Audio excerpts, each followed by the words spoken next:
esophageal strictures. They know this. The esophagus has to be dilated. These patients come in a hungry state to us, and we have to organize very quick manipulation to restore their nutrition. We cannot wait 1 week and have them on the infusion whilst they are waiting for their turn. So we have a rather complicated situation. Hopefully, with introduction of tertiary care level and with increase in personal salary, we shall have better retention of the personnel, which will help us to organize the work better. Yes, the problem you described, it's not only the problem of our AB offices, it's a global problem all over Ukraine. And Ahmadid Hospital is suffering from this problem as well. We hope that with the future opening of dermatological center and expansion of staff, there will be a possibility to engage nurses to create comfort for them. When everybody hears about the comfort for patients, they believe it is an extra luxury. No, for AB patients, there should be convenient conditions for their reception. I will give you an example from the presentation of Jemima. She is working in St. Ormond's Hospital. When we have been to this hospital, we have seen there is a lobby where a patient is awaiting while when he is called to the doctor. There are special equipment, climatization, air cooler, which is placed near the sofas the patients are sitting on, because the patients are in the dressing and the temperature is increasing. And the problems in the wounds are due to that they are found in a warmed up environment. This has to be avoided for TB patients. They cannot sit on hard surfaces, on hard. They need some special mattress or something they can sit up on. Third problem you mentioned is nutrition. The patient with esophageal strictures have problems with that. From Ahmadid, it is very far distance to the nearest shops, and the patient has no time to walk to shops or to go to an expensive restaurants. So this burden of organizing conveniences for the patient is laid completely on the parents and the cooperation with EB office, the doctors. There is nobody else to rely upon. It's very difficult for the patients to come to you. Сумки. І це дуже важко. Тому From ми difficult place. They take trains, they take minibuses to come to you. We are unique organizations. We cooperate with you. We are talking sincerely, frankly to you about these problems. Please look for the ways of solutions. We always can help. There are some problems we could solve to make it good for everybody. Thank you. No, this is the end of our Q&A interview with Zina Vladimirovna, and we shall pass to the next presentation and to the next panel session.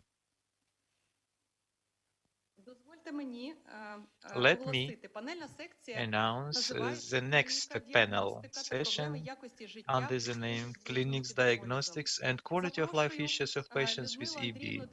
I invite Lyudmila Andreevna Derevyanka, the president of our international public organization Dermatologists for Children. Lyudmila Andreevna will talk about new classification and algorithms of diagnosticating EB.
Доброго дня, шановні Good колеги. afternoon, dear colleagues, our dear patients, our beloved butterflies.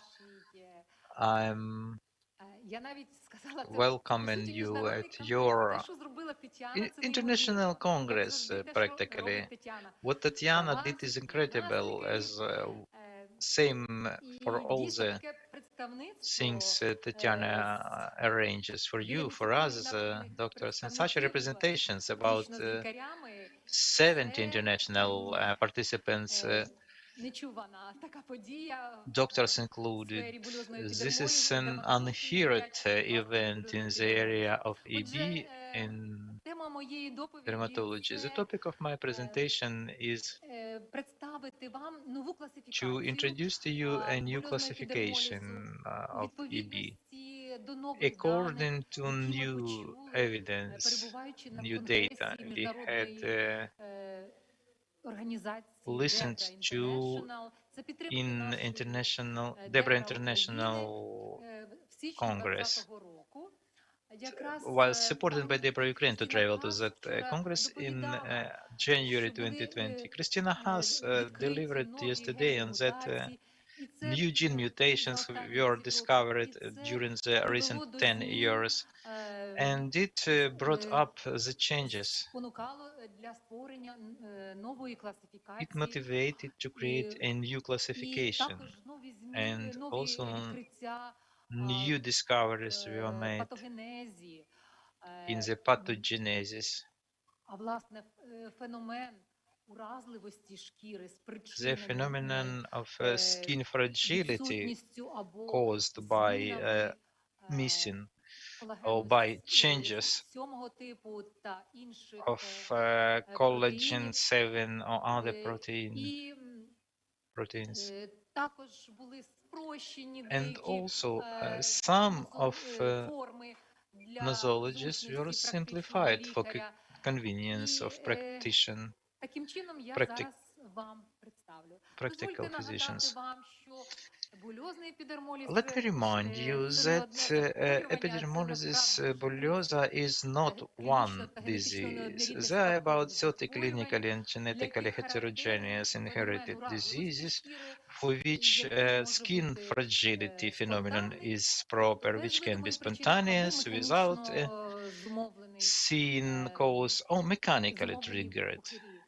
The blisters which are caused by mechanical reasons, wide spectrum from skin lesions in simple forms to systemic lesions accompanied by chronic protein insufficiency, anemia, airway stenosis, GIT lesions, anemia, hypoplasia, enamel hypoplasia, and some other severe complications like squamous cell carcinoma of the skin. In the world, there are 500,000 of people with epidermolysis bullosa. In Ukraine, we have 17 newborns with EB per 1 million of live births. In Ukraine, there have been registered about 300 persons.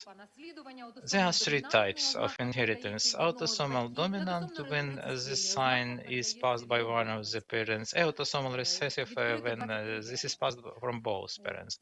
23 genes were discovered to be involved. Classification. 4 types are differentiated: simple form, junction form, dystrophic, and also Kinder syndrome. And depending upon the localization of blister, where is it triggered from, such types, such forms are established. When the blister is appearing in the epidermis, it is simplex EB.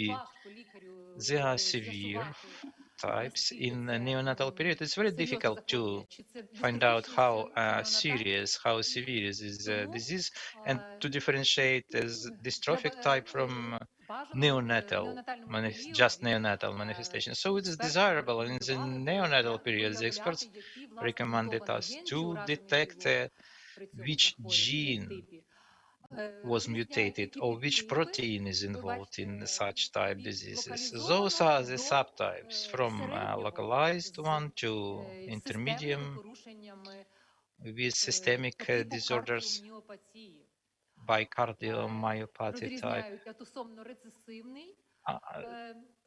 There's differentiation on autosomal recessive with muscle dystrophy, pylori atresia, and also nephropathy. Earlier, there was an opinion that simplex is just blisters on the feet and on the palms of the hands. And now some proteins have been detected which are missing for certain types. That is keratin 14, keratin 5, or other proteins which correspond to different syndromes. That is how localized clinical manifestation of certain type is in infants. But these children also may have systemic manifestation depending upon the time. Same in adult, because such patients are found also in older age when they are examined in the military recruitment offices. Somebody has those lesions on mucosa, and the healing comes without scarring. You have to just prevent from being traumatized. Such patients have normal life expectancies. This is a simple but severe form. The blisters are located in a herpetic-like form with early onset and severe course. You can see the keratodermia, such a thickening on the feet. Thank you. Transition form. Transition is between the transition between epidermis and dermis. This form is autosomal recessive, means the mutation happens in both parents. It has various manifestations. There are severe forms as well, granulations, and very often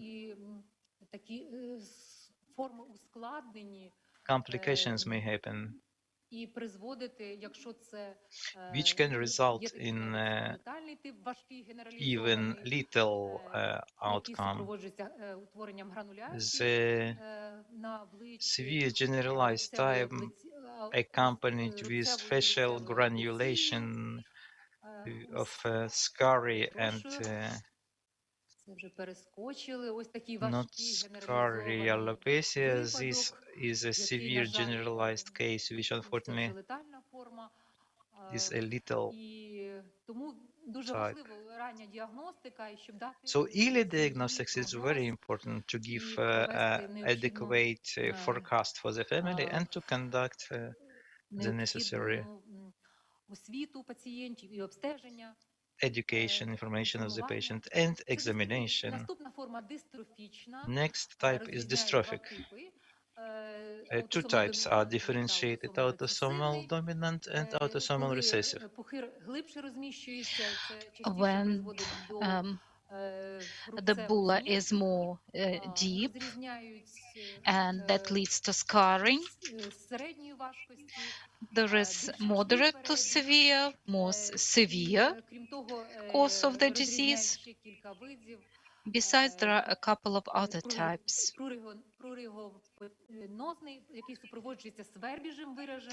And this is pruriginosa with itching, and there is another form that's prone to improvement.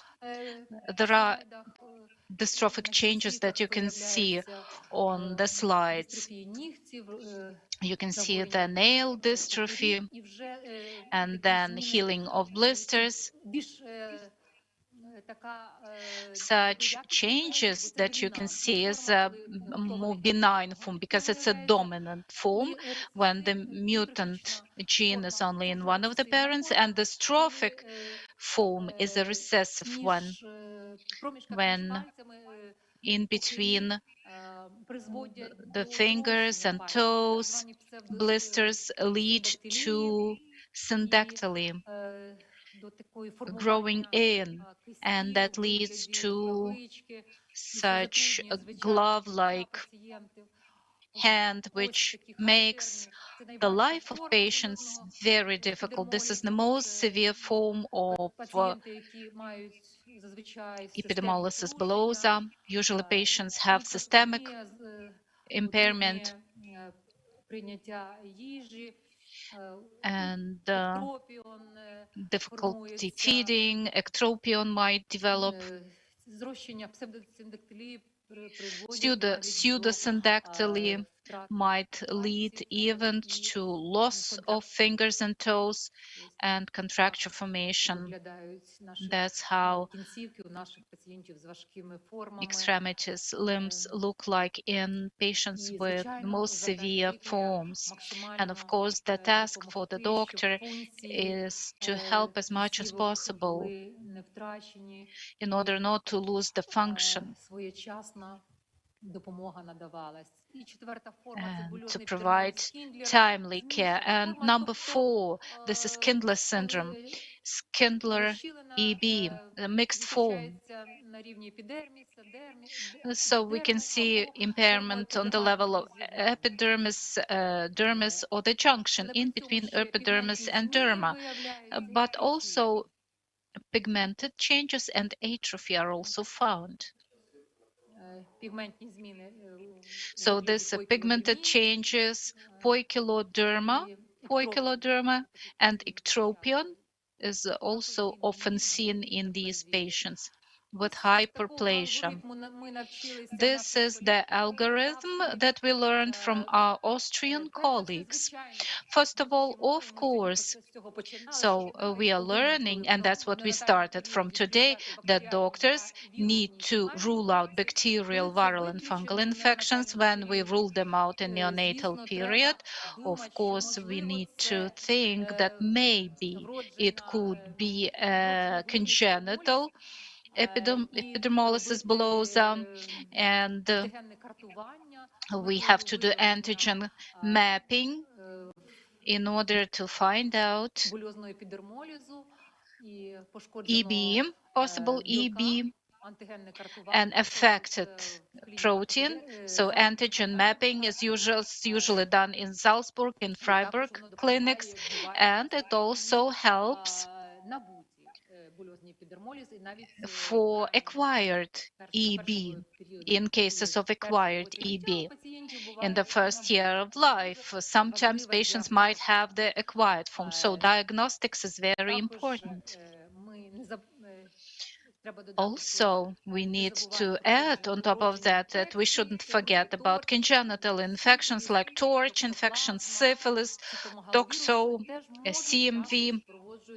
Sometimes they can also be manifested with blisters and other genetic diseases like pigment related diseases. So we need to look into the history of our patients, family history, where such cases happened.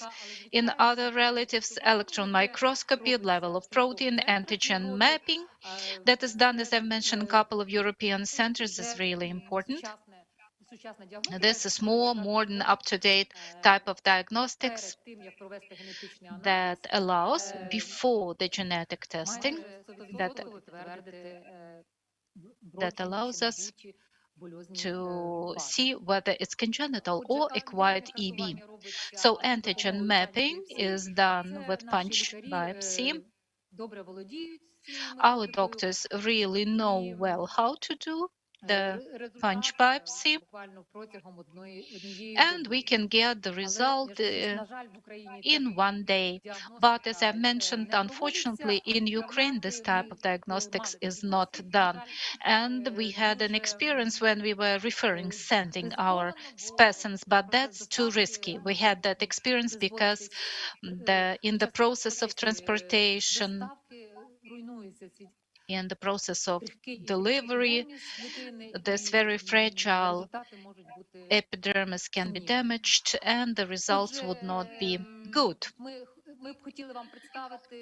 And we would like to present the following algorithm to you that can be used. It's recommended by the EB-Clinet Clinical Network.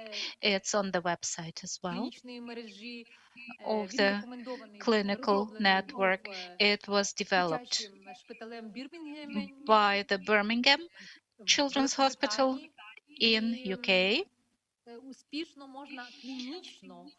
And clinically, knowing the signs that you're looking for and see in children, you can calculate with a certain degree of error, but still there are 9 basic subtypes that you can define. So what signs? So there are 19 traits or signs. I'm going to show it to you. These were the 9 forms that we can define or calculate with the help of this diagnostic matrix. So the doctor needs to look at the extension of eruptions, excess granulation tissue, whether we see the excess granulation, then scarring is taken into account, milia also. So the clinical presentation of EB is such diverse, so such things really help if a doctor knows about such features and traits, and if the doctor knows about modern up-to-date morphological diagnostics. Nails, eyes involvement, also taken into account, involvement of respiratory tract, microstomia, then dental enamel problems, keratoderma on palms and soles, chronic ulcerations that would not heal for a prolonged period of time, syndactyly, that's when fingers and toes grow together as one conglomerate because of blisters in between fingers and toes, alopecia, diffuse and local. Also, we can calculate the relative growth failure coefficient.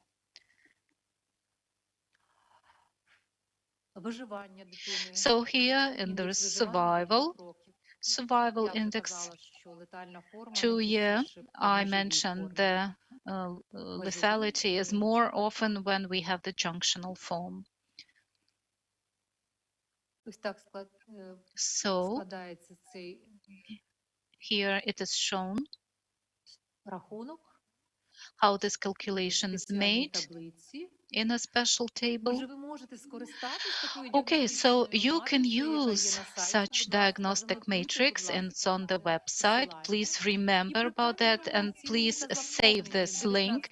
And if you correctly do the assessment and fill out all the 19 criteria, the accuracy could be even up to 92%. Thank you really very much for your attention, and I wish all the doctors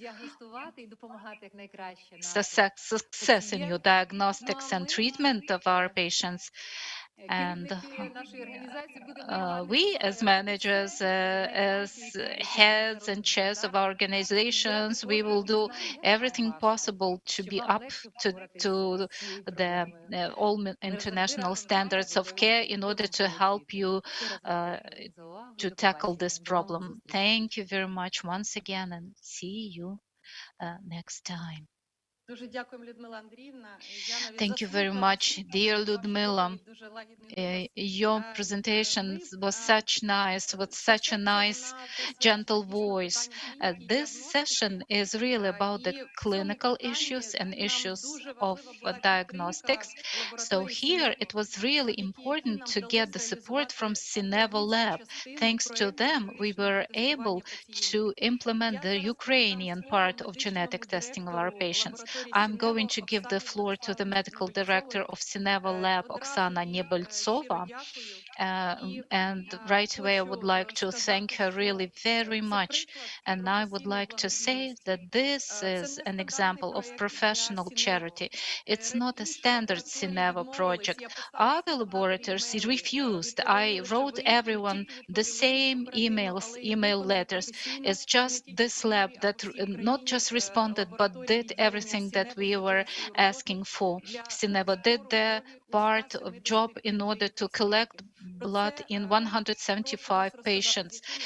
So I would like to tell us about that project. What were the challenges and difficulties when you were giving your help to us?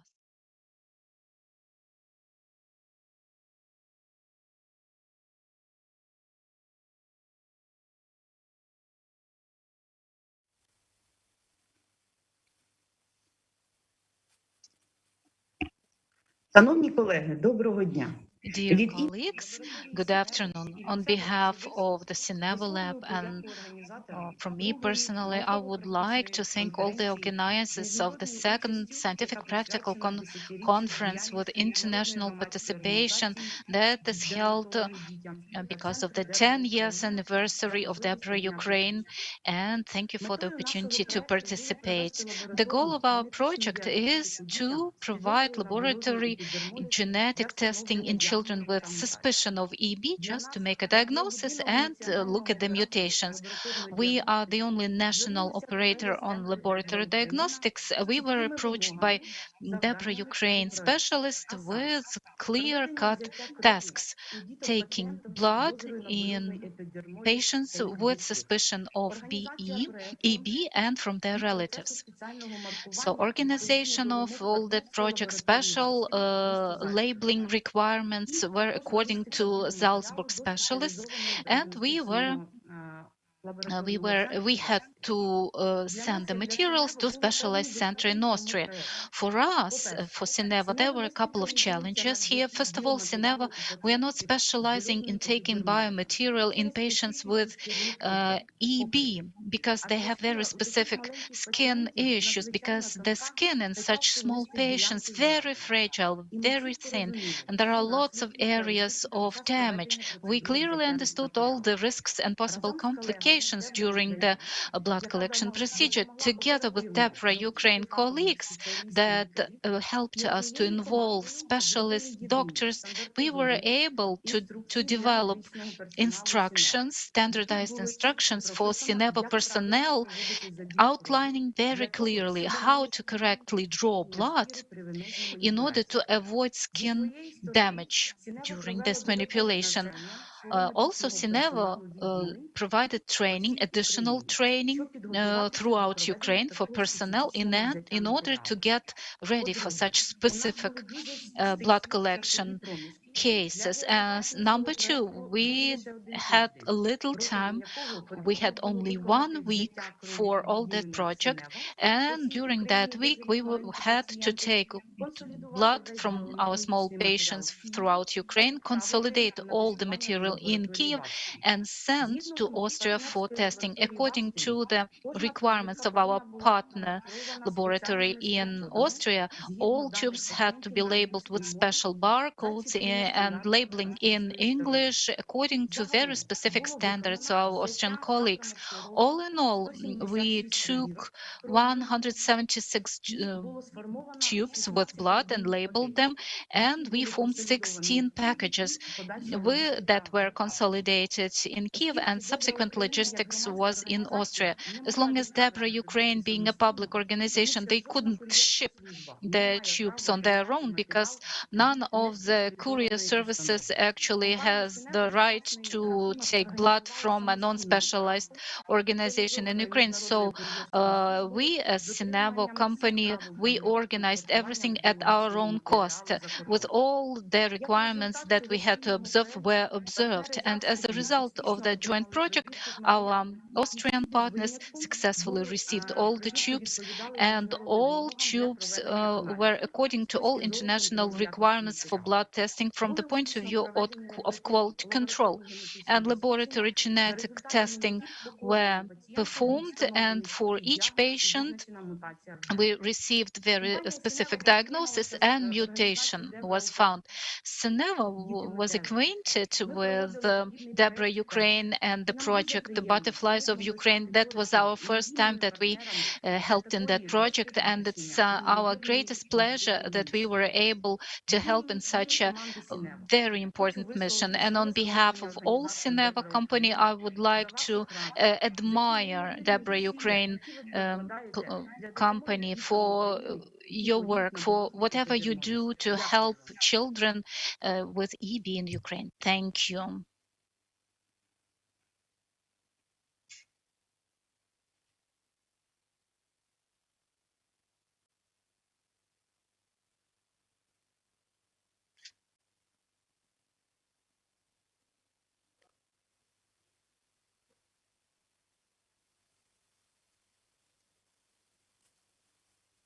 Дякуємо Оксані за те, що Thank you, Oksana, саме українську частину проєкту for telling us and providing us the information about the Ukrainian part with regards to testing our EB patients. And now we also asked Kitzmüller to join us at this conference. Sophie Kitzmüller is working at a specialized center, EB House in Salzburg, and she was the coordinator of this very important genetic testing project, very important for our butterflies. And I asked Sophie to tell us how this process was done and performed in Austria, and also, as long as it's not the only Austrian project, our colleagues are doing a lot of tests, experiments aimed at searching for EB therapies. Sophie also is going to share information about the importance of genetic testing, and also she will share the experience in gene therapy in EB House, Austria. Thank you, Sophie. We are listening to you. Thank you.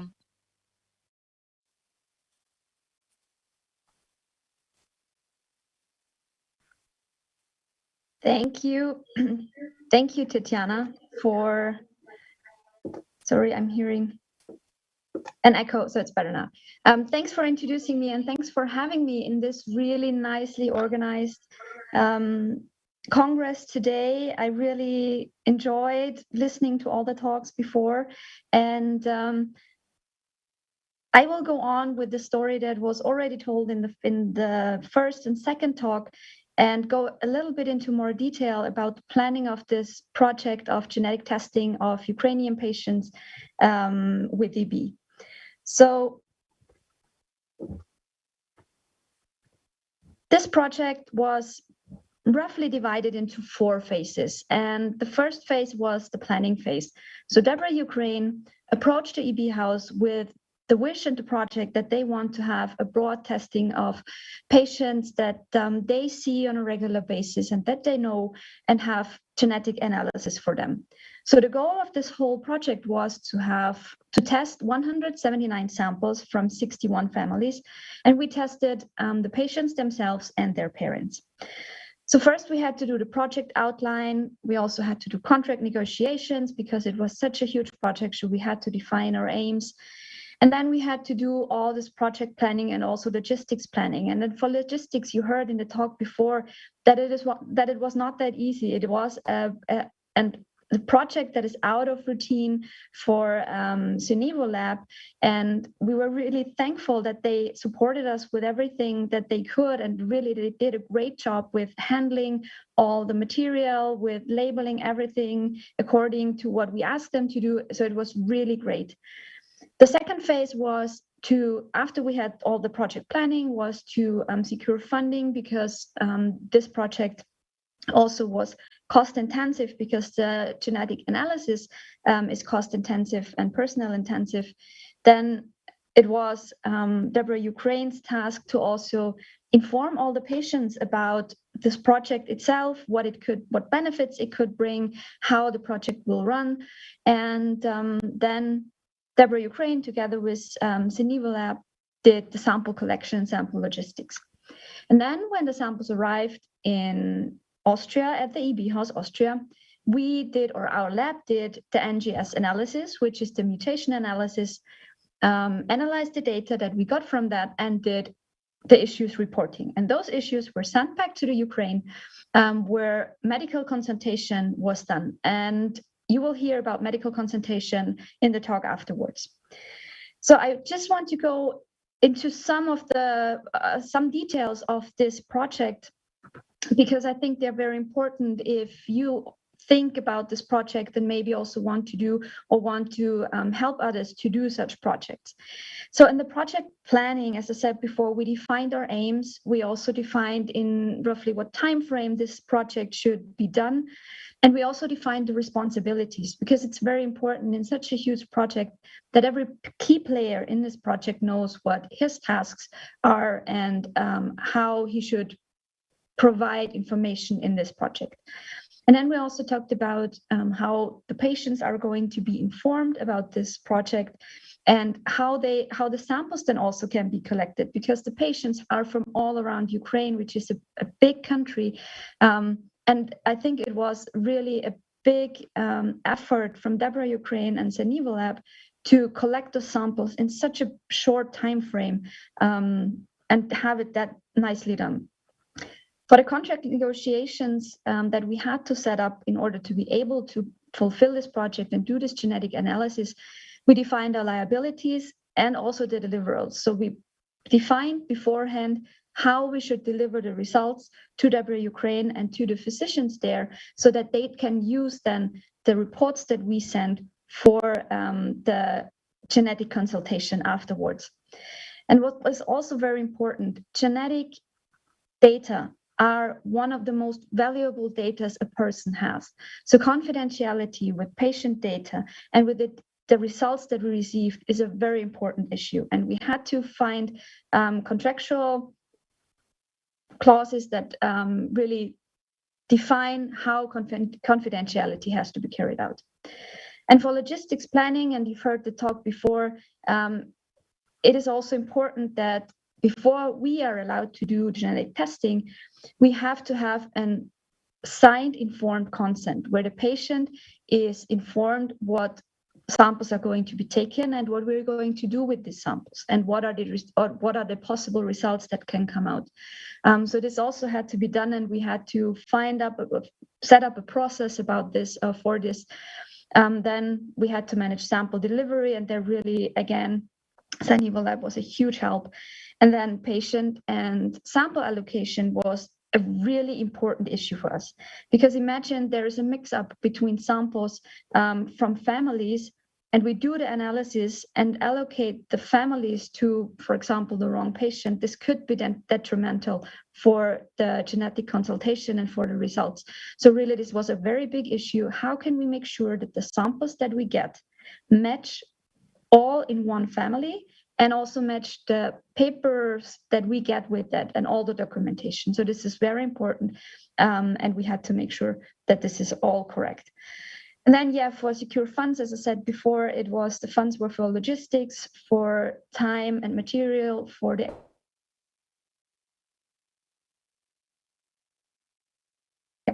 afterwards my talk. But with this medical consultation, I already come to the second part of this talk, which talks about why genetic testing is so important for patients and for physicians.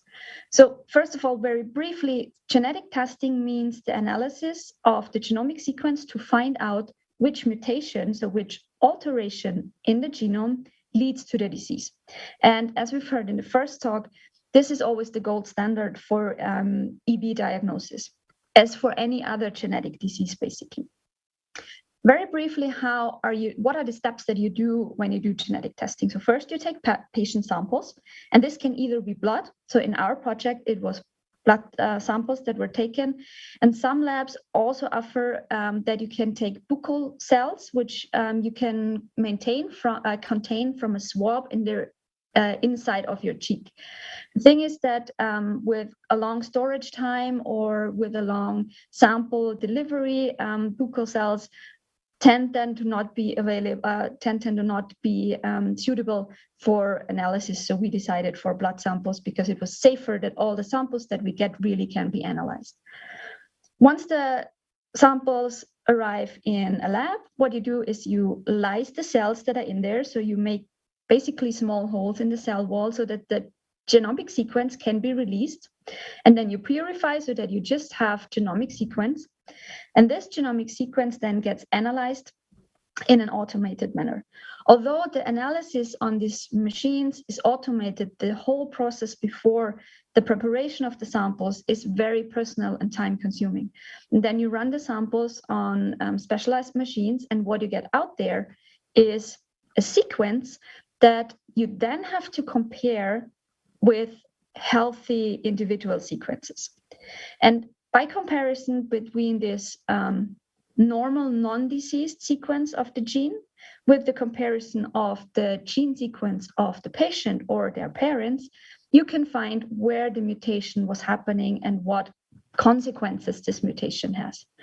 And these results from the data analysis are then written down in a report where it is clearly described what the mutations are and what the consequences of these mutations are. And those then are sent to the physicians that do the genetic counseling. So why, now that we have all those data, what do we need those data for? And there are three very important things. First, as I've already said, and you will hear later, it's genetic counseling. So it is important for further family planning. And you also might want to think about whether you want to test the siblings for their family planning. What it also allows you is, if you have a very precise diagnostic of the disease and also the subtypes, and we've heard in the first talk there are so many different subtypes, it allows you to already know, is it going to be a milder form or a more severe form, although every patient is different, but you can get an allocation to either milder or more severe. And this allows you to come up with a tailored care, not just wound care, but a lot of other things. For example, in very severe cases of recessive dystrophic EB, you have to do cancer development monitoring regularly from a certain age on, because it is known that their cancer is arising very frequently. And also very important, and it's getting, I think, more and more important in the future, is the field of advanced therapies. And advanced therapies mainly mean gene therapies. And as EB is a genetic disease, gene therapy can be the way to either alleviate the symptoms or even in the long run, a cure. But these gene therapies are very often gene or even mutation specific. So in order to be eligible for such a therapy, you need to know your sequence and your mutations. And also a lot of clinical trials, not just gene therapies, but a lot of other clinical trials have a prerequisite for the inclusion, which is the presence of a mutation analysis. And with this advanced therapy topic, I also come to the last part of my talk, where I was asked to give you one brief example of research that we do in the EB House Austria about gene therapeutical approaches. And I want to talk about the results that were obtained in the latest and published by the group of Dr. Verena Valli about so-called development of antisense oligonucleotide. And I am going to briefly explain you what the idea behind this project is and then show you some data. So in a healthy individual, the situation that you have is you have the genetic code, and the genetic code, so this is the building blocks on top, they are always read by the machinery inside the cell in triplicates. And those triplicates build up so-called amino acids, and those build up a protein that can facilitate the stability of the skin. So this is, in healthy individuals, the normal situation. Whereas in altered gene sequences, and for this I chose, for example, the example of a deletion, it can happen that the mutation leads to the skip of 2 of those building blocks. But still, the machinery always needs 3 building blocks to build up those amino acids that it needs for a protein. So in this case, if a mutation occurs and just 2 of those building blocks are skipped, this machinery just reads on until it finds the 3rd block to build up an amino acid. But what happens is that the sequence and the different amino acids change because every amino acid has a very certain set of 3 building blocks that it can use. So what then in many patients happens is that there's a stop signal developing, which then leads to a protein that is much, much, much shorter than it should be. And this then leads to the clinical phenotype that the skin is no longer stable and blisters arise.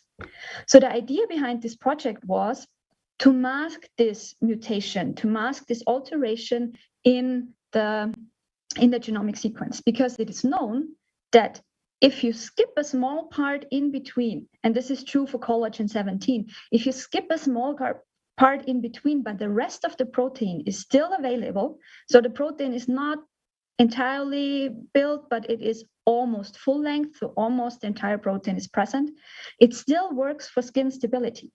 So what the project wants to do and did was to define or to develop something, a so-called antisense oligonucleotide that can mask this alteration in the genomic sequence.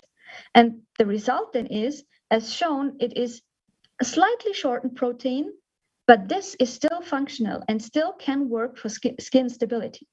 So this is the theory. But what the lab and the group of Dr. Verena Valli showed was that this is not just in theory possible, but it is practically possible. And first they did a proof of concept in cell suspension. So this is in the lab setting. And what they did, so what you see here in the first part of this picture labeled with HKC, so these are healthy keratinocytes. And those are cells from a healthy individual. And what you see here, the upper band that you see here is collagen 17, so the protein that should be there. In the next line, you see the same type of cells, but from a patient. And what you see is this band, this black band, is missing. So this means the protein is missing, and therefore the patient has EB. But if you use then different kinds of these antisense oligonucleotides that should mask this alteration in the cell, you see that there is all of a sudden some of this protein coming up again. It is slightly shortened, but still it is there and can fulfill its function. And after this proof of concept, they also did topical application in artificial skin, also still in the lab, but these are really great results. So they applied those antisense oligonucleotides on artificial skin. And again, in the first picture, you see healthy keratinocytes, so from a healthy patient, from a healthy donor. In the second, you see that the green, that is the collagen 17, so the protein that facilitates the stability of the skin, is lacking, so there's no green.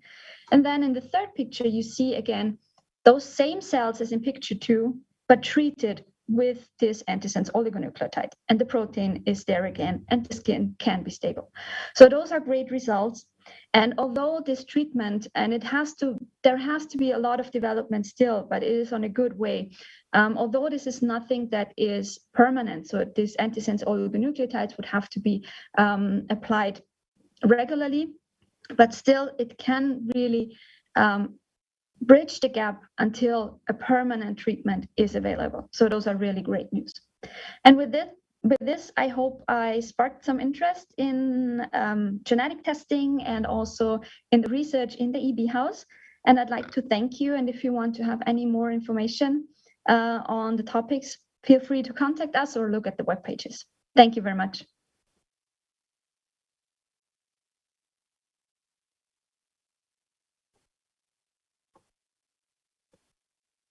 Thank you, Sophie. Thanks a lot. It's so pleasant to hear how much you're doing in Austria, in Salzburg with your colleagues. Research is very important. Even I myself, when I was visiting the EB house with my child, I was proposed to even take part in one of the experiments which were ongoing in the EB house at that time. Я перейду вже українською мовою, чомусь так автоматично переключилася. Я I'll switch вибачаю. to Ukrainian now. I apologize Софі, ви to our Ukrainian participants. Sophie, I want to thank you for the project you conducted for us on genetical testing. It is very important. And if you haven't listened to the presentation of Inna Volodymyrovna Gedion, who is the head of our EB office, she already analyzed the results obtained from the testing on the results and on the mutations detected by you in your work. And there you found some issues where the clinical diagnosis were contradicted by your laboratory results. And the diagnosis of junctional EB was incorrectly established in the diagnosis, and you helped to correct that situation. So we thank you very much. Laboratory testing is very important, and it is also will be important for our next patient, and we'll continue to ask you for this favor, for this help. We are very grateful, thankful to you. We know you work helping the people in all the world with genetic research. We hope you will be able to discover new efficient therapies. In Ukraine, we have an umbrella association, Orphan Diseases of Ukraine. We communicate with different patients, for example, with SMA patients, and they already do have therapy, which is really efficiently helps the patient with spinal muscle atrophy. We, the patients with EB, also are waiting for the time when you scientists will be able to conduct researches and trials, which will come to second and third phase.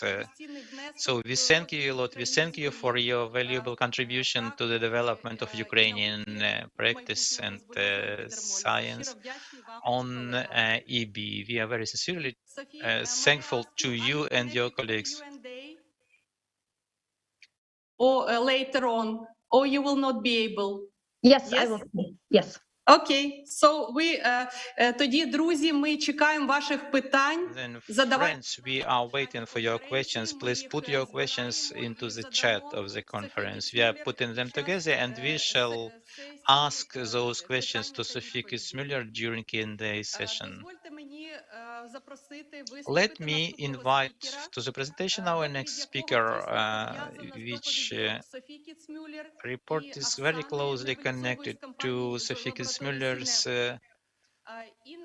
presentation by Oksana Nebritsova from Sinevo Laboratory. Inna Volodymyrovna Grinevich is a geneticist, physician. She participated in the project of genetic testing of EB, Ukrainian EB patients as regards counseling their families. Please, you have the floor. Please tell how this was this project, what interesting and difficult you had in your work in the cooperation with the patients directly. Thank you.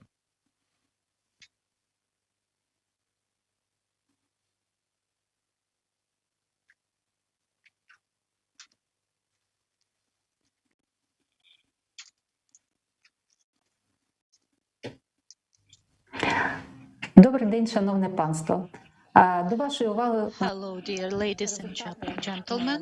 Here I would like to show you the results of medical genetic counseling as part of the project Genetic Testing for EB Patients of Ukraine that was performed with the help of DEBRA Ukraine 2020. So DNA, it's the form of saving the hereditary information. It's like a long sentence with all the description, and genes are words in this text. In case of damage or absence of gene, its function is impaired, and we will not be able to read the word or the word that is written with mistakes, and the body is not giving a good protein, and it's like a novel that's not completed. Monogenic disease, BE, it's the result of the change in one gene, KRT5, LAMB, COL, ETG, and overall more than 10 genes are known that are working in the area of basal membrane and dermal epidermal junction, and they are responsible for the development of epidermolysis bullosa.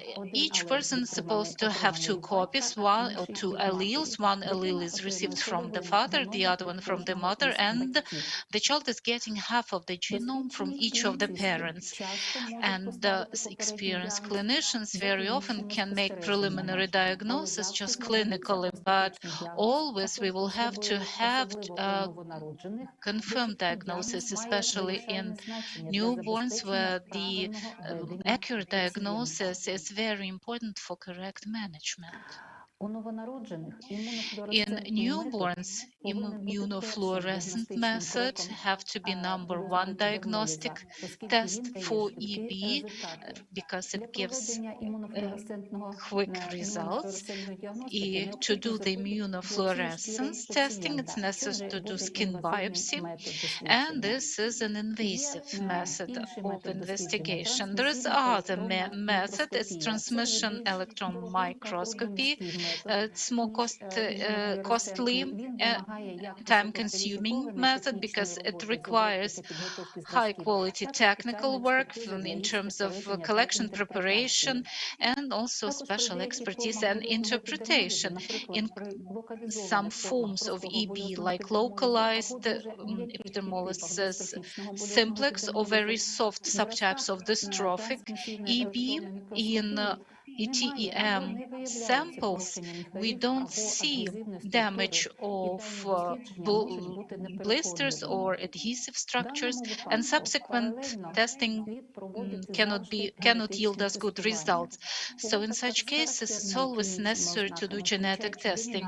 So when we have a dominant type of inheritance of simplex EB or dystrophic EB, and for which immunofluorescence usually does not give a good result, genetic testing with new generation sequencing NGS or Sanger method, Sanger sequencing, will help us to make a confirmatory diagnosis. When there is genetic heterogeneity or non-characteristic signs without specific candidate gene, it's required and recommended to do NGS testing.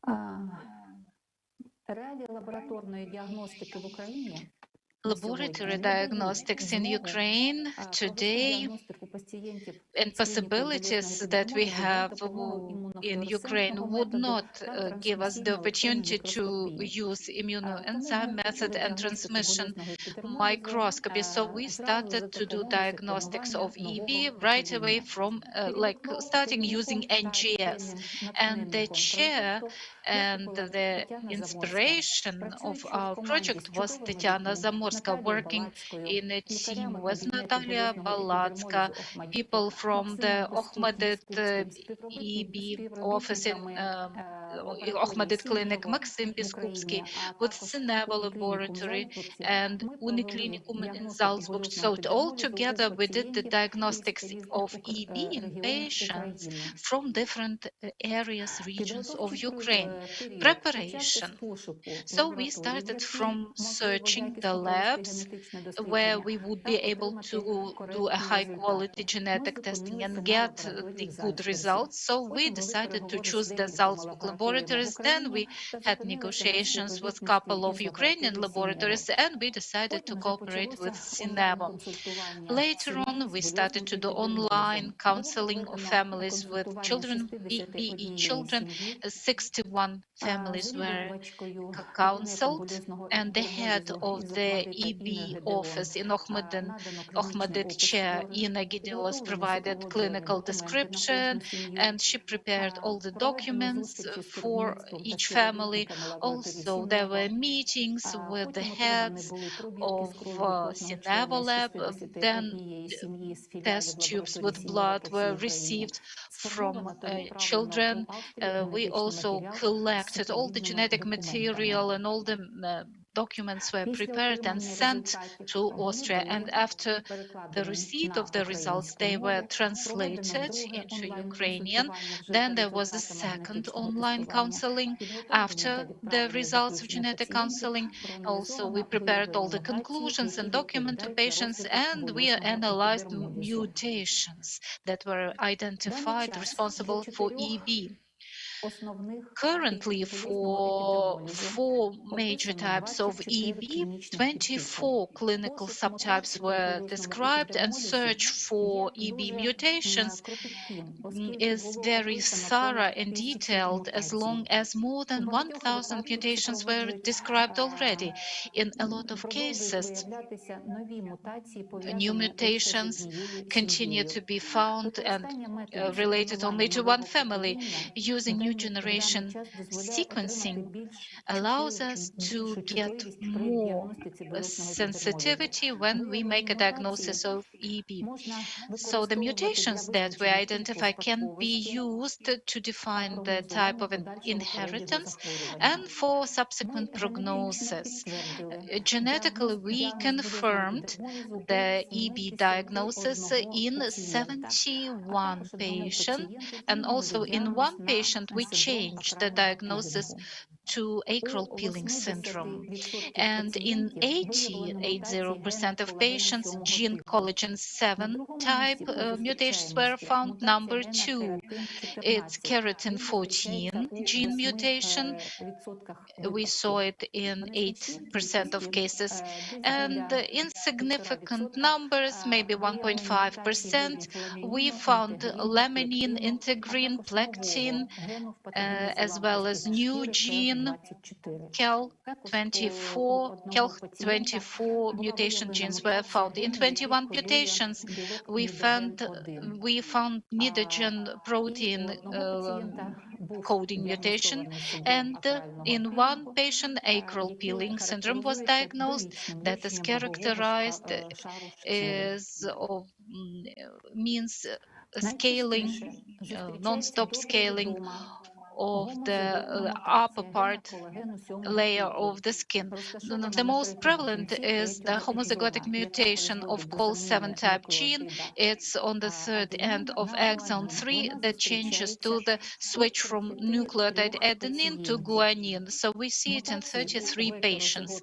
Mutations in heterozygotic condition are seen more often. In homozygotic state, mutations are seen only in 8 patients.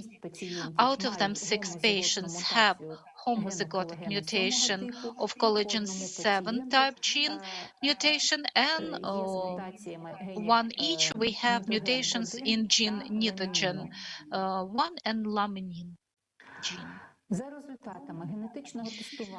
As per the results of genetic testing, in collagen 7 type gene mutation, we can see 22% heterozygotic mutations that were not known before, almost 29 or 20 novel mutations, and some were published but not registered. In keratin 14 gene, 33% of mutations were found, out of them de novo 17%. I'm sorry, in keratin 14, 33 mutations were found that were de novo, but 17% are the mutations that were not published but already registered. In integrin gene, and the mutation was found in 1 patient, mutation of that gene, so that means in 100% of cases, in 1 case, 2 new non-published heterozygotic mutations were found. All in all, in 71 patients, 103 mutations identified. In 24 patients, 31 new mutations were found. Like, for example, in collagen 7 type gene, in 5 patients, it was deletion of cytosine nucleotide exon 93. In 2 patients, mutations that was not registered in the database HGMD, that is exon 4, and there is a switch of adenine to guanine switch registered in 2 patients. There is a new variant of the change on the level of guanine switch to cytosine, and more often, usually it's guanine to adenine. More often. In keratin 14 gene, heterozygotic de novo mutation was found in exon 1, heterozygotic de novo mutation in exon 6 that was published in 1995 was found. Also, 2 heterozygotic mutations in integrin gene in intron 5 exon 34 were identified but not published, and homozygotic variant of unknown significance in gene NID1 in exon 1 was found. Recessive dystrophic epidermolysis bullosa is more prevalent in 76% of all cases. Dominant dystrophic EB in 4%. Dominant generalized EB simplex in 14% of patients. Recessive junctional EB almost in 6% of our patients was found. Dystrophic EB is related to collagen type 7 mutation gene, and today in this collagen 7 type gene, more than 800 different mutations are found localized in different parts of the gene, leading to skin disorders, different type of severity. EB simplex related to keratin gene mutation, 11% of such, and kelch-like protein 24 that is responsible for a new clinical subtype is seen in 3% of our patients. Also, I would like to tell you about this new gene, this kelch-24, a bit more. A lot of proteins included into adhesive skin structures explain clinical heterogeneity of the disease. Large deletions, insertions, and rearrangements cannot be found using method NGS, but new, recently identified gene kelch-24 was related to fragility of skin and associated with fragility, and the mutation, this gene is responsible for the development of new clinical subtype of epidermolysis bullosa simplex. And because of the mutation is gene protein, there is degradation of keratin 14, that is a component of filaments of cytoskeleton of skin. This gene controls levels of keratin 14 during differentiation of keratinocytes. So there is a characteristic phenotype of patients that there are defects of skin and blisters that are seen right after birth, very often scarring, fragility of skin, and mutated or macular hyperpigmentation in pediatric age. Well, the skin fragility improves in adult life, but the dystrophy of nails can be present, anatodermia. The synonym for that is atrophic with patches, patchy atrophy, and alopecia. So in many patients, dilatational cardiomyopathy is seen. So this is dilatation of ventricles and impairment of the systolic function, and ejection fraction is going to be less than 50%. 85% of patients from the cohort яка була досліджена, that was tested had proofs, evidence of cardiac dilatational cardiac myopathy that's potentially dangerous in early age, early adulthood, 22 to 35. Such patients need regular screening for cardiac diseases just to see asymptomatic dilatational cardiomyopathy. In case of cardiomyopathy, preventive measures, timely preventive measures like treating insufficiency or the therapy can improve quality of life and the lifespan, increase the lifespan. A different mutation in a different gene, a homozygotic variant of unknown significance in nidogene 1 gene that was not published before.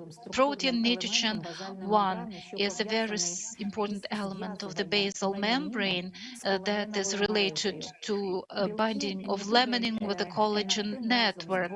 So nidogene and actin together with laminin and other proteins stabilize and makes the structure more rigid. And this protein may play a role in the interplay of the cells with the intercellular matrix. And there are missense mutations. The nidogene can bind poorer, and that affect the stability and binding of that network, general network. Also, we need to do more thorough investigations in order to be able to say what is the significance of the mutation in nidogene 1 mutation in nidogene 1 gene and how that affects the development of EB. Nidogene 1 gene mutation is related to the development of recessive junctional EB.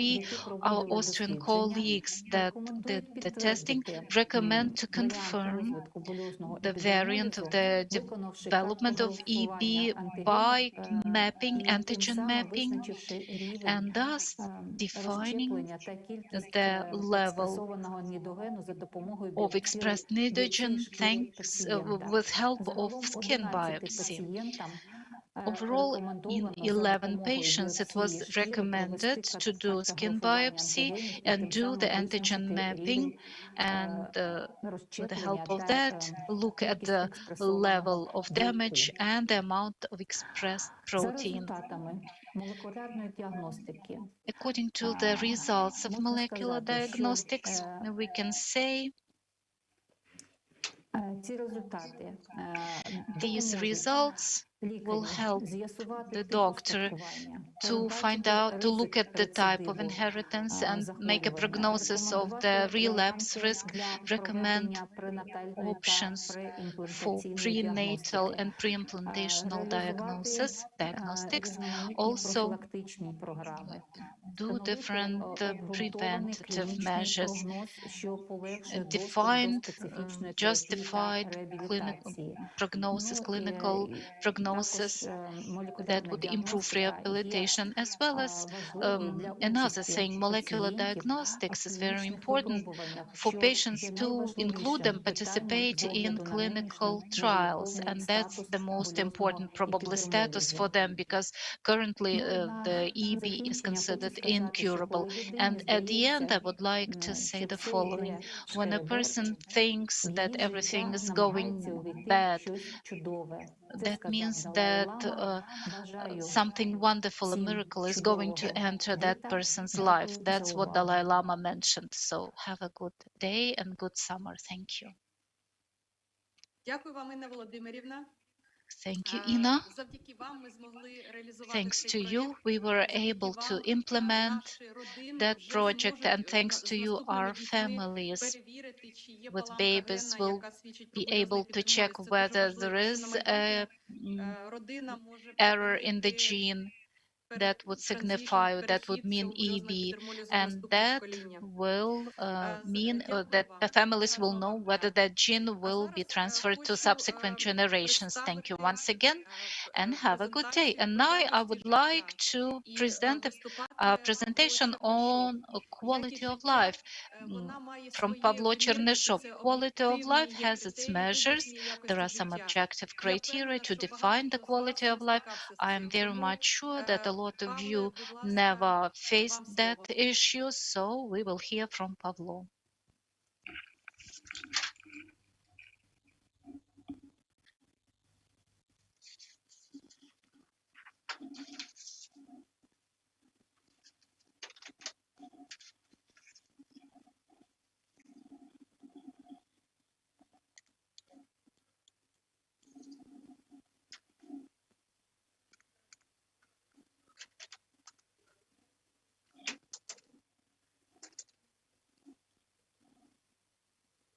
Особливостей і системи цінностей та зв'язку з їхніми цілями, очікуваннями, стандартами та турботами. And due to those standards and guidelines, IHO proposes to assess quality of life using the following parameters: energy, sleep and relaxation, positive emotions, negative emotions, thinking, day-to-day activities, the possibility to do it, live in life, day-to-day life, social connections, friendly connections, social meaningfulness and professionalism, environmental, household and domestic issues, safety, leisure, and so on. The determination of quality of life is connected to the so-called hierarchy or quality of life, as defined by CDC of United States, which is somewhat similar to our MOH, is approximately so. At individual level, quality of life, health-related quality of life includes understanding about physical and psychic health, for example, the energy level, mood, and their correlates and risk, including the social and economic status. What are the methods to measure in quality of life? Mainly the questionnaires, which can be general, meaning equal for everybody and sometimes for healthy persons, questionnaires for groups of diseases, for example, for autoimmune diseases or rheumatological or other diseases, a questionnaire for dedicated groups of populations. In our case, a special questionnaires to define quality of life for EB patients. Also, there are questionnaires for adults and for children. Determining quality of life in children is a much more complicated, difficult task. Children from 5 to 16 normally do complete themselves those questionnaires, or the parents and tutors, caregivers can do it. If those are smaller children, up to 4 years, for such category of children, there are some so-called proxy ratings, which are completed by the parents. Also, there is a normal risk of bias, of deviation from the points of the children and of the parents. But there are special methods of research which help to be assured that the questionnaires are clearly measuring what they have to measure.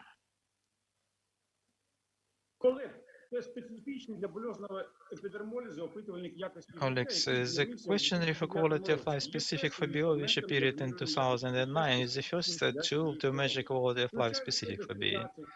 It includes 17 questions and is a reliable tool for measuring quantitative assessment of quality of life in patients with different subtypes of EB. EB model in the questionnaires for children. Infants and toddlers dermatology quality of life is a newer one. It allows to assess quality of life in patients from birth to 4 years of age. This is a proxy rating we just mentioned in the previous slides.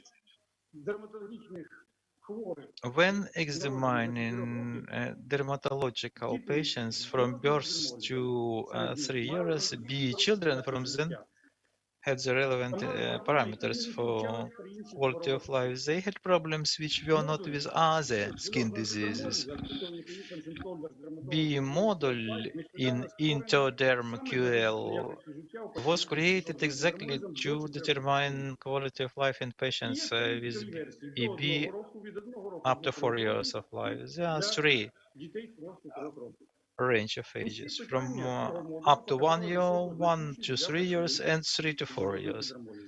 All the questions were much significant for EB patients. Autoimmune bowel disease quality of life was created for a wider population of diseases, not only for epidermal bullosa, but also for other diseases, autoimmune diseases with blistering. Other important questionnaire is specific for families of such patients, because the families of such patients are also very suffering. Accordingly, unfortunately, their quality of life changes. This questionnaire was issued in 2015, and the relevant parameters are there. Thanks to different questionnaires, data were obtained about the quality of life patients. Main problems of EB children were pruritus, pain, difficulty in understanding with others, feeling themselves different from others, severe manifestations, itching and pain related to treatment. The patients with mild manifestations also complained about pain connected to activity. Might seem paradoxal, but those children had problems with their appearance, that everybody around looks at them, at their wounds. The simplex EB is believed to be a mildest form, but the patients have very strong pain very often. It impacts negatively the quality of life. Impairment of quality of life in RDB patients of Halopo-Siemens type was found to be the most severe among all the other diseases. The simplex EB and dystrophic EB impacted quality of life same as medium to severe eczema of psoriasis. EB simplex had the worse impact on quality of life than haloperidol type of EB. Other studies show that 82% of with EB that had negative impact on quality of life. 80% had psychological symptoms. High level of psychological manifestations indicates importance of combined biopsychosocial approach to treatment of EB. Quality of life of the families of EB patients also is suffering. The greatest problem is the time spent for care of patient, emotional suffering and physical self-feeling, and expenses for household. For the patients from 10 to 20 years, it was specific. In patients with RDEB, strong itching was observed, which was not tolerable, which was even worse than pain. Average VAS at itching was similar to the assessment at chronic urticaria, atopic dermatitis, and prurigo nodularis. Compared to other dermatologic diseases, patients with RDEB had a worse quality of life. A wonderful literature review, including 12 articles and 745 EB patients, showed that over half an articles observed reduced quality of life in persons with recessive dystrophic EB, or the so-called junction EB. 3 articles showed that EB impacts more life of women than of females than males, and other articles showed that children with EB are suffering more than adults with EB. It was reported on the pain. 7 articles outlined difficulties in sport, 2 necessity of helping when bathing, and 3 with nutrition. Also, the participants informed that EB influences their family relations and they feel anxiety and depression. The quality of life is worse in patients who have RDEB and GEB. As regards sex and age, children and women require special attention during mentoring. It's necessary for the guidelines for pain management would be more propagated and implemented in life. In the future, researchers standardized specific instruments should be used to assess quality of life of persons with EB, taking into account the specifics of different age groups. Also, I'd like to share my impressions with you and answer the question how you for the first time knew about the organization. For the first time I knew on DEBRA International when I was on the courses for dermatologists in the European country, in Austria, in Salzburg, and I was in the Center for Epidermolysis bullosa. It was 20 and somewhat year. I was involved there by invitation of Lyudmila Andreevna Derevyanko. Now, DEBRA Ukraine is commemorating 10 years of its activity. What's the most important achievement of this organization? I believe that, first of all, it is a real help to patients with EB at different levels, both politically and economically, medically, organization of psychological assistance, provision of certain drugs which help and improve the quality of life of those patients. Because the patients themselves, it's difficult to for them to provide all that. For the recent 10 years, what specially have you paid attention to? Personally, I remember and the conference of 2019, there have been many patients and different specialists who joined the initiatives for helping or treating DEBRA Ukraine patients. DEBRA Ukraine initiatives for treatment of patients. There have been many video materials and recommendations for those patients. I've got very positive impressions from this conference. I hope same will be in next presentations. I wish success and health to everybody, including to DEBRA Ukraine.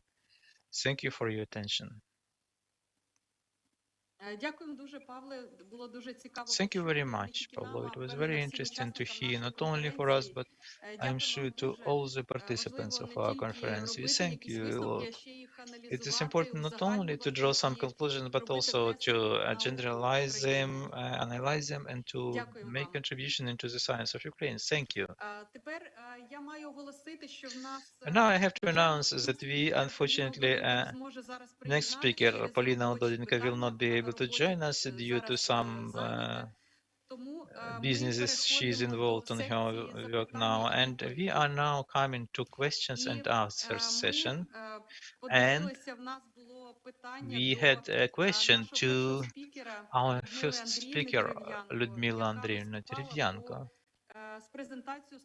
who was talking about classification and diagnostic algorithm of establishing diagnosis of EB. Lyudmila Andreevna, the patients ask us, will there be somehow these results of genetic testing analyzed? Do you plan to, together with colleagues, with Inna Volodymyrovna, to write some scientific papers, publications? Because besides you, nobody in Ukraine, no doctors are knowing exactly this diagnostics, this algorithm. Are you planning to publish? Yes, Tatiana, it's important to publish, to inform the scientific community. We are talking with colleagues, and it was interesting for me to know about this Herlitz type. It is genetic. It was genetic mutation. was described by Swedish dermatologist in Sweden. It appeared first in Sweden, the genetic mutation by a Swedish scientist. So it is interesting for us to know what mutations are prevailing in Ukrainian population. Eventually, tomorrow we shall not name them otherwise than with letters and ciphers. But we have to know prevailing mutations. It's very important, and the matrix also has to be published because not everybody can join the conference. The publications are also very important. And this diagnostic matrix, does it help to establish accurately by 100%? The accuracy is 90-92% for main variants, not for all surgery variants, but for 9 of them. But we have such a variety of clinical manifestations in EB. If the doctor is already informed and if the patient has remarked manifestations, it can be done without clinical analysis. But those who plan family, new child, their forecast is very important.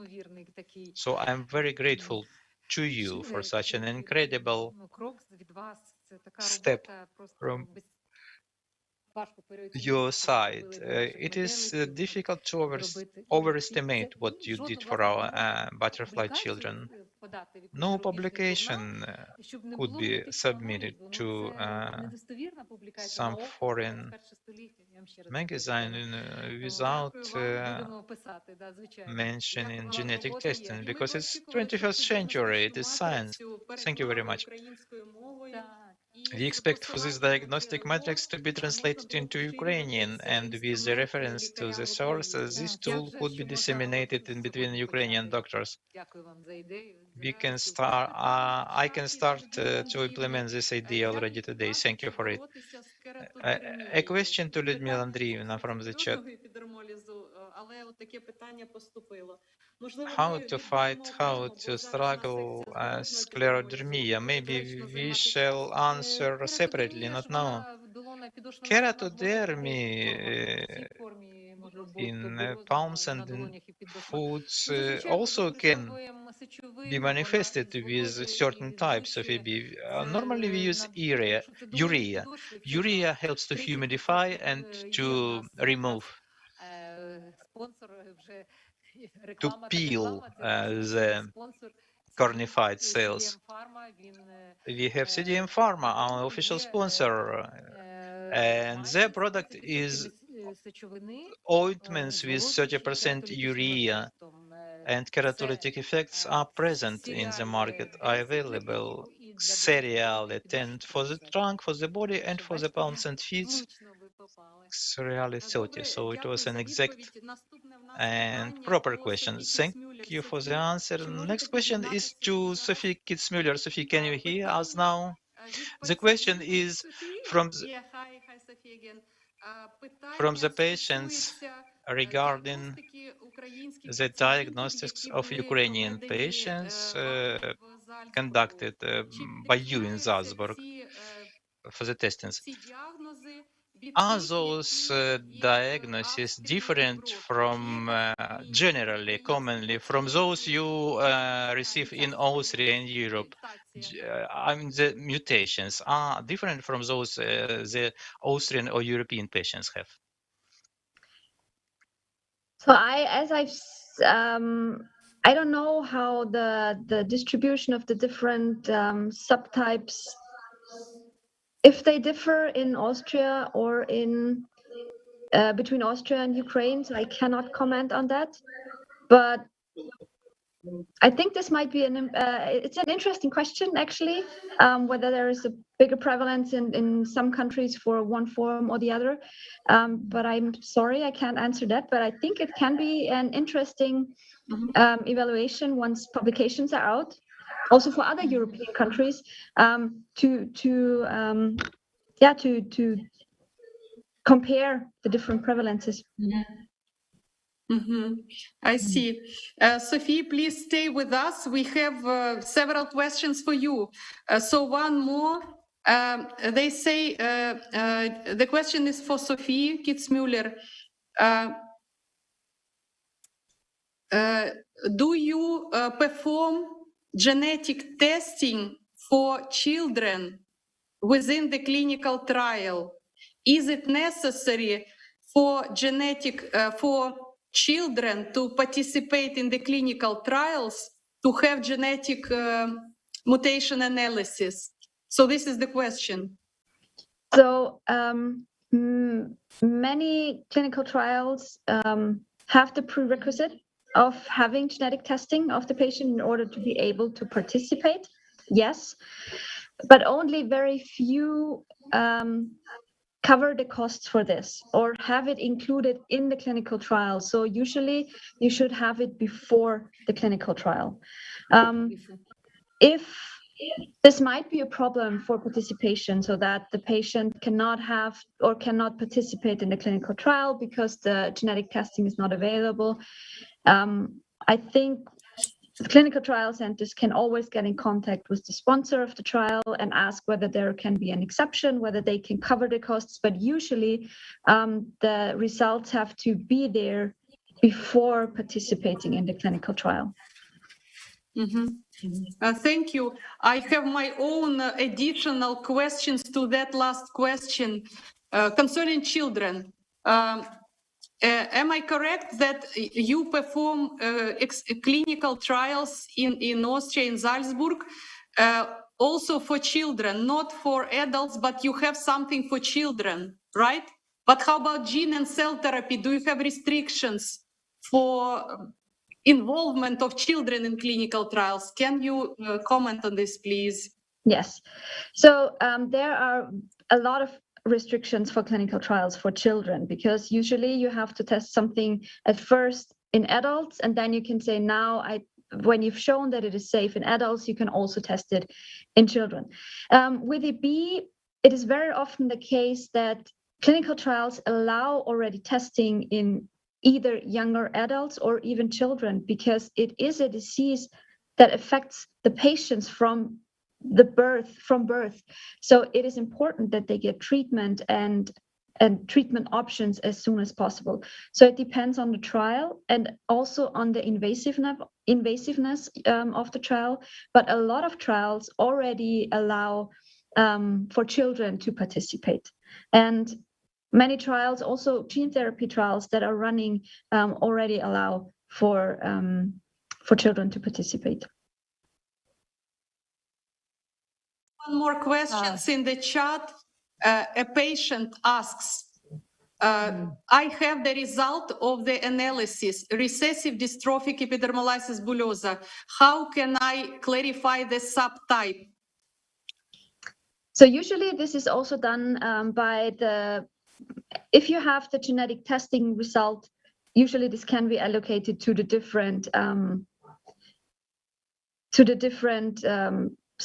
subtypes by a clinician. So it is a combination of the genetic testing and a clinician. So best see a clinician, bring the test with you, and then with them they can define the subtype of EB, the subtype of EB. Clear. Thank you so much. Then, yes, please, Ludmila will ask you.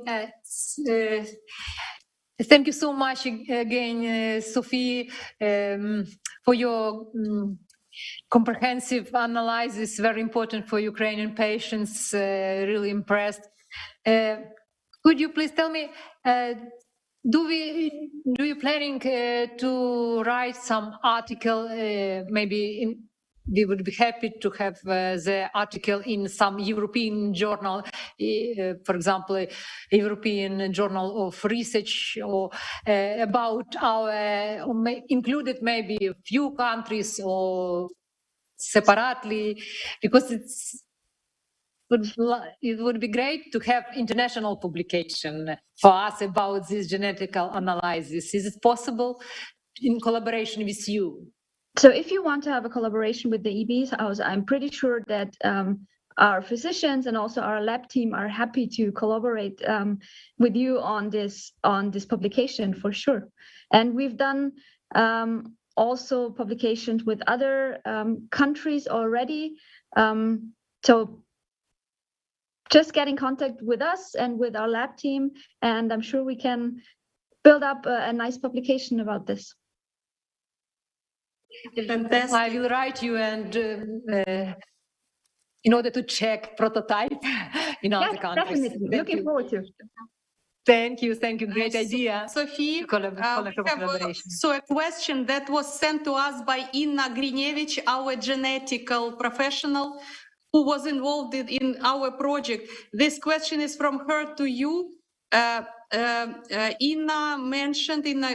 Grinevich mentioned that based on your analysis, 11 children have no fully confirmed DNA. And you advise to perform antigen mapping. The question is, can we send you this material for further analysis for AG to Salzburg? Is it possible? The question is, in general, can we cooperate with you on that follow-up? On antigen mapping?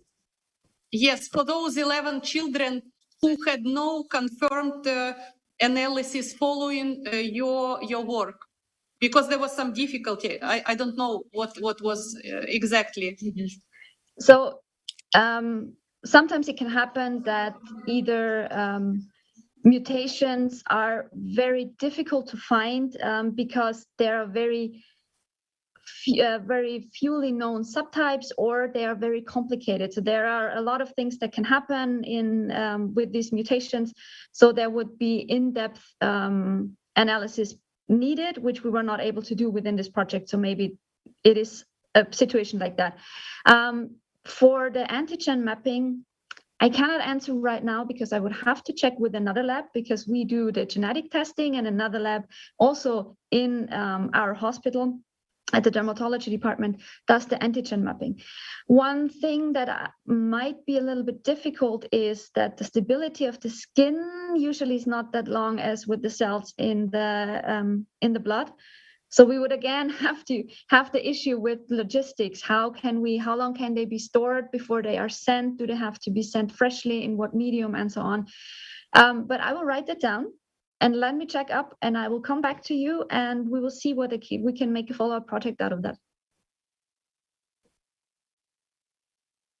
From myself, that for my son, long time ago when he was born, thanks to the embassy of Poland, who provided us with special liquid, this Michelle medium.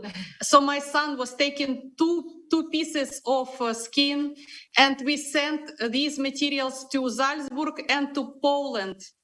And the result was the same. It was a long time ago, but we did it that time. It worked. So so I can prove by my own example. So definitely, I will follow up on that with you, definitely. Yeah. And we will see whether we can arrange something with that. Thank you. Thank you so much. Thank you. So there are all questions. Thanks a lot. We also have other questions about pain. I don't know whom to ask, Lyudmila or Inna. How can we provide the pain relief to a child, 1-year-old child, who has erosion on his eyes? Are there any... Я вибачаюсь, я задала питання англійською. Питання таке. Sorry, because I've asked that question in English. So the question, how do you provide pain relief to a child, 1-year-old? Cornea erosion, Nurofen would not help, and erosions are just there. And for 3 months, who of our colleagues would be able to comment on that? Or maybe it's better to...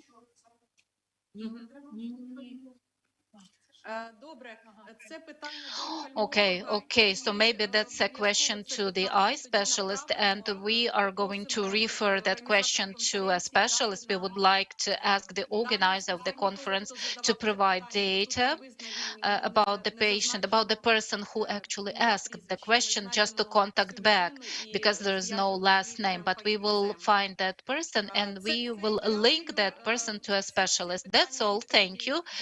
The Q&A session is completed.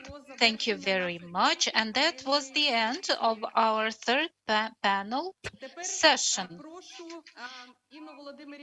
And now I would like to ask Ina Gedeon, and our panel session is about EB, interdisciplinary approach and current management. So the main for patients with EB is treatment, skin care, wound care, and management of secondary complications. And we are giving the floor to you, please, dear Ina.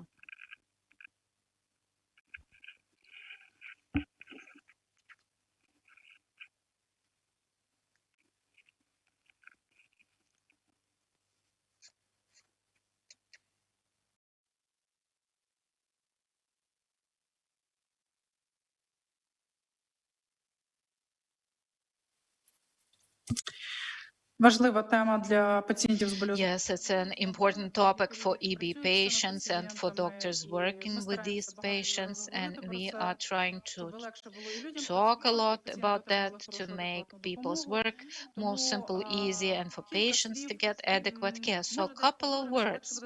Maybe there'll be some repetition, but it'll be easier to memorize with regards to the management of these patients. So all patients are managed according to up-to-date protocols and guidelines on EB patients management. It's a global guideline officially translated into Ukrainian. It's on different websites, international websites. So all the information, all the necessary information is there, wonderfully presented, and tables about the bandages and how to work with complications, bacterial complications, how to provide care, manipulations, procedures, G-tube gastrostomy managements. Everything is written really well in those guidelines. It's moreover, it's in Ukrainian for doctors who would like to find useful information. So of course, bandaging, changing bandages is difficult and it's painful. So important to take care of wound management. So this is processing once a day. So if this is a almost healed wound and there is a residual epithelialization, sometimes patients, they leave it on 2-3 days for adequate epithelialization. So that's why if it's a fresh wound, it's painful wound, the sooner you do the debridement and put a clean one on, the better. So if a patient is taking a bath, everything is prepared for the bath, plus for bandaging. That bandaging needs to take place right after bath taking, or for cleaning, if it's a cleaning or debridement of the wound with antiseptic agents if there are no other methods of cleaning are available. So, okay, so it's cleaning and then putting a sterile new clean bandage, fixing the bandage and changing it depending on the condition of the wound, of the square area affected, so on and so forth. So there is a preparation to bandage changing. You prepare a place, everything needed for bath.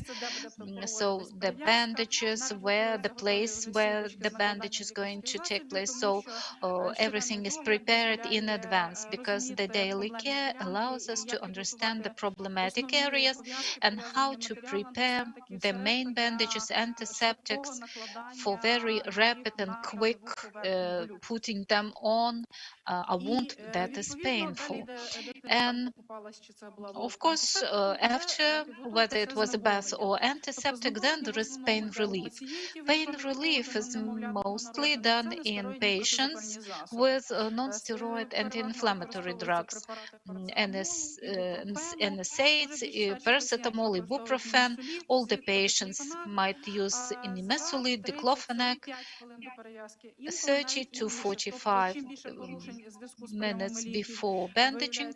So the more damage to mucosa and skin, the more impaired the absorption. So sometimes for some patients, probably 1 or even couple of hours of preparation is necessary for that drug to absorb and provide a good effect. So the timing is chosen individually. Then if the eruptions are very painful, there is a specific pain relief with amitriptyline, gabapentin, and combined therapies. If necessary, narcotic analgesics are used. And in newborns, first days of life, solutions of saccharose or glucose can be used. Also, local pain relief for wound is used. The only thing that morphine in solution is not available for patients to use at home. That could be done and applied only in the hospital because it's a controlled drug. And morphine is mixed with hydrogel, so we can add to hydrogel lots of things, that antibacterial agent and other things, and put on top of a wound. And also pain relief, while the wound is still fresh and painful, could be applied on a daily basis and put a bandage on. So we are preparing everything. So that's what we were saying before, the bandages and all the materials and special towels, clean clothes, antiseptics, sterile needles or scissors that would be used.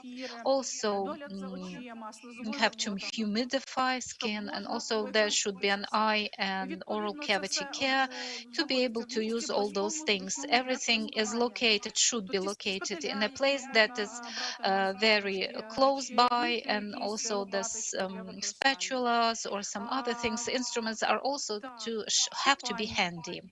Speaking about bathing, so what do we use for bathing? Isotonic salt solution or hypotonic should be used, not to dry, not to provide dry, excessive dryness to skin. If there is no purulent wound, so that would be enough for adequate cleaning. If there is usually, if there are no purulent wounds, making water softer is better for like for atopic skin. The skin in a powder could be used in wet wounds, so it could be added to the bath, or just applications, using applications. And if wound is infected, antiseptics should be used. Ideally, those that would not require rinsing should be used. And after them, the bandage soaked with drug could be applied on top of that. If it's a gel or solutions or foam solutions, they need to be rinsed off. Like, for example, betadine or fluorhexidine also can be used on top of an infected wound. 1 to 10 is quite an aggressive solution, and there is a higher risk of absorption in big wounds. So in order to avoid burning, the dilution should be 1 to 20. So it should be done a couple of times to clean skin, and then you switch to a regular isotonic. And if it's an infected wounds, you can use the solution or acidic solution or the bleach solution.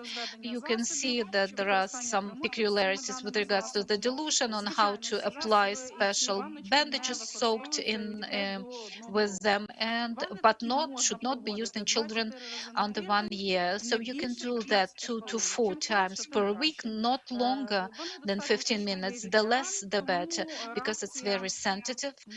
Children are very sensitive, and babies can react very negatively to such bathing.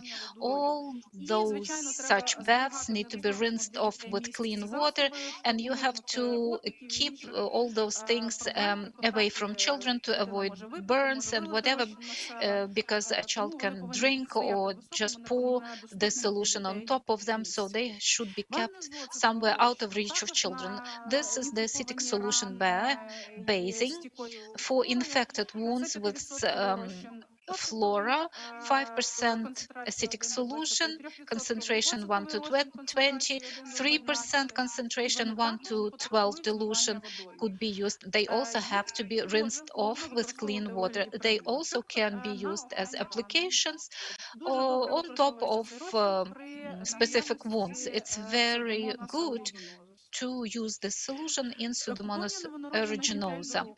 Bathing in babies under 1 year, it's recommended to use antiseptic Optinisan tissues or the Optinisan solution or Dermol 500 and isotonic salt solution as well. This is the agents to clean skin without water.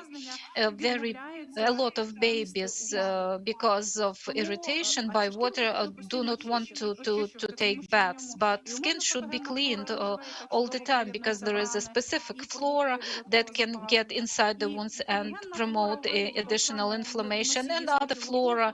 For example, there are some staphylococcus carriers or streptococcus, so skin should be cleaned. You can use foams that usually used in the elderly patients or patients in bed that might not be rinsed, as you just use a tissue or a towel to get away it. Dressing materials are specific one, not adhesive, easily removable, not to give pain to the children. We have a good choice in the market of those materials. We have silicone meshes by several manufacturers. We have sterile synthetic tissues which are soft. You can clean the wound with it, and also the spongy dressings are present, and they are paid by the state, provided by the state. Those are silicone meshes, epithelium, Trauman silicone, and mesh dressing with neutral ointments, non-silicone one, impregnated. They are nutritional, they are not adhering to the wounds. Vaseline, Urgotul. Unfortunately, we don't have Urgotul in our market. It's a good soft mesh, convenient in use. Patients do like it a lot, and also we, doctors. Also, Bactigras and Gelanet products, but we don't have them in our market. Adaptec is also missing in our market. Mepilex Light is well known to everybody. Patients do use it for their wounds. It is provided by the state, like from dressing. Mepilex transfer is used like a primary layer to remove exudate, thanks to this very thin mesh. We don't have polymem in our market. The dressing gauzes, mesh gauzes, they are of lightweight and allows easy movement. Also, the tubular products to be fast, reflex.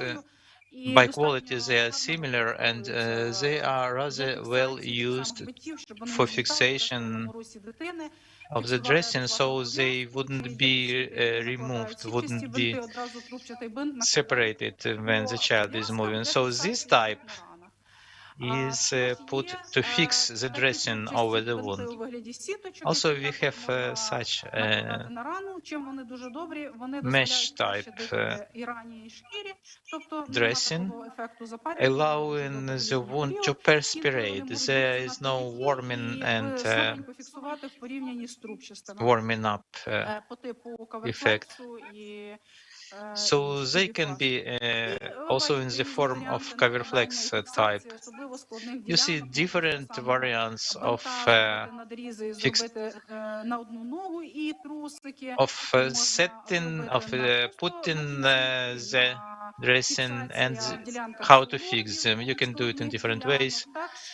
There are special modes to impose, to put this dressing on the joints in the difficult areas. Also, there are fixing special clothing. You can use them to put on axillary folds and on the buttocks. They help to fix the dressing very well. You can take a couple of sets of kits. They are of a multi-use. There are pants and mittens to help the fingers, to separate the fingers. Also, combination of means. You see, the mesh is used like the primary layer, and then it is covered by segmental or foam type dressing. And obviously, they can be used in one layer, like foam dressing put directly on the surface of the wound, and patients do it frequently. Accordingly, they are removed easily without injuring the skin. Also, they used to separate the fingers, especially if there are some wound areas on the fingers or on the palm, to prevent growing of those wounds and help to humidify these areas. Frequently, wound healing means are used based upon petrolatum, dexpacinol, and also zinc-containing means like pads, creams, ointment to heal the wounds. There are gel means to dry the wet wounds and to clean them. They can contain antiseptic, instillopelterazole, instilloglyflaminal, and others. For dry creams, we use the relevant means to create conditions for healing in a humid environment and to better healing of wound margins. What complications can we meet in patients' wounds? For the first, bacterial, microbial, or fungal complication. These are frequent complications because unfortunately the patients are not so frequently visiting the doctors. They do not always control the flora. Sometimes they use antibiotics or antiseptics with no proper control. And also wounds are activated by such triggers like hot weather in the summer and warm dressings when the wounds are warming up, and it promotes colonization by both bacterial and fungal flora. Staphylococcus aureus and Pseudomonada are most frequently met bacteria. Also, there is Escherichia coli, etc. But those two types are most frequently encountered. During a prolonged topical use of antibacterial use, we have frequent fungal infections with different kinds of candida most. Albicans is most frequent, but there may be other types. Another important complications is deformation, appearance of deforming scars and mediums in the under knee folds in the axilla areas due to contracturas, and such deformations are appearing, and they restrict the mobility of the patient, and very often are reason or cause of disabling the patient. Also, hypergranulation disorders or gel-like wounds is a variant of hypergranulation. It impairs the healing because these areas are very painful. They are not infected, but there is an excessive growth of the tissue.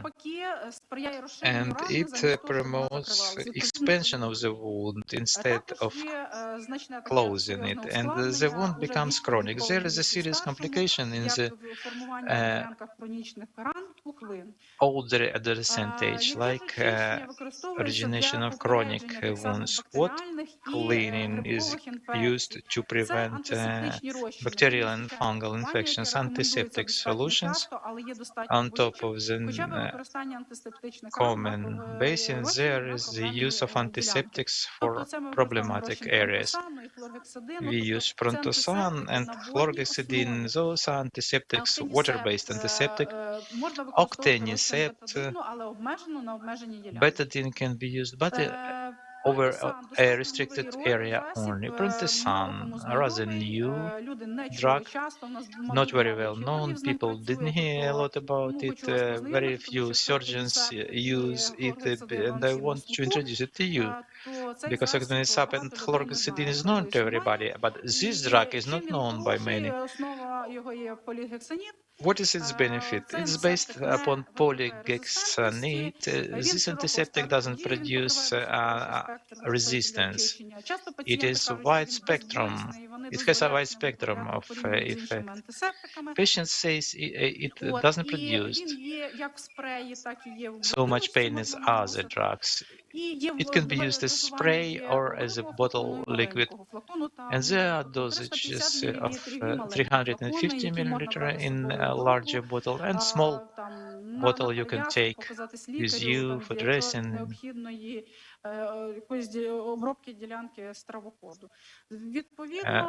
When you need to treat some area of esophagus. Prontosan. Так, ну і звичайно, він якраз покриває чим флору, це бактерицидний ефект стафілококки, ентерококи, синівнівна Flora, the bactericidal effect of Staphylococcus, Escherichia coli, and intestinal bacteria. Also, we actively use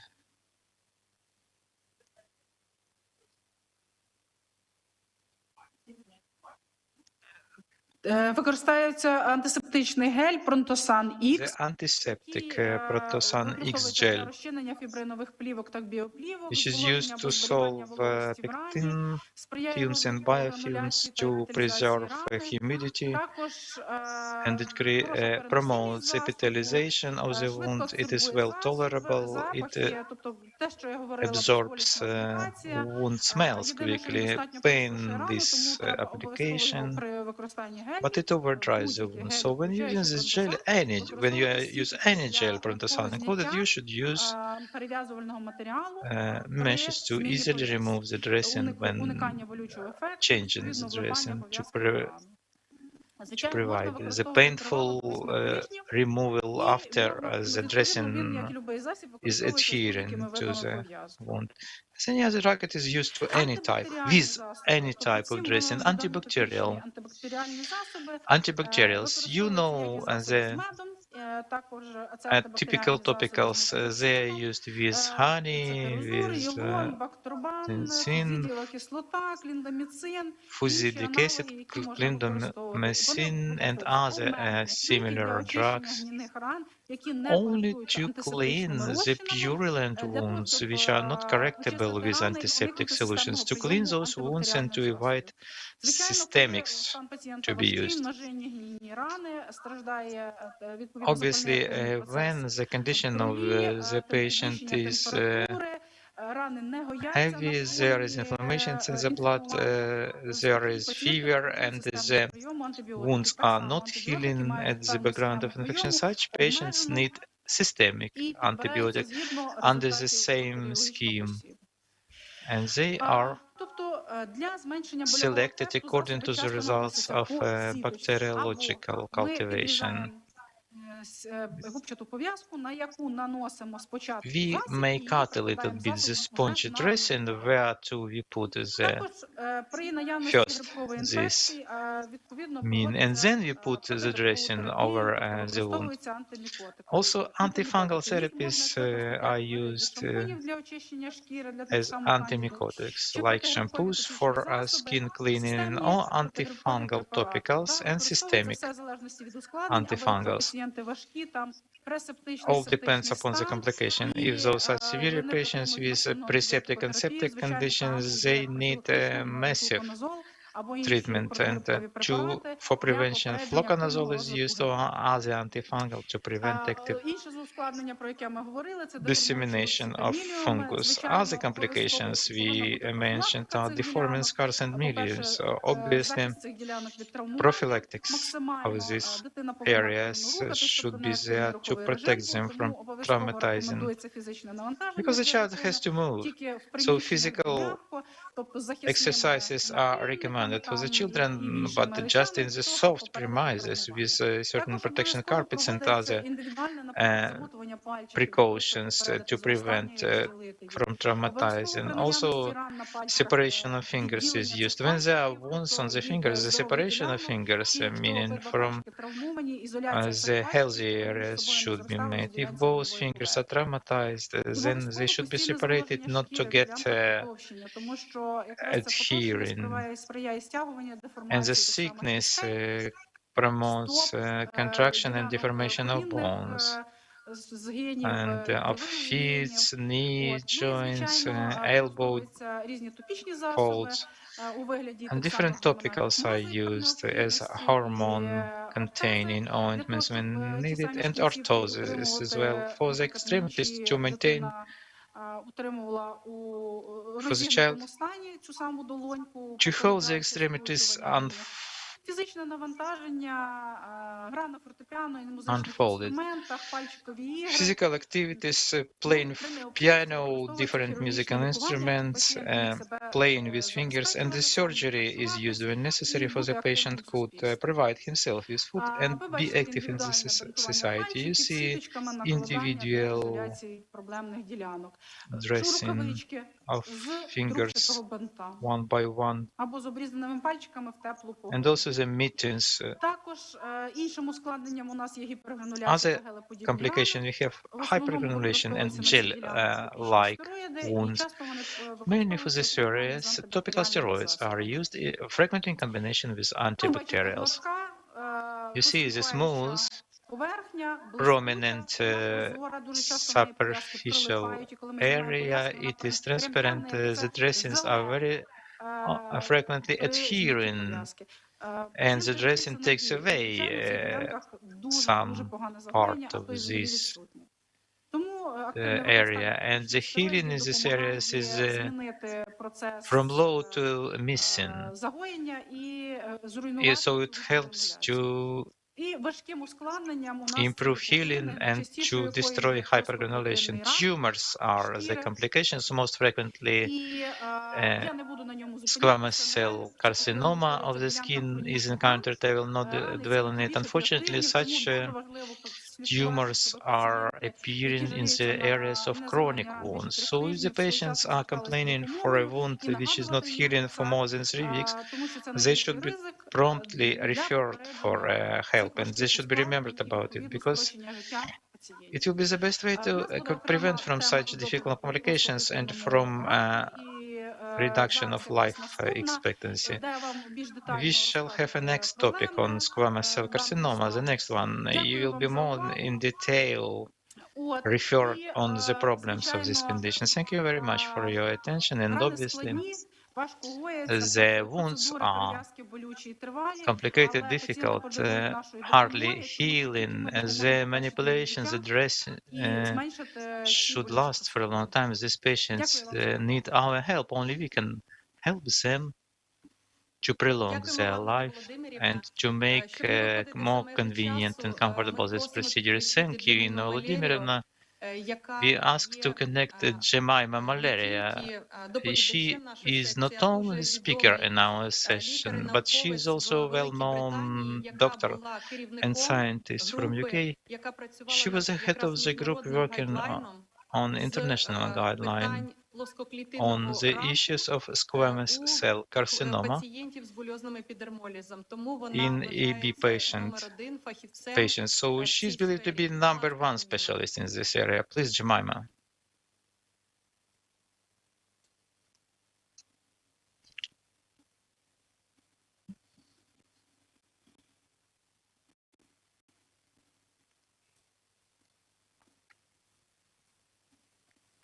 Hi, I'm Jemima Malaria. I'm going to talk about EB cancers.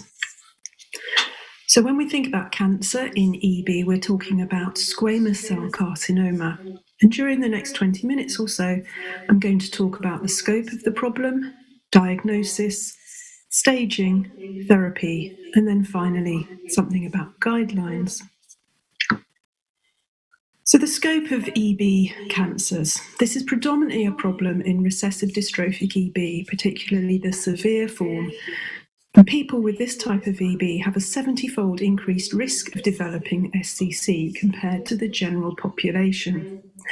But it's important to recognise that other EB types, notably intermediate junctional EB and other forms of dystrophic EB, can also be at risk. The risk, as I've said, is greatest for severe recessive dystrophic EB, and even if your practice is predominantly paediatric, you need to be aware of it, as this has been described in a child as young as 6 years.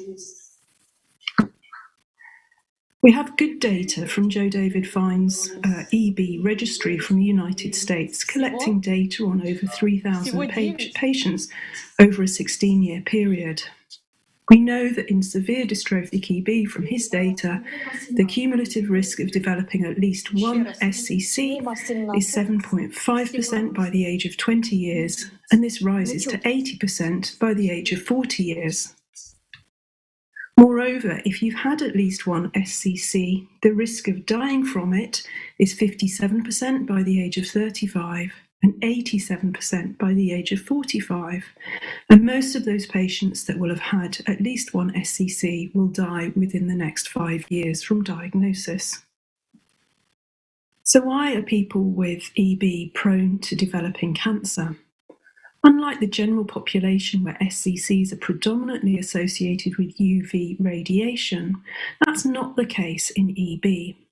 There are genetic factors and particular mutation signatures that people with EB can develop that predispose to cancer. Fibrosis through increased TGF-beta signaling is also important and seems to make a much more permissive stroma for cancers to, first of all, be initiated and to spread. Inflammation is another factor that's important in EB cancers, as is microbial colonization. And obviously that's a major thing for people who have chronic wounds associated with their EB. And finally, lack of type 7 collagen in recessive dystrophic EB can also have a profound effect on innate immunity that seems to be important in carcinogenesis. Now, I've mentioned that this can be a problem in young individuals. This was a 13-year-old who developed his first SCCs on his knee, and here we can see a 17-year-old who developed her first cancer on the thigh.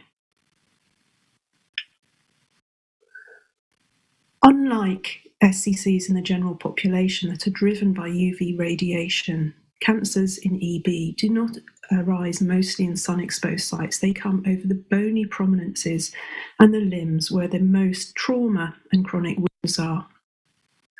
Looking at our data from our patients in London from a 28-year-old period, if you look where these tumours arise, you can see they're predominantly on the hands, on the feet, and the lower legs. The red symbols that you can see here are patients with severe recessive dystrophic EB, and there's a lot of clustering around these sites. But also the blue areas, which denote patients' tumours with dominant dystrophic EB, are also mainly on the lower legs. This is a large tumour on the dorsum of the wrist in a patient with severe recessive dystrophic EB, and another on a patient's hand. So these areas that get most traumatized, have the most scarring, are those that are at risk of developing cancer. Patients can also get multiple primaries. This patient has 2 distinct primaries arising in different parts of the same hand. When you look at them histologically, tumours are often well differentiated, but despite that, they behave very aggressively. And we know that they can metastasise despite having clear local excision margins. So what do they look like? I think that can be very difficult. You may just find a wound that's not healing up. EB wounds tend to heal and break down, but in a wound that's stuck, that's not healing up at all, the margins are just very persistent, you would need to think about SCC. Some tumours can be exophytic, like this one, also on the ankle, or here on the hand. Some patients may have hyperkeratotic wounds that are a marker that there's an underlying SCC, here on the leg and on the hand. Wounds may look very innocuous. This patient with an itchy form of dystrophic EB pruriginosa, had this squamous cell carcinoma.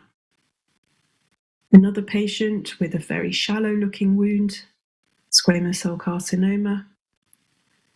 And a patient with dominant dystrophic EB who just felt that her skin was different in this area, was a squamous cell carcinoma.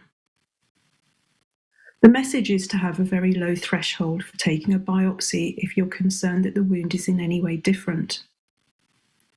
And the way that we'd usually do this is to take little punch biopsies from around the margin of the wound, if it's a size of a few centimetres or more, just to avoid missing it through sampling error.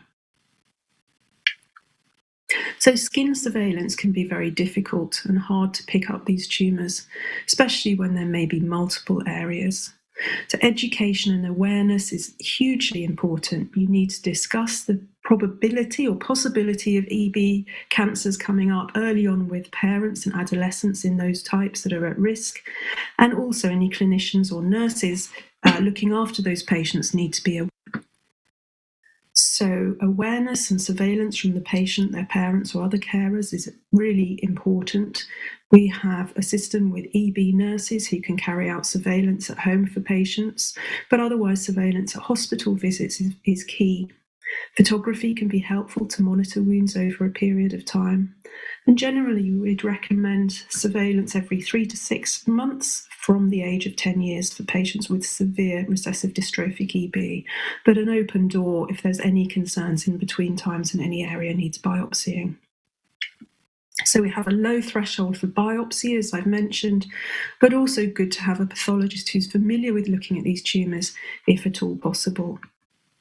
And as I've said, if there's any concern about a wound, taking those punch biopsies under local anaesthetic for evaluation. Moving on to talking about staging, if there are palpable lymph nodes or lymph nodes on ultrasound, you can do a fine needle aspirate. If that's positive, we would usually offer regional lymph node clearance, but be aware this might not pick up micrometastases. Sentinel lymph node biopsy has been done in limited numbers of studies in EB cancers. We're not sure that there's any advantage to this over just doing a fine needle aspirate, and the evidence is really lacking, and it can be technically difficult to do. CT and MRI scanning can be helpful to assess the extent or the depth of the tumour, particularly looking before surgery whether the tumour involves any deeper structures. But in terms of picking up metastases or changes elsewhere, it may not be terribly sensitive. The gold standard looking for staging would be an FDG PET CT scan. As an example, this is a patient who'd had a cancer, an SCC of her right arm, who then had some deposits in her right axilla. And this is shown up on the PET scan here. We can see there's increased axillary uptake in the patient. The crescent-shaped structure to the right of this is her heart, and the little bean-shaped area at the bottom is her bladder, picking up the isotope. And when combined with the CT scan images, you can see that there are increased bulky lymph nodes in the right axilla, corresponding to the increased PET uptake, combining the two to give a heat map of where the metastatic spread is. So what about treatments? We can break these down into surgical, regional, adjunctive, preventative, topical, and newer targeted therapies, and I'll mention each of these in turn. So surgical excision, primary excision with wide margins is the gold standard. If you can manage 2 centimetre margins, that's great. Sometimes that's difficult due to the anatomical location of these tumours. Mohs micrographic surgery has been done in a limited number of cases in EB. Technically, it can be very difficult to do. We also know that these tumours tend to metastasize or recur, even with wide local excision. So the role of Mohs, where your margins are narrower, may be less valid. If you have local recurrence of tumours or symptomatic regional lymph nodes, you can also take a surgical approach to these. Regional lymph node clearance we've already talked about, or difficult to manage lymph node wounds. In this situation, radiotherapy can also be helpful as a palliative measure. People are often concerned about delivering this to people with EB, but if given in smaller, more frequent fractions, it can be tolerated.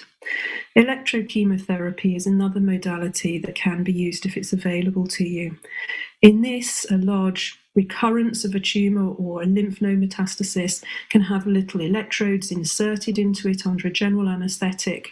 You then give low-dose systemic chemotherapy, intravenous chemotherapy, for example with busulfan, and then at the same time pass an electric current through the electrodes into the tumour mass, which makes the cells more leaky so that they selectively take up the chemotherapy with minimal risk of systemic toxicity. Radiotherapy can be helpful, as we've said, for regional spread, but also if there's local spread or distant spread, for example, pain from bony metastases can be helped. It can be given safely in reduced size fractions, sometimes more frequently, to limit the damage that's done to the surrounding skin. Conventional chemotherapy with agents such as 5-fluorouracil and cisplatin tend to be not very effective against these tumours, so generally we would suggest avoiding these. This is a lymph node metastasis at the elbow of a patient that had a more distal cancer, and she was treated with radiotherapy to palliate this. What about prevention? Well, systemic retinoids can be helpful in other situations where patients are prone to recurrent multiple SCCs, for example, those on immune suppression after solid organ transplants. There has been a small study showing that systemic retinoids are tolerated by people with EB, but there can be difficulty, for example, monitoring because IV access can be difficult for blood tests. Also, they usually come as large capsules, which can be difficult if you've got esophageal strictures in EB. And also, we're not sure when they should be started. Should it be at a certain age or when a patient's had their first tumour? Also, one might worry about the potential for rebound. If those were stopped, that patients might develop more cancers. Topical therapies can occasionally be useful, specifically imiquimod, 5-fluorouracil, or photodynamic therapy. One would mainly think about treating dysplasia or in situ disease with these modalities, but sometimes you might find that you've got positive histology at an excision margin in an area that's anatomically not suitable for further surgery, and in that instance it might be helpful to try one of these. In addition, we've used it to try and flatten and palliate wounds. This was a woman who has a large SCC on the dorsum of the wrist and also more distally over the dorsum of the fingers. Using imiquimod caused quite a lot of flattening of the tumour and a little bit of reepithelialization, which made the wound less difficult to manage. There's been a lot of attention more recently with some more targeted therapies. So epidermal growth factor receptor antagonists, such as cetuximab, have been used in a limited number of patients. One of the drawbacks from this is it does require intravenous access, which can be a consideration. Tyrosine kinase inhibitors such as erlotinib have also been used in a handful of cases. One of the advantages here is that treatment is oral, which may make it easier to manage.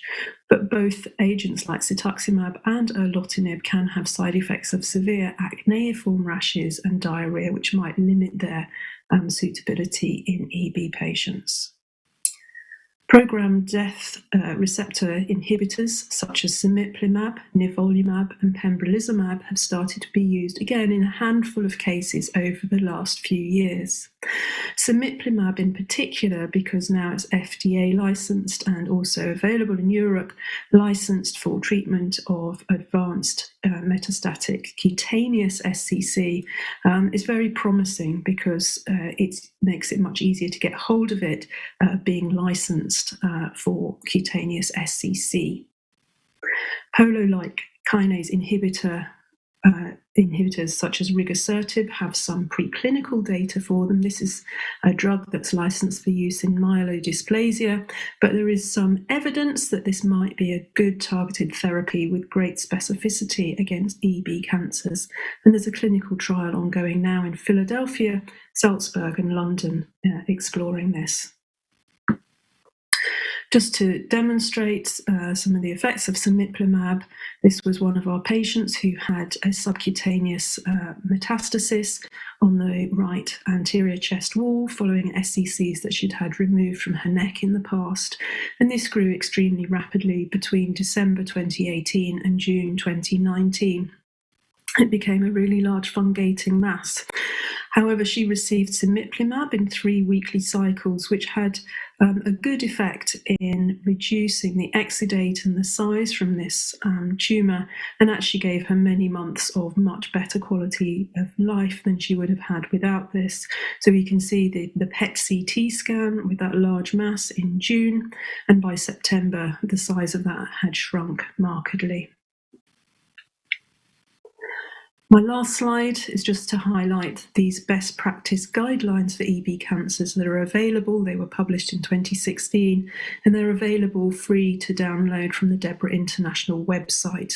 And we will be planning to review these and add to them based on the literature over the last few years, particularly with some of these new targeted therapies. So watch out for those when they come out and are published. But in the meantime, hopefully this forms a useful framework for those of you dealing with EB cancers. Thank you very much indeed.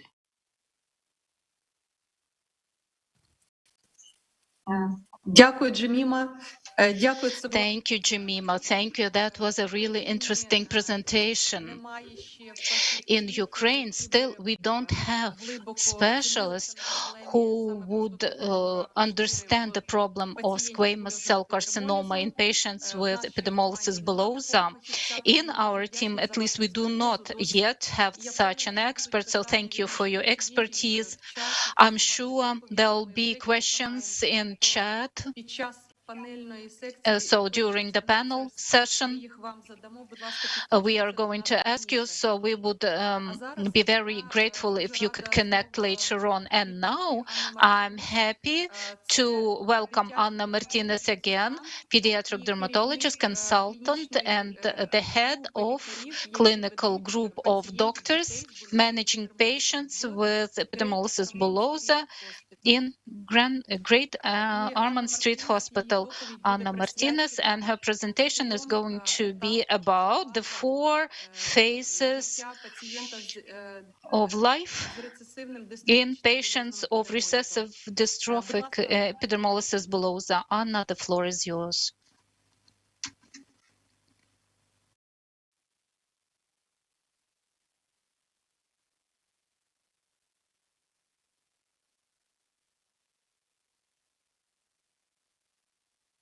Thank you for asking me to present at your meeting. I'm absolutely delighted to give a talk on the 4 stages of severe recessive dystrophic EB. I hope to be able to join you for the question and answer session shortly after this talk, and look forward to taking any questions. I have the following conflicts of interest. So working with EB patients, and I do paediatric EB over the last 25 years, I've observed 4 distinct phases in children with severe recessive dystrophic EB, and each phase brings its own challenges. So I've divided these phases, which I feel fit clinically, from birth to 18 months, from 18 months to 10 years, from the age of 10 to 20, and then over the age of 20. And this is a schematic diagram here. If you look at the severity on the y-axis and the time on the x-axis, the inside of the body, the internal, is inflammation, and then the red line affects the skin involvement. So on this graph, you can see from birth, there's very little internal involvement and a little bit of skin involvement. And over time, the red line, the skin involvement, increases. The inflammation internally and externally come together around the age of 10, and then the lines progress similarly. So looking at the first phase from 0 to 18 months, during this time, it really depends actually on the skin damage present at birth. And sometimes if there is extensive cutis aplasia, that actually can take months to heal, and often heals with scarrings. But generally, if there isn't a lot of absence of skin at birth, then wounds tend to heal, and they tend to heal relatively quickly. And weight gain is also often very good or satisfactory with dietetic input from this period of time. This is often thought of a sort of honeymoon period of time when things are actually relatively stable. And that's because there's little in terms of internal inflammation. The next phase is from age 18 months to 10 years. And here we see that the wound burden advances with skin colonization. And although wounds heal, so they're rarely chronic, they're rarely open for more than 21 days, they're reoccurring and they're dynamic. And we'll start to see the first signs of internal involvement. And this is manifested through inflammatory markers that are now elevated, such as ESR, CRP. We can see weight faltering and starting to dip at this phase, as well as the first signs of anemia and esophageal involvement, leaving scarring. And this has also been published and recognised in the Natural History of Growth of Anemia in Children with EB last year in 2020. Phase 1 and 2 actually present a window of opportunity for anti-inflammatory therapies. And this is because inflammation is not huge at this point. And it also potentially has offers an opportunity for anti-fibrotic agents, such as losartan, which could decrease elevated TGF-B signaling, which is seen in the skin of patients with severe recessive dystrophic EB. And this could be a therapeutic benefit in this group. Phase 3, from the age of 10 to 20 years, is when we see that the internal involvement is similar to the external involvement. So these graphs of severity come together. Skin involvement continues to increase. And now we start to see wounds that are chronic. So they're there for over 21 days. We see bacterial colonization, and a depletion of skin stem cells is very likely to be occurring, along with multiple comorbidities, which makes a dramatic reduction in the ability to heal. There are massive levels of chronic inflammation during this time, and this inflammation affects 4 major pathways internally. And these pathways include growth hormone and insulin-like growth factor 1 axis, leading to growth failure, growth hormone resistance. It affects the bone regulatory pathway, leading to osteopenia, osteoporosis, and vertebral fractures. It affects iron metabolism with massively elevated hepcidin levels, leading to anemia of inflammation. And also the hypothalamic pituitary gonadal axis, leading to pubertal delay. And we see direct correlation with the skin fragility and absence of type 7 collagen and inflammation, which drives the internal complications. From this point on, anti-inflammatory therapies are likely to be much less effective due to the level of inflammation that's now present. Now, from the age of 20 onwards, we see a steady progression of severity, both internally and externally. And the wounds are chronic and they very rarely heal. Patients are at high risk of developing squamous cell carcinoma, a life-threatening complication of this severe type of EB. Tumours are well differentiated but grow rapidly, often on the extremities, with a mean survival of only 2.4 years for this subtype. And I'm sure Professor Malaria will be talking about this shortly. Anti-inflammatory therapies and anti-fibrotic therapies during this phase are really unlikely to lead to any meaningful improvement. So in summary, it's very easy to underestimate the disease severity at first, particularly in infants with severe types of EB. It's vital to get an accurate genetic diagnosis as soon as possible. Understanding the natural history of each subtype of EB is critical to provide the best current care in order to proactively preempt and manage the complications, such as weight decline and anemia that we see in recessive dystrophic EB early, around 18 months.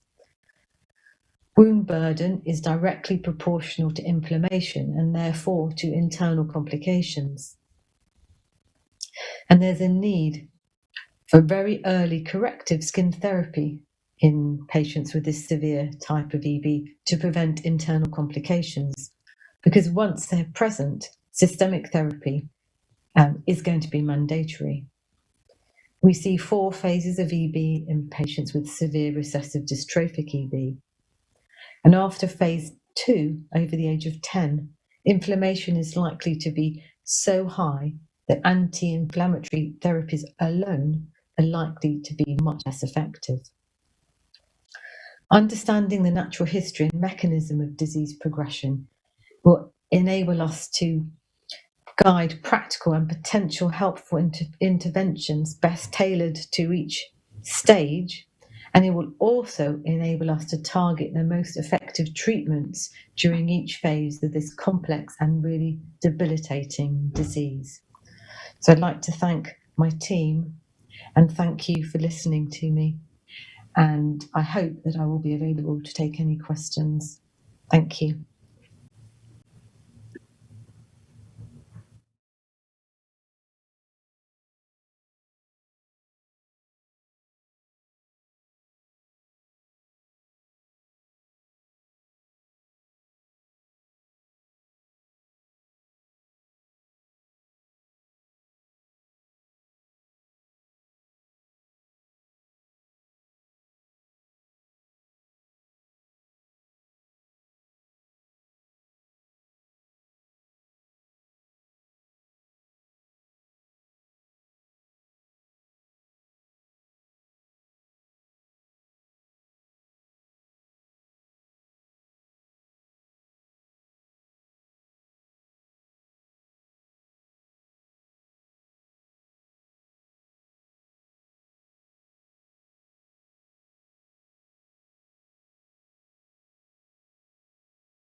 Anna, we have questions for you. Thank you for your presentation. Can you switch on your camera, please, so that our participants see you?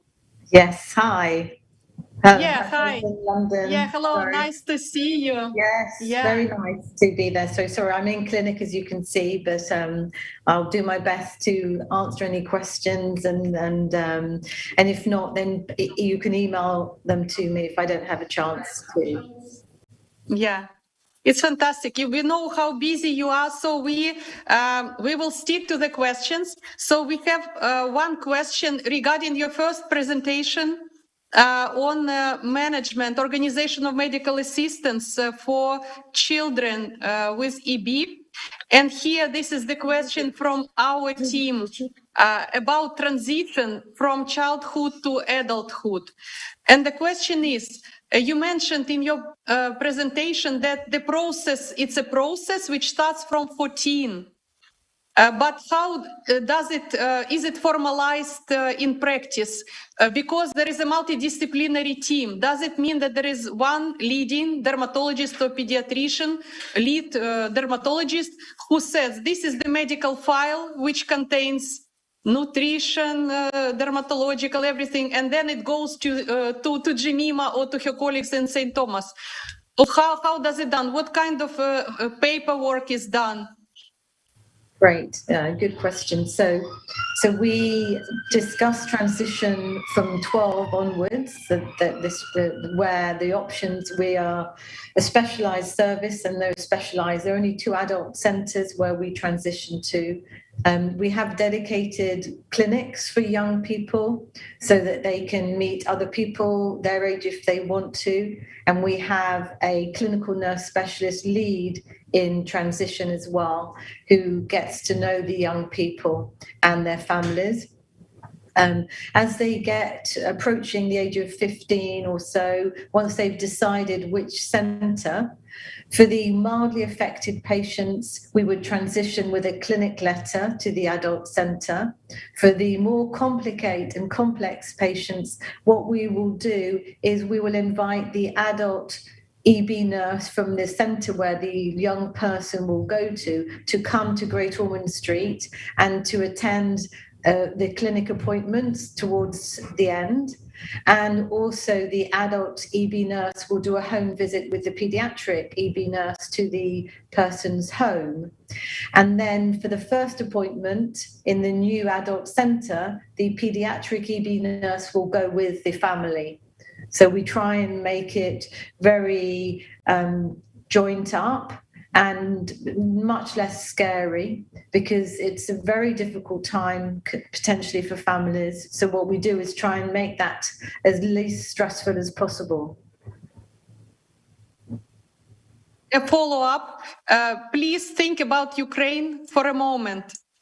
Currently, we don't have adult medical unit in the hospital for EB. We only have children's set up for EB. And we have 2 options now, whether to actually convince the management of our children's hospital to accept adults. Of course, provided licenses are available for adults among children's dermatologists and doctors. So this is the first option. Stay with the children's hospital until the adult services is established. Second option is actually to start working with the adult hospital from the zero, provide trainings and raise people there. So which option would you prefer? And question is that our patients are very small. They, they could be as small as children, even if they are adults. Will it be logical to focus on adult hospital, given that all equipment is for adults, not for small adult patients? I think, these are really good questions, and these are important discussions to have. But I think we have to understand that actually the young person is an adult, and psychologically they need to be with their peers. And they are, even though they may be smaller physically, emotionally, and from a psychological point of view, we feel that they should be with their peers, with the same age group, and have the provision in an adult service. And we work really strongly to make the young people with rare diseases and adults independent. and to take over responsibility for their care. So I'm not saying that it's easy, but I would think that working with the adult centres to set up a service for young people with rare diseases and EB for adults is really important. Anna, and we have also questions from patients, from participants of the conference, and from our clinicians. And I would like to give the chance to Dr. Natalia Balatska to raise this question to you. So, Natalia. Nice to see you, Anna, here. It's very great pleasure to listen you and your sharing sharing of your knowledge. We have some questions regarding nutrition. How do you think, what is the role of nutrition in progression of EB, especially cutaneous manifestation and inner organ manifestation? And what is the role of gastrostomy? Maybe it is better to prescribe gastrostomy as early as possible, for example, at 8, 9 years old. Maybe it will prevent from severe complication in such children. Yeah, good question. So nutrition, as we know, as pediatricians, is paramount. It's absolutely essential to get it as good as possible and to have expert dietitians who are used to managing people with EB, because it's complicated. But dietetic input from early on, shortly after birth, is really important to establish a relationship with a dietitian, because that support will need to be increased and intensified over time. I think with the severe types of EB, gastrostomies can really have a very important role. And I would urge that those discussions take place very early on, even whilst a child is still thriving, because it's much better to understand, and for the families when they're in a better place, to know that actually it's not a failure when they can't keep the children's weight on track. It's just part of the disease, and that nearly all children with severe recessive dystrophic EB will need supplements. And gastrostomy, if they placed early, will actually optimize growth rather than waiting for the growth to have fallen off the centiles. It's much harder to catch up then at age 8 or 10 than if the gastrostomy is placed early around the age of 3 or 4. So rather than wait for the weight to be well down off the charts, think about it really early, get a really good relationship with a dietitian. Don't sell the gastrostomy as a failure. This is part of the care. And until we have better treatments, it's really essential to have nutrition at the forefront of our medical management, because it is fundamental to the care. Absolutely. Well, like a continuation of our discussion, what is your opinion about anthropometrical data? So some scientists suggest to develop percentiles which are special for EB patients. What is your opinion? Sure. Yeah, I'm glad you asked me, because I have a very strong opinion about this. And absolutely not. We do not need centiles for EB patients. We want EB patients to grow like their peers along centiles. You know, we want to keep these children's weight on track. We don't want to aim for suboptimal weight gain and growth. You know, we are in 2021. We want to make huge improvements in the day-to-day care. We want these children, and we know with early intervention it is possible to maintain centile and good growth in children with even the severe types of EB. So no special charts in my view, and my dietitian. Yeah. And one more question from our patients. Mother is writing about child who has congenital deformation of chest keel-like chest. Is mother asked, is it a clinical manifestation of EB or is that a concomitant disease? Maybe did you have children with EB and concomitant bones skeletal disorder, or could be skeletal disorder the symptom of different kind of EB? So I'm not quite sure what skeletal disorder you're referring to, but in my experience, there's no connection with abnormal chest development in children with EB. It's not something that I've come across. So I don't really know exactly the chest deformity you're talking about, but I can't see any obvious connection with chest or rib deformities and EB, with classical EB. Yeah. Thank you. And one more question from mother, from our patients. Is it possible to have allergy for enteral feeding? I mean, like feeding formulas, which we prescribe for EB patients. Sure. Like That's a really good question. In fact, my experience is food allergies is not hugely common or more common in children with severe types of EB. Food allergy is increasing in children with, throughout the population.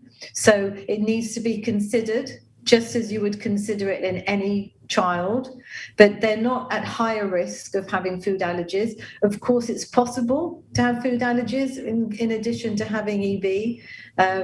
And also it's possible to have gut involvement with certain types of EB and to have protein-losing enteropathies and colitis that will make children intolerant.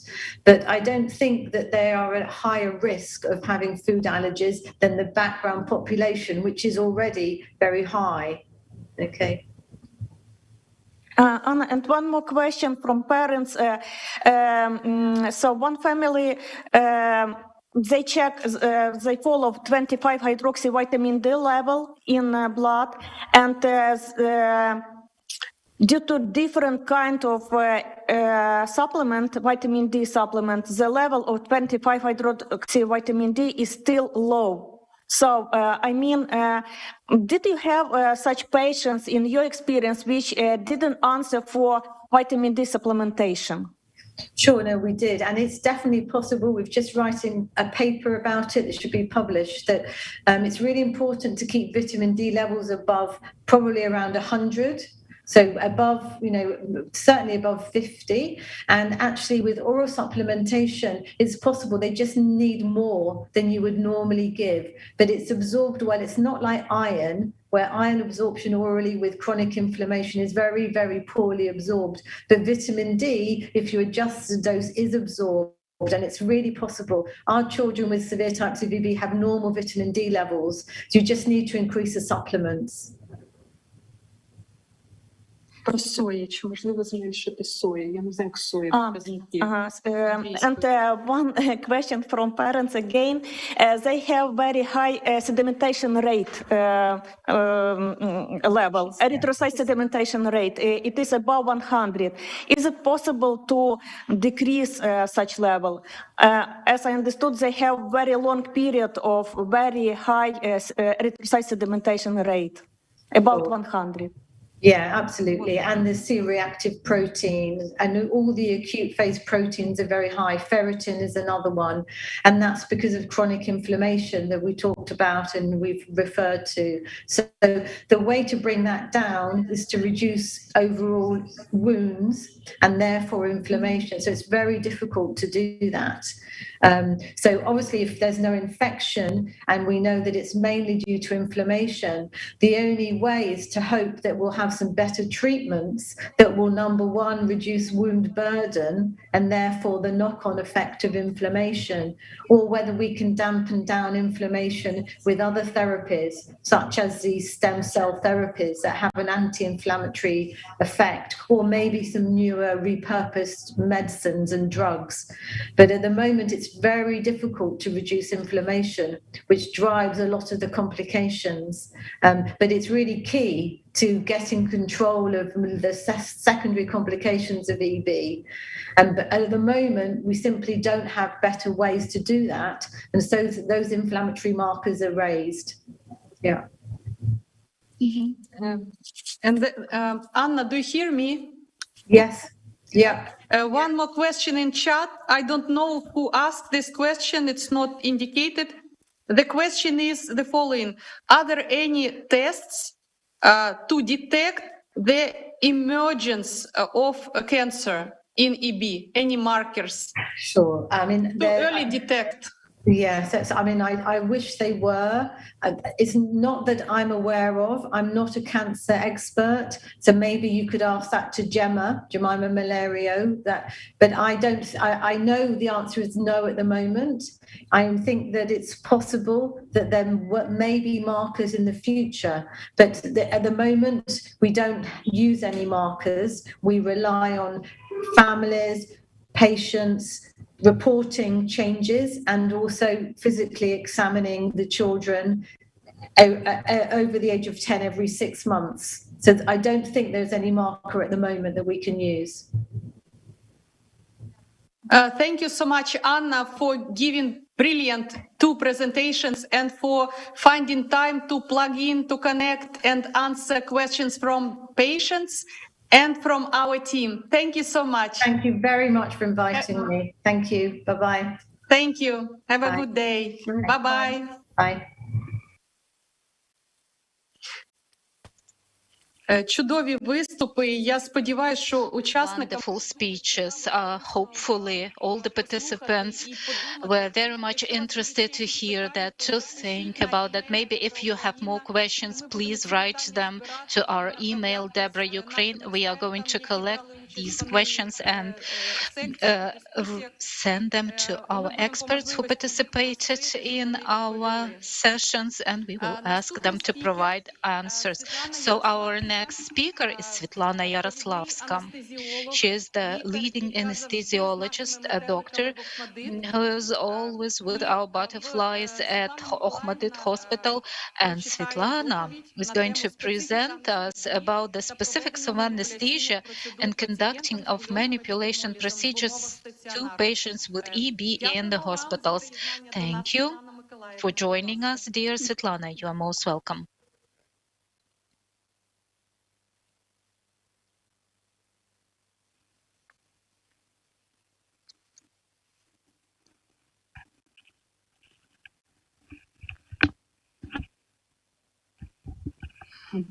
Добрый день всем. Благодарю за возможность. Everyone, thank you for this opportunity. Thank you, organizers, to talk. You heard wonderful presentation from our foreign colleagues and our national speakers about EB. It's one of complicated, difficult, orphan, rare diseases that requires multidisciplinary approach. So thanks to our Tatiana Zamorska, who was able to unite specialists of different specialties in order to provide high quality care to our EB patients, to our butterflies. And thanks, of course, to our foreign colleagues who invited us to their conferences, we were able to use their experience and apply this experience in our conditions. So, okay, about anesthesia, you can see around the patient and family, you can see a multidisciplinary team, and we need to have feedback with regards to treatment of these patients.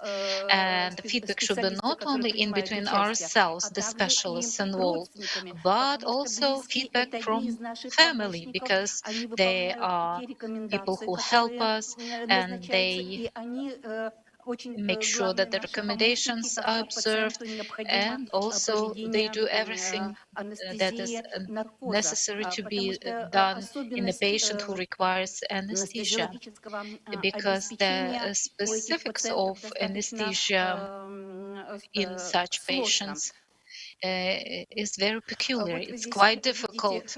So here you can see Tatiana and a patient after anesthesia that was required and wound dressing. So this manipulation was more than 3 hours.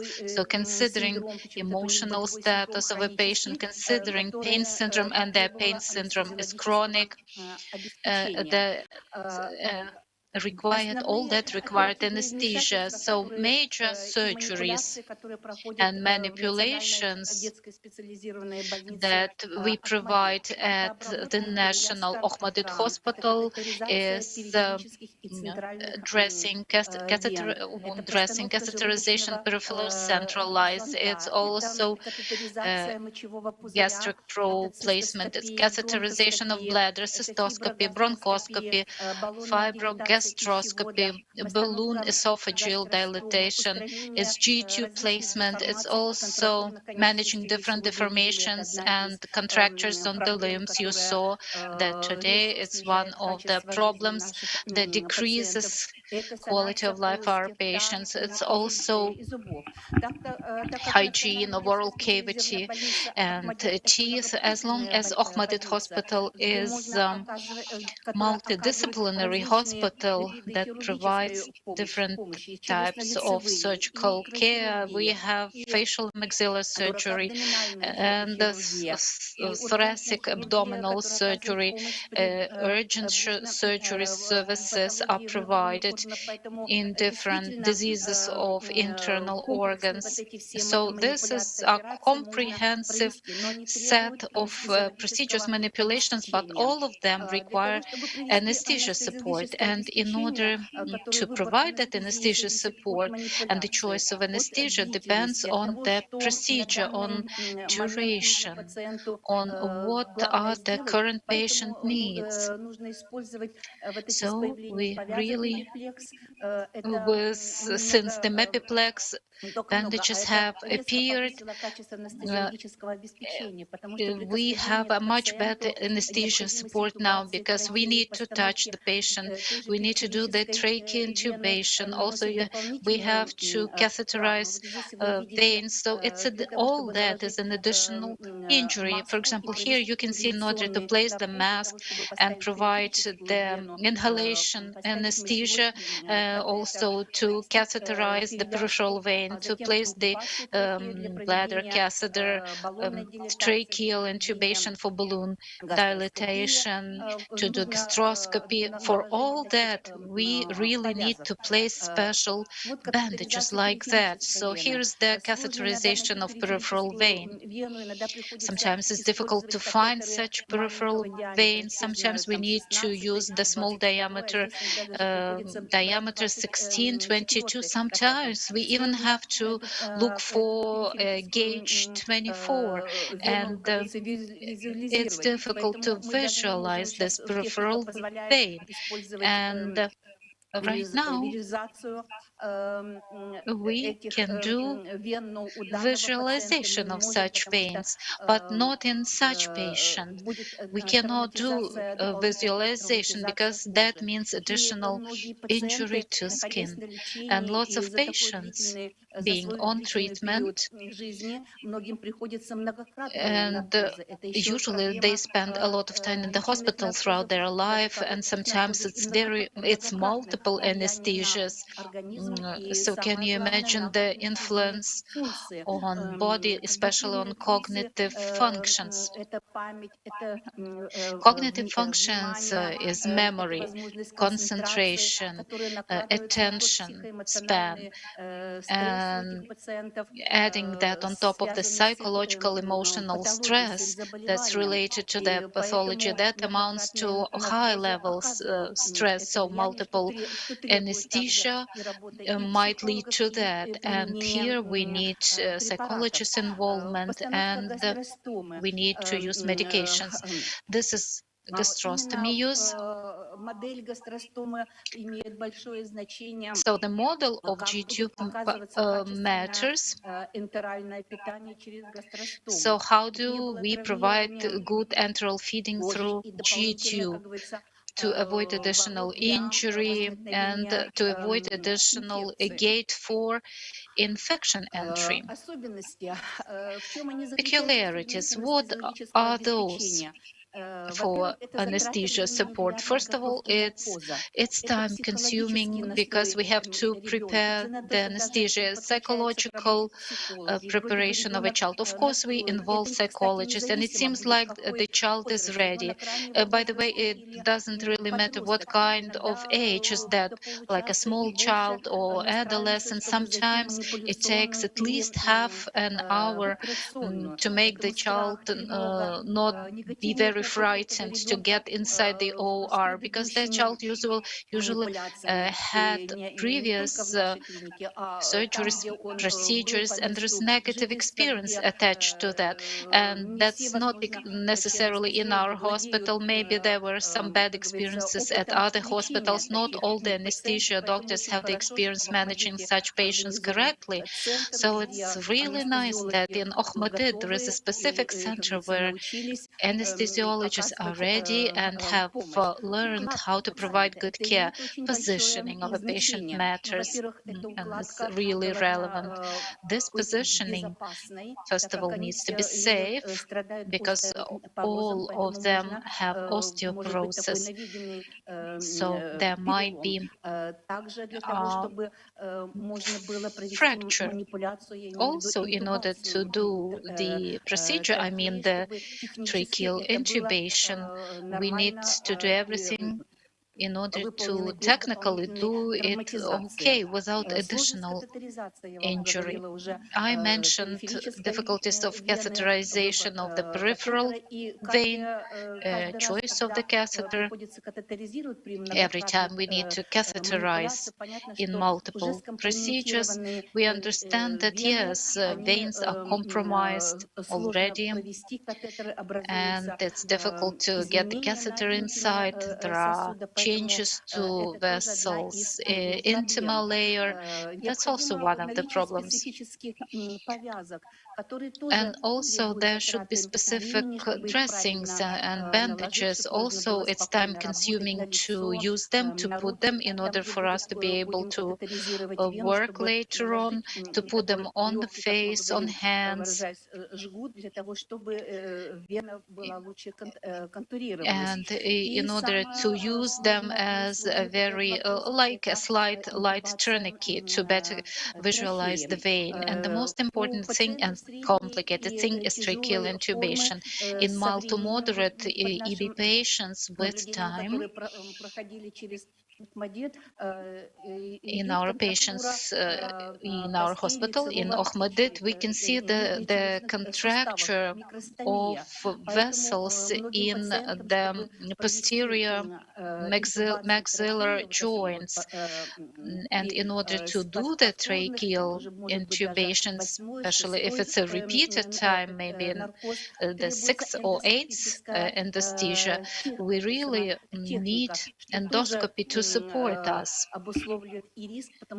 And that also means risks, because any manipulation inside the oral cavity still it's a trauma to mucosa, provoking bleeding, and with some rough movements that might lead to bleeding. Even the gastric tube placement, because some patients need to they need a nutritional tube, and that requires a G-tube placement. That also requires anesthesia. Now about the choice of anesthesia. Now, when we have propofol derivatives, we might say that there is a less negative impact on to a body, but everything depends on whether the hospitals would have the propofol derivatives, thiopental, sodium thiopental, tritamil, the basic anesthesia drugs, and pain relief is done with a narcotic, fentanyl. And special choice is for muscle relaxants, short, middle action, even when the procedure, not the preparation, but the procedure itself is short, like gastroscopy. So we need to use the muscle relaxants of short action. And when we restore breathing and the patient wakes up, sometimes the patient might develop movement activity, motor activity. That also might lead to trauma, additional trauma. If manipulation or procedure was done without muscle relaxants, like dressing change or gastroscopy. Multiple anesthesias. For example, we have a patient who had 79 anesthesias over 5 years. So we need to really control liver function and kidney function to see timely whether there are any changes and provide treatment. For such patients with multiple anesthesias, we usually prescribe hepatoprotectors. Also, temperature regimen is really important. Air conditioning should be off. Temperature regimen should be just normal for such children, not hot, not cold, around 25 degrees Celsius in the OR. Intubation might be difficult also because we didn't have such cases, thanks God, but we have to be ready to tracheostomy if there is a damage, big damage in the area where the tracheostomy should be performed. And there are some technical difficulties. Our ENT specialists are always ready to help us. If endoscopically we are not able to do the manipulation, but the surgery is absolutely necessary. Patients with chronic form of EB have chronic anemia. Very often they need correction with iron supplements, and in some cases there were surgeries, reconstructive surgeries on limbs, gastroscopy. Patients had to have transfusion, blood transfusion. So when we restore muscle tone, we call it soft waking up, so to say. That also time requires time for anesthesia. When we have such patients, we really need to take them first in the day, during the day, in the beginning, and in the OR or in the other room where this procedure is done, we need to calculate time if after them there's going to be other patients operated. And obligatorily psychologists are involved in this work, not only about cognitive functions, but also talking about the mood and attitude of the children and of the relatives. One of the main problems is the pain. Patients have chronic pain. It can regularly become acute after some manipulations. So pain treatment should be pharmacological, and the individual approach is required depending upon the type of EB. One approach is applied in a mild form after surgery or manipulation, Another for severe type. The steps of pain treatment, non-steroid for mild pain and opioids for strong pain. With regular frequency should they be assigned, but sometimes the principle as needed is adhered to. For mild forms, the non-steroids are used by injection if you have catheter. They can be suppositories or syrups. And opioid drugs in pills or as injections if we have peripheral vein available. With strong pain, we use morphine and tramadol drugs. The pain is most frequently combined somatic and neuropathic ones. That is why we have to prescribe gabapentin group drugs and antidepressants. Unfortunately, in Ukraine, there is no liquid form of opioids like spray and drops like Aramov, Ducalasic, and Tramadol, which can be used for the children. Such drug as Aramor can be used in earlier age children. Non-steroids also are limited about age, such as Dexalgin and the derivatives of ketorolactamine group can be used since 16 years of age only. The multidisciplinary approach means pain, because you see bone triggers itching, then comes the infection, bad healing of the wound, and feedback reaction, feedback response, creating conditions for suppurative, purulent septic inflammation. We had patients with high inflammation and high values of procalcitonin, which is a marker of pro-inflammatory response. It's difficult to determine the degree of pain in this population. We try to use this type of visual scale where the child can show with colors the degree of his pain. Notwithstanding all this, the pain, which is permanently, continuously troubling the patient, and the pain can be combined to the itching. So this diagnosis of combined pain and itching is difficult. This problem wasn't solved finally, and it wasn't solved in other patients not connected, not relating to EB. Comprehensive treatment means maintaining temperature mode with no cooling, no overheating, the clothings and the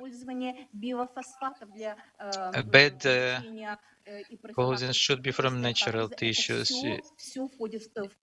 All this belongs to comprehensive pain treatment, psychological component, creation of comfort, communication, pharmacological and non-pharmacological pain management, non-pharmacological coping therapy is in line with the occupational health, art therapy, musical therapy, microclimate of the patient in his room.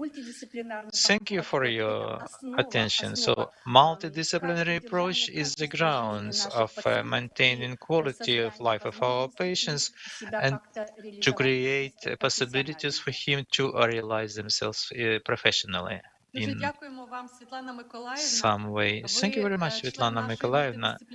You are the member of our multidisciplinary team, and also you are a very sensitive person, and you perceive each butterfly as your own son. I'm very happy that you are always you have a lot of students around you, and you teach them and show them everything connected with EB. More than once we visited you, many times, tens of times, hundreds times.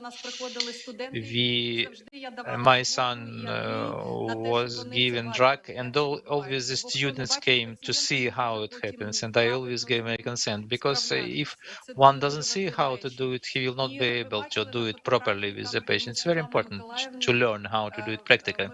On the photo you have seen me and Svetlana Mikolaevna together. I believe in other countries it's very difficult to let the patient to the manipulation room where the child will be fully anesthetized. In our case, it was an exception, and I am very thankful for it, because the child is under narcotic painkilling, and it has to be supported. If not me, there would be -2 arms, 2 hands, and the change of dressing is about 2 hours long, and simultaneously the dressing should be removed, the wound should be cleaned, and debris removed, and at the same time there will be another person who will put new bandage. It is a whole experience. It's a unique experience for Ukraine. By 100% how to manage the patient so that after using pain killing anesthesia, they would have no injuries on the face from the mask, no injuries from catheters, and any injuries connected with the movements of the child when the child is waking up after anesthesia. Have a good day. Thank you very much. Let me announce next speaker, the Doctor of Medical Sciences, Mrs. Natalia Bolaskas. She is a specialist on osteoporosis and on nutrition, and she has very interesting presentation, chronic nutritional deficits in children with chronic EB.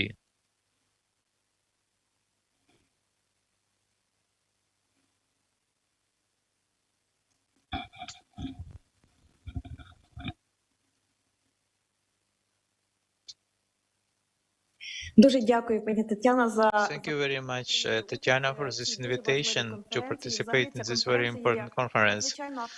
This conference is very topical, both for the patients and for the doctors. This patient unites doctors of different specialties who are working with EB children in the regions. And we are trying in our lectures to focus on those particularities which have to be well understood and implemented by local doctors at the resident place of the children. So my presentation will be more practical for children, how to prevent correctly the development of chronic protein deficiency, in other words, malnutrition in children with EB. We know that children with acute course of EB have such complications as growth retardation and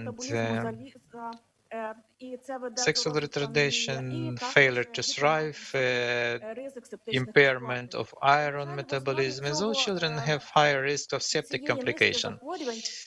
Unfortunately, due to all those disorders, malnutrition results in such a deficiency. What is the reason of it? First of all, the course of background diseases, blisters on mucosa,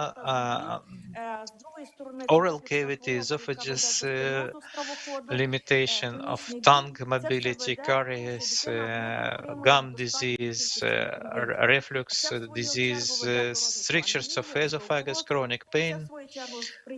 All this results in the deficit of the macronutrients and is promoting growth retardation, sexual maturation retardation, secondary immunodeficit, resulting in poor wounds healing and chronic inflammation process. All these symptoms result in constipation, anorexia, and weakness. The children have wounds wounds as well, and wounds through wounds they waste the nutrients, and we have such a vicious circle, and all this consequently results in malnutrition. It's a chronic protein and energy deficiency, which influences the mineral density of bones. I want to show you a couple of slides with our own studies, where 26 patients with EB took part. We studied the mineral bone density. You see, in 23% there was low mineral density, and others had systemic osteoporosis. In 26% of patients with chronic protein and energy deficiency had a low mineral bone density compared to the group with a normal nutritive status. Only 16 there had a low mineral density of bone. In our study shows the lower BMI, the lower densitometry parameters on total body and on the lumbar vertebra, lumbar section of the vertebra. If the child has good BMI, then those parameters are significantly higher. Is this deficiency influencing growth retardation? There was a study in 2018 which showed that children, independently from the type of EB, have disorders or deterioration of nutritive status. The children with dystrophic EB have growth retardation, which can be rather substantial, and the anthropometric parameters of the children can have the values proper for a younger children who are younger than those 5 or 4 years. A wonderful study of German specialists who studied 157 children with DB and 43 with JB. They showed that growth body retardations, growth retardation starts at 12-18 months, and in 50% of the children in 10 years having DRB, you already have the body weight deficit. So it was a very interesting remark by Anna Martinez. She said that gastrostoma can be even used for the children from 4 to 5 years of age. As you see, the patient in 20 years has average body weight 35 kilograms. It's normal for 12-year-old children. And accordingly, values of D vitamin, zinc, anti-inflammatory markers, reactive protein, erythrocytes, sedimentation rate were correlated to body weight. The lower body weight, the higher inflammatory markers. So the nutritive status of patients is very important. So as I already showed you, we have a vicious circle we have to break, influencing on the nutrition of the child. We can break this vicious circle and improve the manifestations on the skin of EB.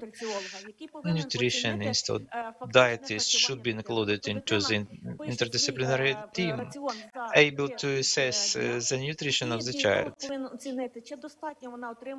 The child will describe his nutrition for 3 days, and the nutritionist will assess whether the child gets enough calories, and then decide how the nutritional status will be completed by enteral nutrition or by gastrostomy.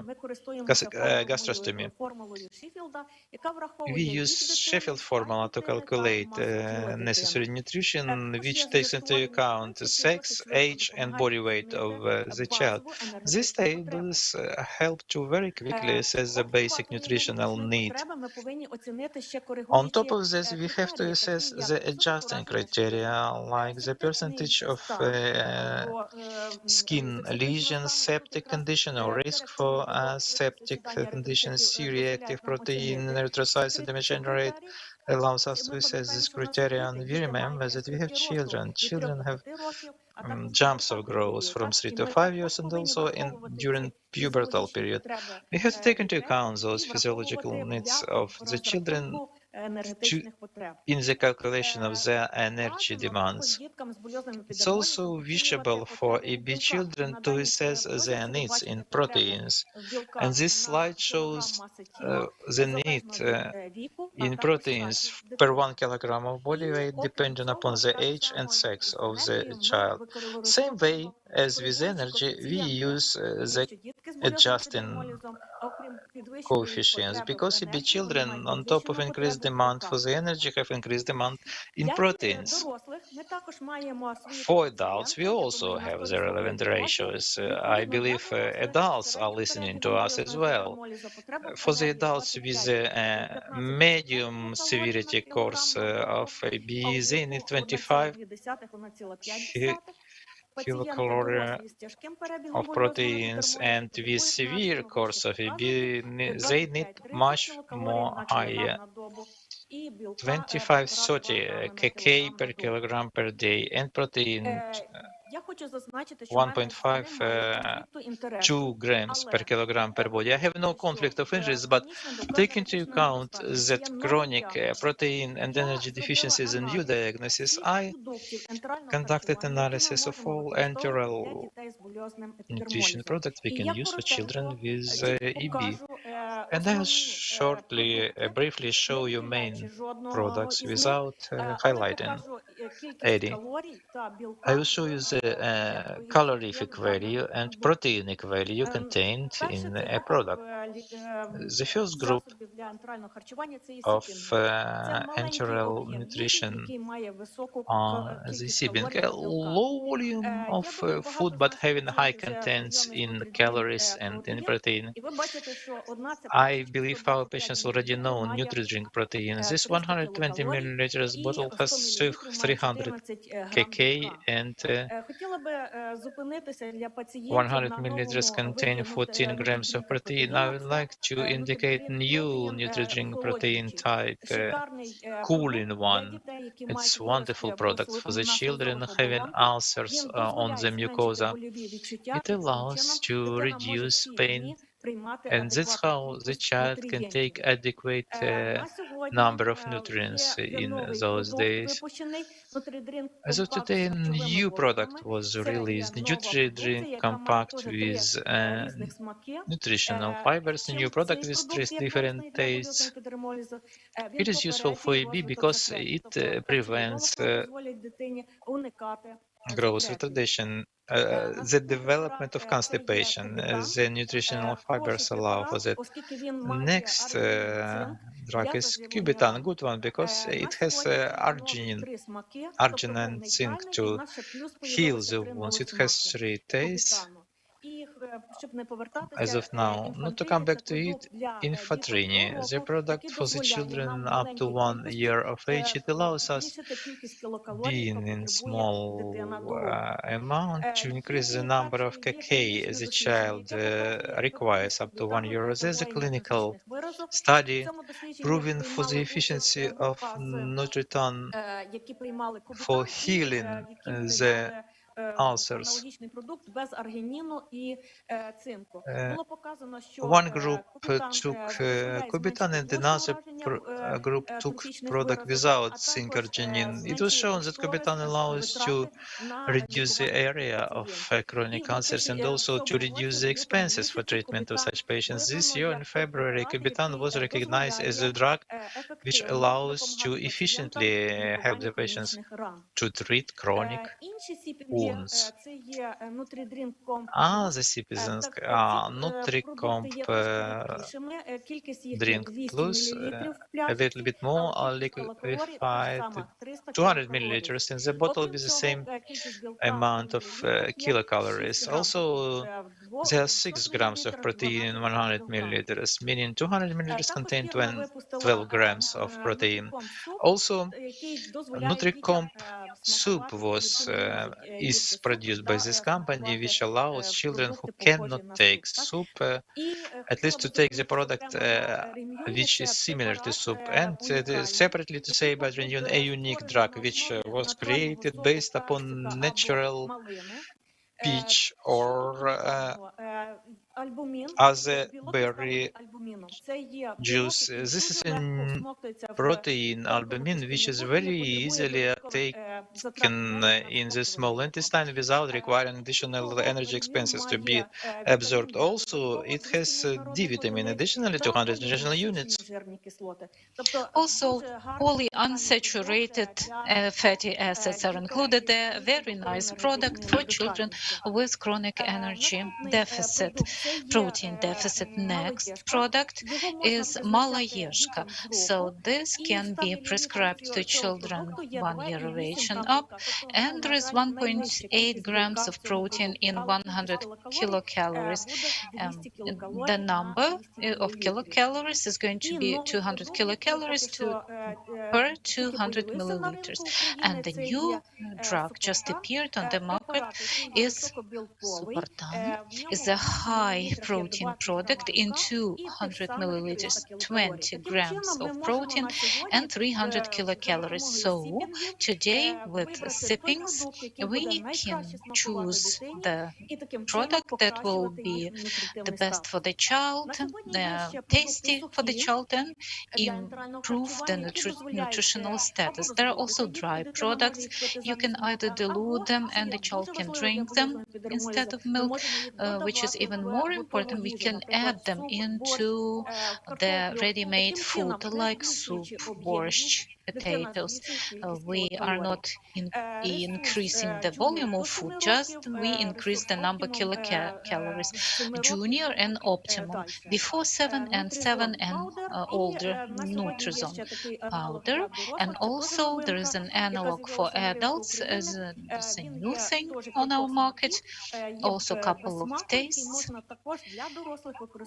can be used in adults as well, or you can add that powder to any food to increase the number of kilocalories. We actually talked about G-tubes, and soon we are going to have a very interesting lecture about gastrostomy, and we will defy the risks, the myths about gastrostomy. This is very good for nutritional status. If you can see that your child spends a lot of time in order to eat more than 30 minutes, and there is no increase in weight or even losing weight, and also the child is not increasing in height for a long time. So here, well, you need to resolve that issue by gastrostomy. And for our patients with EB, it's not a lifelong thing. It's just temporary thing in order to restore your energy, restore your muscle mass, increase height and weight, especially in a critical puberty period. After that period of time, you will be able just to get rid of that gastrostomy. And thus, we really need to help the body to fight EB with a lot of protein and a lot of energy and micronutrients that are really important, especially in puberty. So other indications to gastroscopy when there is a failure to thrive, when there is impaired swallowing, constipation, a big volume of medications that the child needs to take during the day, and 90% of patients who already put a G-tube to their children would recommend it to other families. And the smallest age is 10 years of age. Gastrostomy allows to feed the baby by portions. So it's breakfast, lunch, dinner, or in complicated cases, but that needs to be resolved together with the physician. It's continuous feeding, and this type of pumps, enteral pumps, will be used, and you can adjust the speed and the amount. Of course, a child with a G tube needs to take at least something orally, so whether it's a chocolate or ice cream or favorite food, whatever, in order for the child to taste life, because through our oral cavity receptors we are getting a lot of information and pleasure and satisfaction, and that child needs to take that pleasure. But of course the amount of oral food intake is going to be much less, and today the Ukrainian market has products for enteral feeding through gastrostomy, NutriComp standard, or if the child has some limitations with regards to the amount, volume of food, NutriComp Energy can be used. There is an analog to Kubitan, Nutrizone mixture with arginine and zinc, and that allows for better wound healing. There are some mixtures fortified with protein, Nutrizone protein intensive, and the amount of protein is twice as much compared to the standard mixture. Of course, children with constipation needs Nutrizone with fiber. So in general, I would like to show in this presentation that today our patients have a wide choice of nutrition and supplements. As additional enteral feeding is not what you choose. Children need to choose what tastes better for them, and the doctor can add some recommendations with regards to amount of protein or which mixture is, for example, better for having more arginine or more zinc. Also new products, Suportan, Paraconban. These are new products. They already came to Ukrainian market, and they can be used to increase energy. So it's very important to understand that EB children need much more energy and protein compared to healthy children. Protein is a plastic material for wound healing. A child is eating little protein is coming, no energy for healing, no plastic material. Food is also used in children to grow. Also, we need to remember about that, especially in 3-5 years and puberty. Nutrients are really important for immune system. The child is starving. When the child is starving, that leads to immune deficit, and that leads to septic complications. And again, we get that vicious circle. Also, EB children, sometimes there are days that they would not want to eat anything. Of course, a child needs to eat normally throughout life, and in this case, there will be a good store of elements and nutrients for such critical, so to say, days. And good nutrition is good quality of life. Thank you for your attention. Дуже дякую, Наталію. Я знаю, як Thank you very much, Natalia. As always, презентації матеріалу і була б година, 2-3. Usually you present more material in your presentation, and you can do even more, but we have some time limitations. But I already received 3 or 4 questions in our chat about nutrition, about osteoporosis. So during our Q&A panel session, of course, we will ask all those questions to you. And now I need to announce our next speaker, Anatoly Serhiyenko, who is to us, to patients with EB, is the only person who knows how to work with button type G-tube gastrostomy. That person has that experience, and he is the head of the department in clinical hospital in наше прохання Feofania, Анатолій Володимирович and погодився виступити і Anatoly розказати вам про agreed to our ті request проблеми to make a і presentation to tell переваги, us які about є у пацієнтів з гастростомою, базуючись на what своєму kind of досвіді issues we have in ведення EB пацієнтів з patients рідкісними requiring захворюваннями. gastrostomy, Бо в нього є and пацієнти also to з present his гастростомами, own і він цим experience because поділиться he з has нами. Будь patients ласка. with gastrostomies and he will share his experience.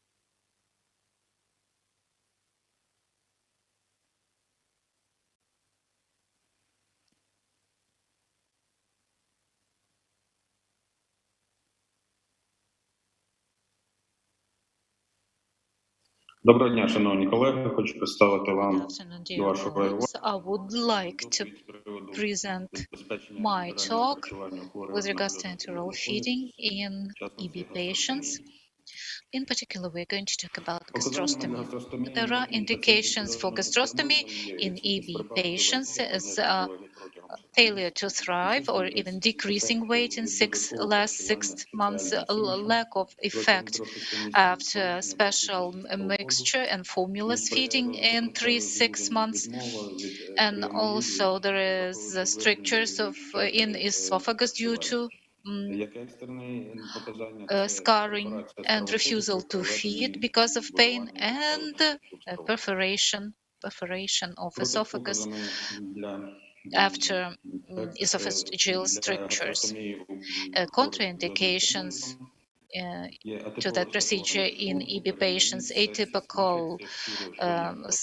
stomach placement, peritonitis, sepsis, infection of skin, ulcerative disease, and exacerbation of the main disease. There are other and contraindications, but for EB patients, they are not relevant. There are some peculiarities of gastrostomies in EB.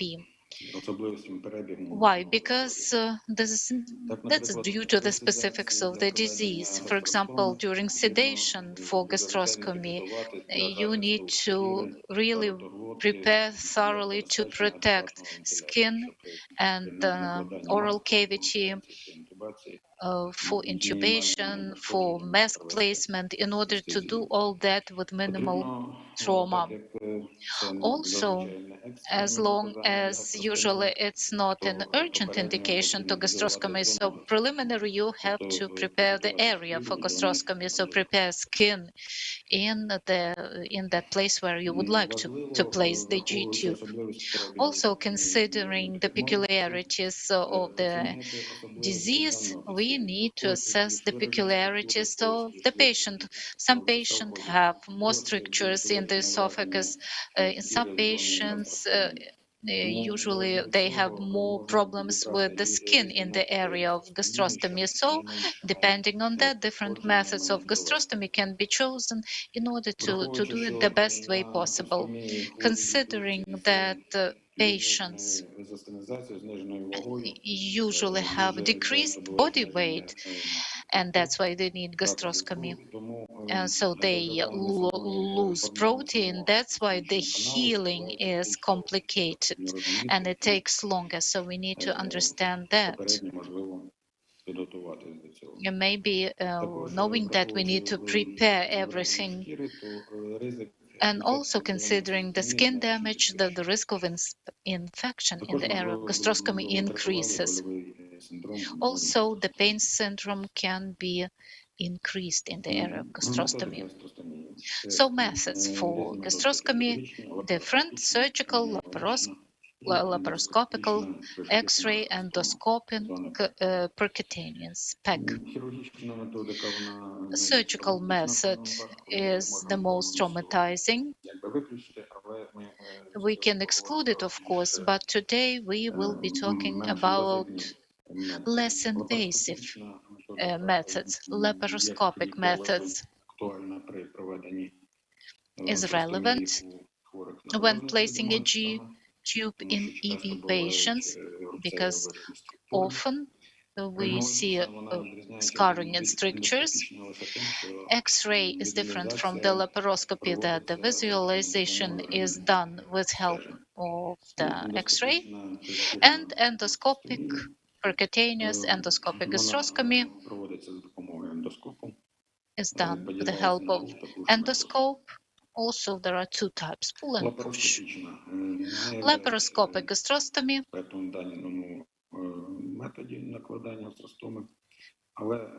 I'm not an expert in this type of gastrostomy.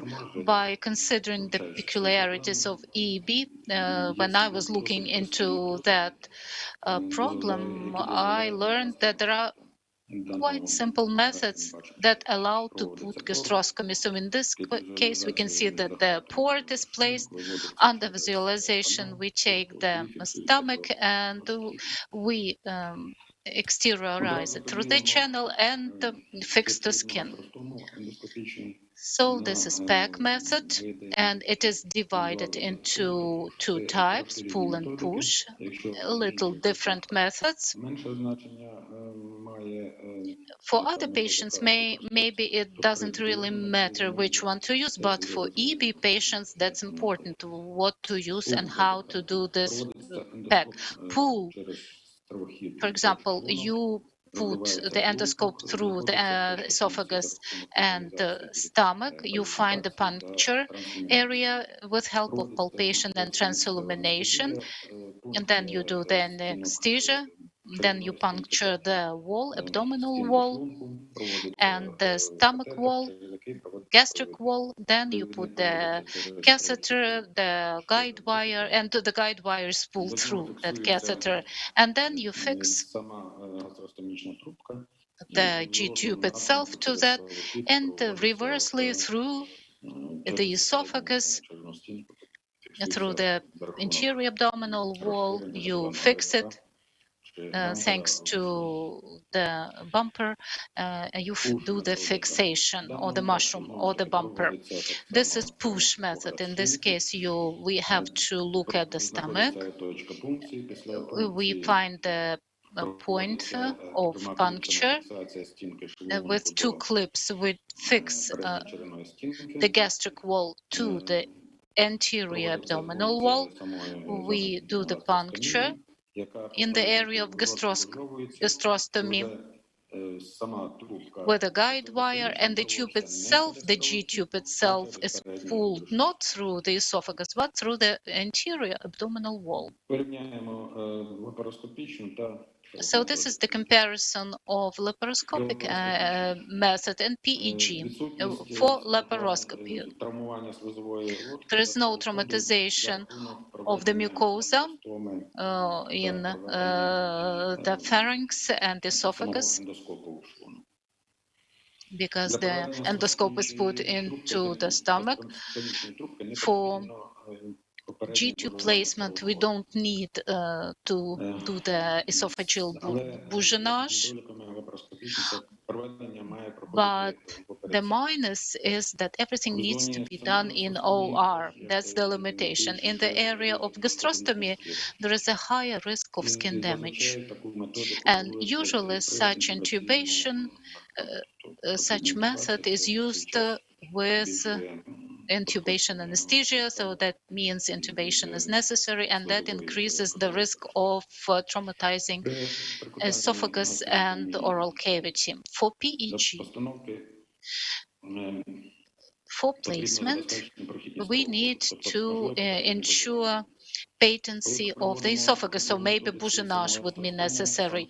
So when we put the gastrostomy tube, the bumper can actually damage either the oral cavity or the esophagus, although it's soft and the silicone, still traumatization might be there. It does not require OR, can be done just on a patient bed, and we don't. It does not require deep anesthesia. It can be quite superficial sedation used. If we compare different types of PEG, pull and push.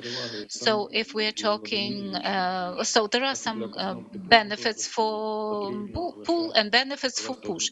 For pull, just one puncture is necessary and no fixation of the abdominal wall to the stomach is necessary, and no preliminary bouchonage is necessary. And the technique is simpler. And we also, limitation is just because of the bumper. For push method is more complicated. We need additional fixing clips. We also do the Bougenage of gastrostomy channel, but the balloon type also can be used, and then the mucosa is damaged less, the esophagus mucosa, because the tube is not pulled through the esophagus.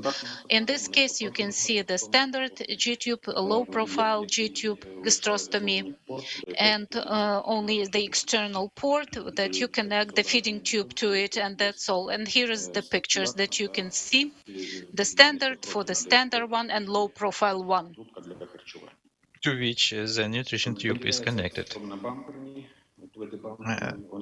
So there are bumper types tubes, low profile ones, and balloon ones.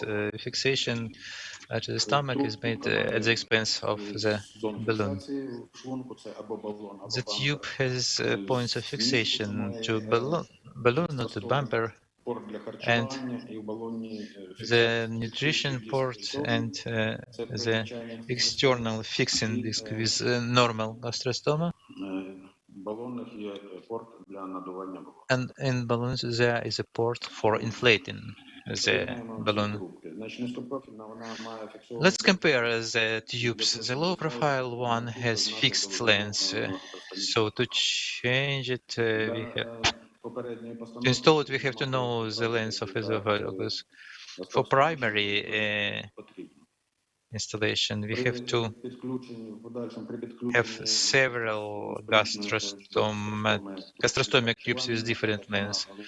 When connecting two gastrostoma, the tube for nutrition, there is higher risk of skin injury, so it allows to regulate the length, thereby regulating the tension and fixation on stomach side and opening of the canal itself. For primary installation, it's sufficient to have one gastrostomic tube. And nutritional tube, unfortunately, is fixed to it. It is not separated. It's not so much aesthetical, but in case of nutrition,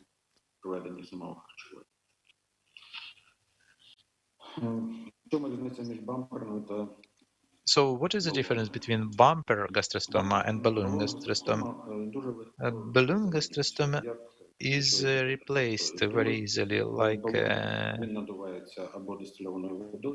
urine catheter. The balloon is inflated by distilled or just boiled water. This gastrostomy replacement is required once in 6 months.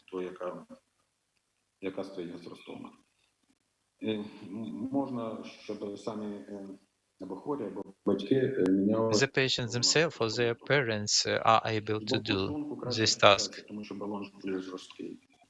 And it's better to have stomach side fixation. And also due to this, there is less chances for dislocation, and bumper syndrome is not, can be developed when the fixing device is aspirated into the stomach. It's a bumper gastrostoma.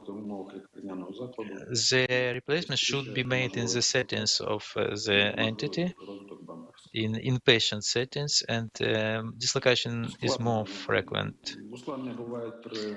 What complications can exist? Very rarely are they met. With epidermolysis bullosa, thanks to skin injuries, there are high risks of perforation and bleeding, and wound infection. Main complications are perforation, bleeding, very rarely. Wound infection is possible eventually, and leaking of gastric content around the stoma because due to skin irritation, scars appear in the elasticity of the canal is deteriorated and the leakage starts. Ulceration in the area of gastrostoma. If you put gastrostoma too close to gastric canal exit, it may result in the relevant defects and occasional removal of gastrostoma is possible. The leakage of stomach content into abdominal cavity is possible, and take into account poor and prolonged healing. It may happen, but very rarely. At buried bumper syndrome, when the mucosa is involved. Specifics of care, gastrostoma care in BE. I will not be able to tell more in detail about skin care, how you know better than me about it, because in the case different specific skin care means products. For normal, ordinary patients, gastrostoma is not fixed, but in this case, you should be very careful in treating the skin to avoid injury in it. You have to use special dressings, special gauze rollers, etc., special bandages, because there is very high risk of skin injury, which can result in that the gastrostomic canal might be inflammatory and gastro leakage is possible. If the leakage of gastric content is there, then it first results in the obstruction of the stomach channel. And low profile gastrostoma, but should be changed for an ordinary one. Thereby, we can pressurize, fix the gastrostoma on the stomach side. In no way other type of gastrostoma should be used here, because the loss of elasticity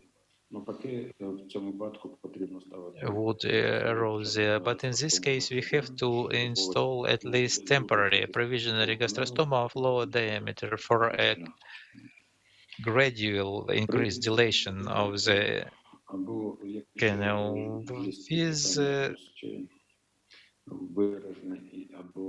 if there is a remarked leakage or some evacuation problems, gastric emptying problems, then the gastrostomy would be used. It is just a replacement of gastrostomic tube for gastro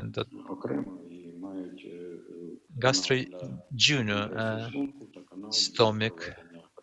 There are separate canals for stomach passage and for small intestine. But the nutrition of the duodenum is more complicated, because you have to preserve sterility, you have to follow relevant nutrition. What about care? There are no specifics compared to ordinary gastrostoma about maintenance. It's impossible to exclude, to avoid gastrostomal leakage in this case. Then it's possible eventually to install another gastrostoma in another localization. Thank you for your attention.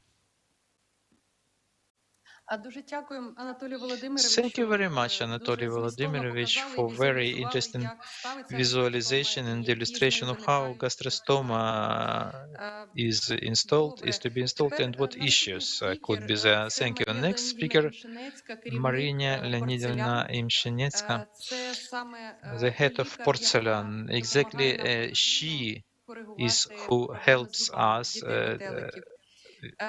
Ми upon всі charity знаємо, grounds to що correct бульозний dental епідермоліз – це не problems шкірне of захворювання, а це вроджена вада розвитку, butterfly який children. в We know шкірі that TB is not a дуже skin часто disorder, but it's виражається у congenital важких пацієнтів malformation and defect. порожнина рота і зуби. And besides skin, oral cavity and teeth are Дякую. suffering in severe patients, in patients with severe EB.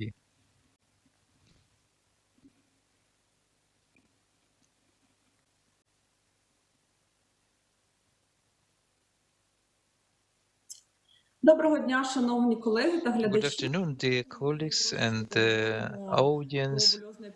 Today we'll talk a little bit about epidermolysis bullosa in stomatologic practice. Unfortunately, I have very little time, 20 minutes only. But you can go on Facebook to find me there and ask any questions of your interest to know about what patients we encounter in dentistry, how we help them, what we do recommend them, and any questions you can ask me. I will be happy to answer and to help you. Epidermolysis bullosa in dental practice in Ukraine is not encountered often because there are very few of these patients. Moreover, those who come for dental aid, but the oral manifestations of EB are very common and depend exactly upon the specific type of EB. Most lesions, obviously, are there in the patients with RDEB. There can be small ulcerations or big bulla, which are then collapsing and converting into erosions and ulcers and can occupy big area of mucosa, large area of mucosa in any department, starting from the cheeks, lips, tongue, gums, any part. And also examination of soft tissues shows many problems. And hard tissues as well. Those can be karyotic, carious and non-carious lesions. Non-carious lesions are commonly those which are present before the teeth are appearing, like any enamel hypoplasia. Carious type lesions develop over time, and they are more manifested and more common than in an ordinary average statistical person. It is due to the complexity of individual hygiene. So let us talk a little bit how to prevent and how then to treat those dental manifestations.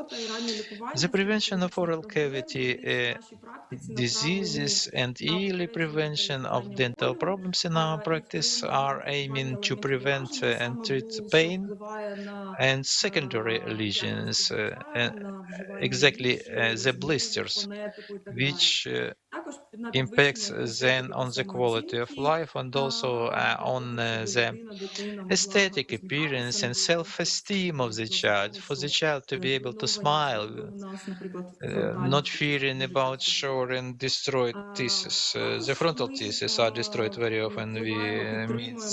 We see such a picture. Also, we recommend some preventive measures to provide for a healthy appearance of a first primary and then steady teeth Prevention of microstomia should be there to provide for easier routine hygiene. The butterfly children are performing every day, and also for better mastication, chewing, and swallowing, etc. Dental assistance, dental care should be provided in the relevant entities and by the relevant dentists who know how to treat EB patients. The clinics should be equipped with special access for patients on wheelchairs, and the patients with EB, they themselves know how to place themselves in the dental chair.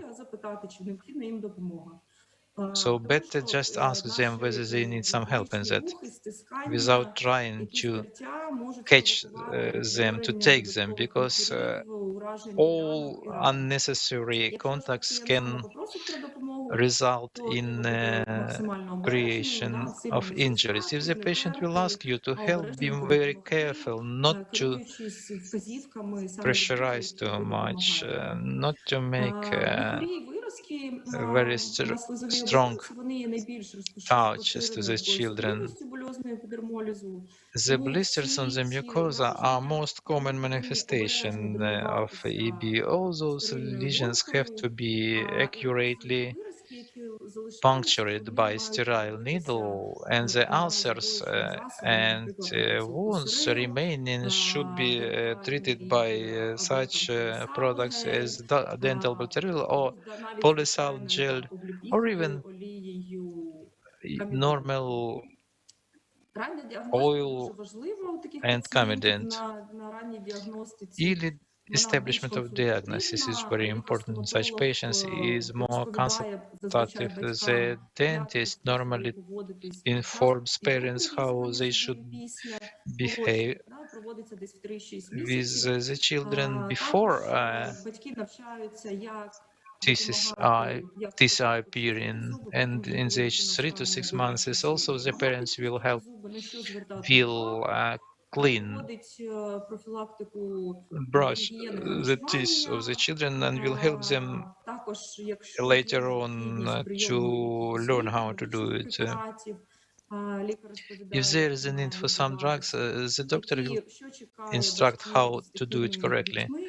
What the parents with such children have to expect for? I recommend yearly caries prophylactics in case of appearance of teeth, and yearly diagnostic of crowded teeth. A normal hygiene would be a better kind of prevention. All EB patients have to learn how to clean teeth. The doctor can help to select the best toothbrush. In 90% of cases, those should be soft teeth brushes, so-called. When we buy them in the supermarket, there should be written on them soft. It has to have a little head and short hair. And it's better to have electrical brush without with no oscillation movements, but with rotating continuous rotation. Automatic brushes are injuring mucosa worse than other type. But I like ultrasonic teeth brush because they have such oscillations. Even without any movement, if the child just touches the tooth with this brush, those very little, very tiny oscillation moments with ultrasound of this hair, of this will in best way remove the просто зубна щітка зі щітиною and пилосос. brush and clean the teeth. If you cannot find such a brush, then just take soft type of toothbrush. In case when it's impossible at all to clean teeth with some acute forms Палички, вибачте, or цими some ватними паличками або тампонами flares, you can знімати нитки. take Ополіскування cotton на протязі дня можна робити просто sticks водою, споліскувати після їжі to або remove туалету. Професійна гігієна проводиться лікарем в and to клініці. clean the teeth. A professional hygiene should be made by a clinician. І за Ultrasonic scaling is звичайних indicated, пацієнтів and там in проводяться ordinary якісь patients, содоструйні normally техніки по принципу some airflow. Такі soda техніки jet пацієнтів з airflow techniques are бульозно-дерматольним used. Such протипоказані, тому techniques що are contraindicated in EB запалюються patients because загрози і утворення once болю. again they Тому produce це mucosa injury and ультразвуковий blistering. скейлінг або ручний So скейлінг, а ultrasonic or також manual scaling використання is щіток з indicated, and пастою also use of професійно. Після чого professional проводиться toothbrush and зазвичай paste, один раз на 3 toothpaste. місяці у таких After that, пацієнтів normally once in 3 вторування. Це months може is бути глибоке вторування, наприклад, a використовуються амальгаматизуючі ліки, fluoridization може is використовуватися експрес-вторування, може використовуватися performed фторлак express флюориду.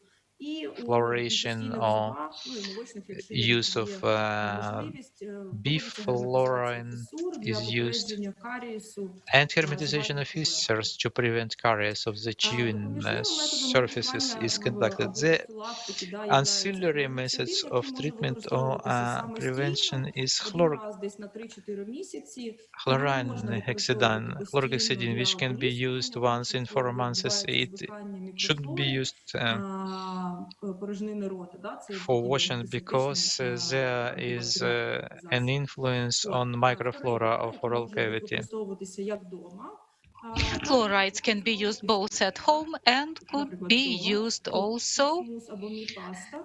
like for example Одна з this них tooth більших, інших mousse менших. or paste. Обидва цих One of them препарати, has fluoride, the такі other one пасти does not. містять білок So казеїн, тому both якщо of them є they алергія на казеїн, casein ці protein. використання цих паст So протипоказані if вдома the person у is таких allergic to пацієнтів. them, Дуже you shouldn't be легко using them at використовуються, home. просто It's easy наноситься to можна use them. пальцем на зуби.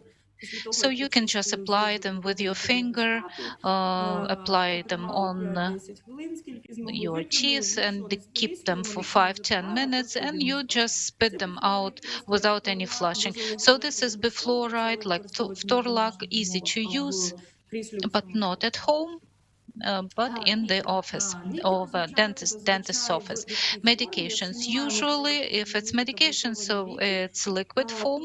то тоді вони мають бути переведені в порошок, Usually розведені patients, if there is якоюсь no водою, possibility to do that, they have to be in powder or використання maybe не у diluted вигляді with таблеток some для профілактики fluid, but not стенозу used as Ну і stable to один prevent раз на 3 stenosis, місяці, будь ласка, esophageal відвідуйте стоматолога stenosis. для захистних And хвороб. please Тепер see a dentist перейдемо at до least once every стоматологічного 3 months. лікування. So Дуже now коротко about про treatment, особливості dental стоматологічного treatment, and лікування.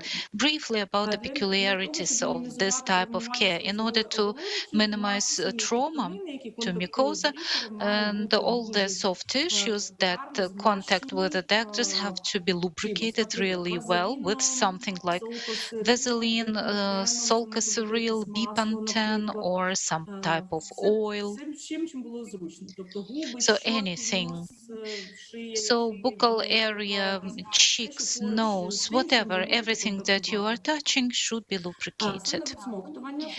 And then Слиновидсмоктувачем треба працювати на малому тиску. Слиновидсмоктувач you не have може to use low pressure when you use aspiration of the saliva. слизових оболонок. Saliva aspiration, it's better not to touch mucosa. If you have to fix it, it's better to do it close to the occlusion Для того, щоб мінімізувати area, який-небудь тиск dental на area, слизову. to Були, minimize які pressure on утворюються після mucosa. лікування, Bullets мають that might дренуватися develop стерильною after treatment голкою. should be drained with a sterile Будь-які needle, стискаючі and рухи any pressure movements are contraindicated, інструменти, які rubbing movements, використовуються, мають бути contraindicated невеличкого instruments розміру. need to be small size.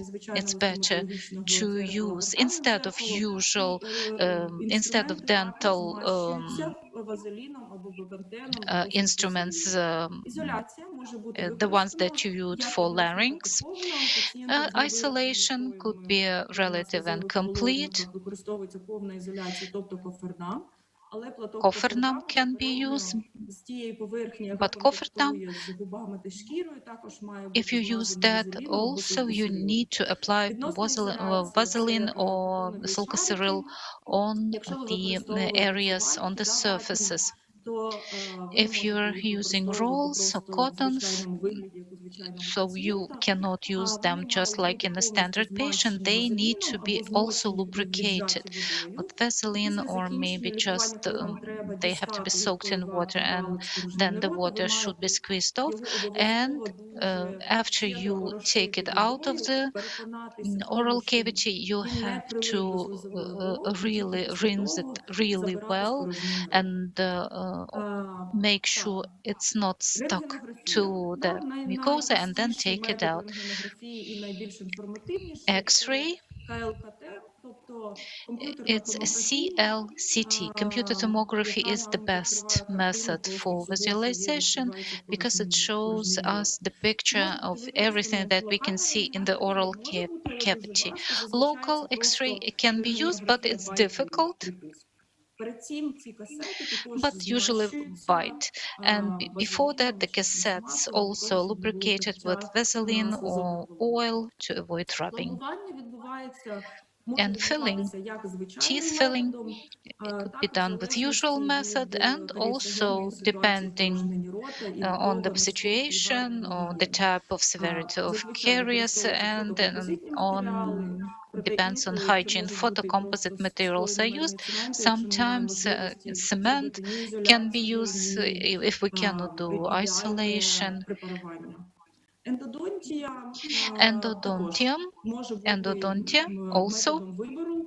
can be a Інколи method of буває таке, choice. що неможливо провести Sometimes ендодонтію, it's зуби not підлягають possible лікуванню. to Коли це make можливо, endodontia. зазвичай When проводиться з it's використанням possible, we do кофердаму з that усіма стандартними using протоколами pufferdam лікування. and Якщо using такої according to можливості all немає, standard то protocols. може If бути there is no використаний, such наприклад, на передніх possibility, зубах we навіть on вестибулярний front доступ, teeth, vestibular як щоб approach can be, найлегше or для access can be пацієнта used та to для make it лікаря. easier on a patient, to a Доступ patient може and бути to a будь-який, не в physician, can залежності be від того, any type of впливу на access, естетичний стан майбутніх зубів.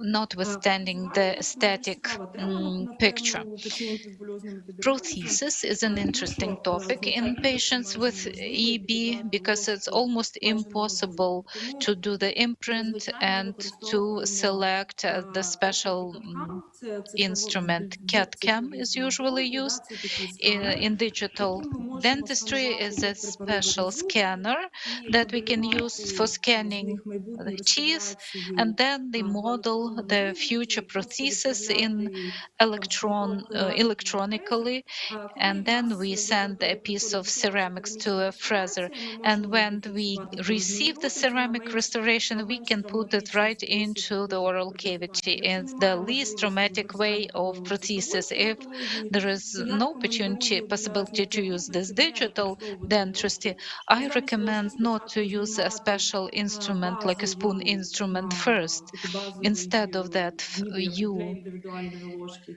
відбиток, який потім you вноситься take an коригуючий imprint, матеріал, це може individual бути, one, and наприклад, then the силікон correcting або material is used like поліамід-силіксан, щось із silicone or сучасних polyvinyl матеріалів, siloxane, something без використання ложки, тому що дуже modern важко without не using that травмувати specific слизові spoon because оболонки it's та very зуби, difficult not to traumatize mucosa зняти and відбиток. lips and take a good imprint Дуже without коротко про traumatization. хірургію. And Може briefly about проводитись також surgery. будь-яка We can хірургія. also Всі do ті any самі type of попереджувальні surgery. заходи, дуже The гарно same мають бути змащені precautions should be інструменти. taken, Наперед lubrication and хірургічним lubrication втручанням, of якщо ми робимо instruments. місцеву анестезію, If we do то local анестетик anesthesia, вводиться then the тонкою anesthetic аневматичною голкою дуже is повільно і глибоко. put very slowly and deeply. Superficial anesthesia is contraindicated because it might lead to bulla formation and breakage of mucosa. In surgery, for example, in dentistry, we do the tooth extraction really often, so we need to pay attention to correctly managing the soft tissue, because when we pull the tooth, we shouldn't pull part of the soft tissue. So it's very important to be really careful when you take the pincers and the very soft traction. If it's an elevator, so we need to fix the tissues for careful work of the elevator. If we need to put sutures are put usually deeper than in regular patients, not to have breakage of the wound edges. And then we have to try to be more careful, not to use too much pulling. Whether we can use implants, yes, we can, but the choice of implantation depends on whether we will be able to do the prosthesis in this patient later on, so all in 4 or all in 6 prosthesis on 4 or 6 implants for front teeth.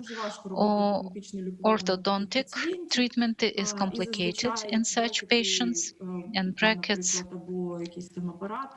or sometimes other types of apparatus almost not indicated, and all methods limited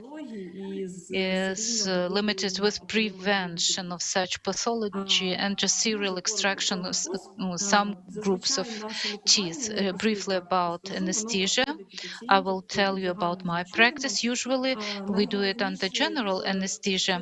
The most important here,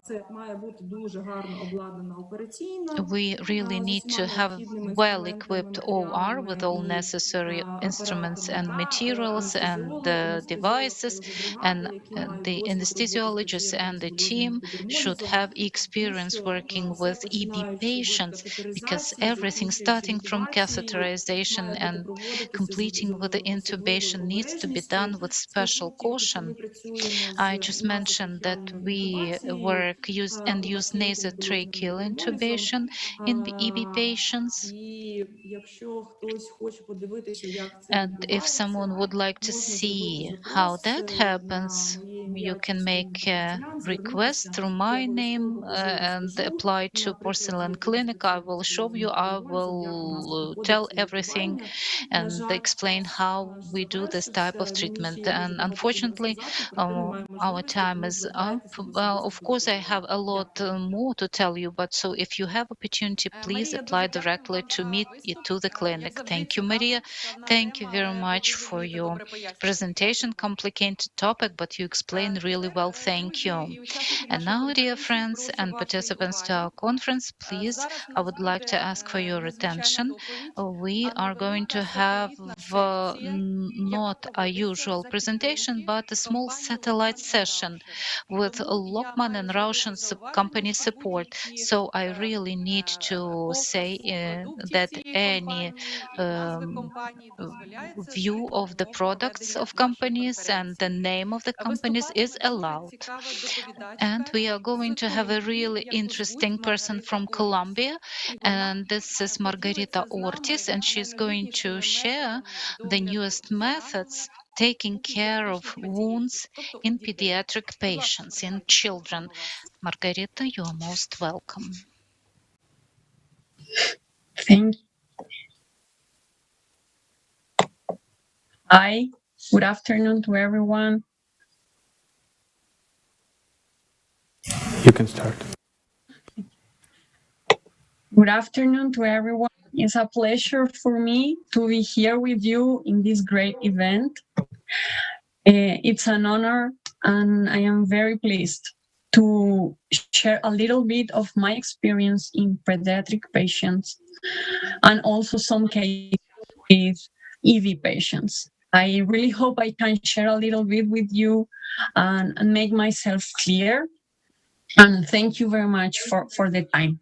So I am a nurse, I am an enterostomal therapist, and I have been working with wounds since 12 years ago, and I start with pediatric patients. So I'm very, very happy to be with you today. So we know these functions of the skin. You know, it's not something that it's extra strange for us, but it is important that these functions normally are talked about adults. And if in our pediatric patients, we have to be aware that some of them are really different and we have to take care of that differences. So yes, we know that we have protection to cold and heat, to chemical and physical damage. We know all the sensitivity that we have in our skin. We know that the skin have the capacity to reabsorb substances from the environment.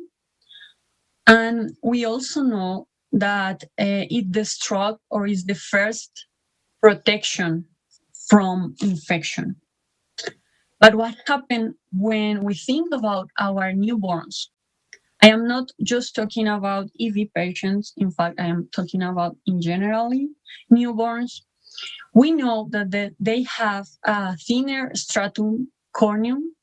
We know that the cohesion between epidermis and dermis is decreased, so it's a fragile skin when we think about adhesives. And we also know that the skin barrier it's a least effective function because the pH in one hand is higher, is close to 7, but also because the structure of the epidermis. So yes, newborns have different functions and we have to take care of that. And what happens when we think in bigger kids from 3 months to 24 months? We also know that in this age, there are huge differences. This article from Stamats, it's very nice because it's very useful to understand the difference when we start to work with pediatric patients. For sure, almost everyone that is here know this, but I want to focus on that because then the solutions that we are looking for, we have to take into account these specific differences. So we also know these kids from 3 months to 2 years has a thinner stratum corneum, is 30% thinner, and the epidermis is also thinner. So we start to think what this meant, and this meant that it's easy to the substances to go inside our system. We also know that the corneocytes are 20% smaller, and the granular cells also are smaller. And this indicates a faster turnover in infants of our skin, a rapid and a faster change of that skin. And we also know that the force between dermal and epidermal layer, it's lower, you know. So why I'm talking about that?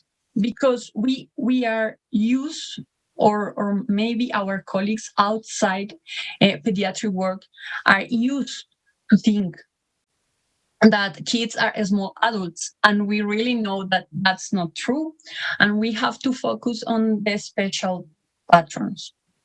So when we are treating wounds, pediatric or adult, what we want to do is to replace the function that was lost because of the damage of the skin.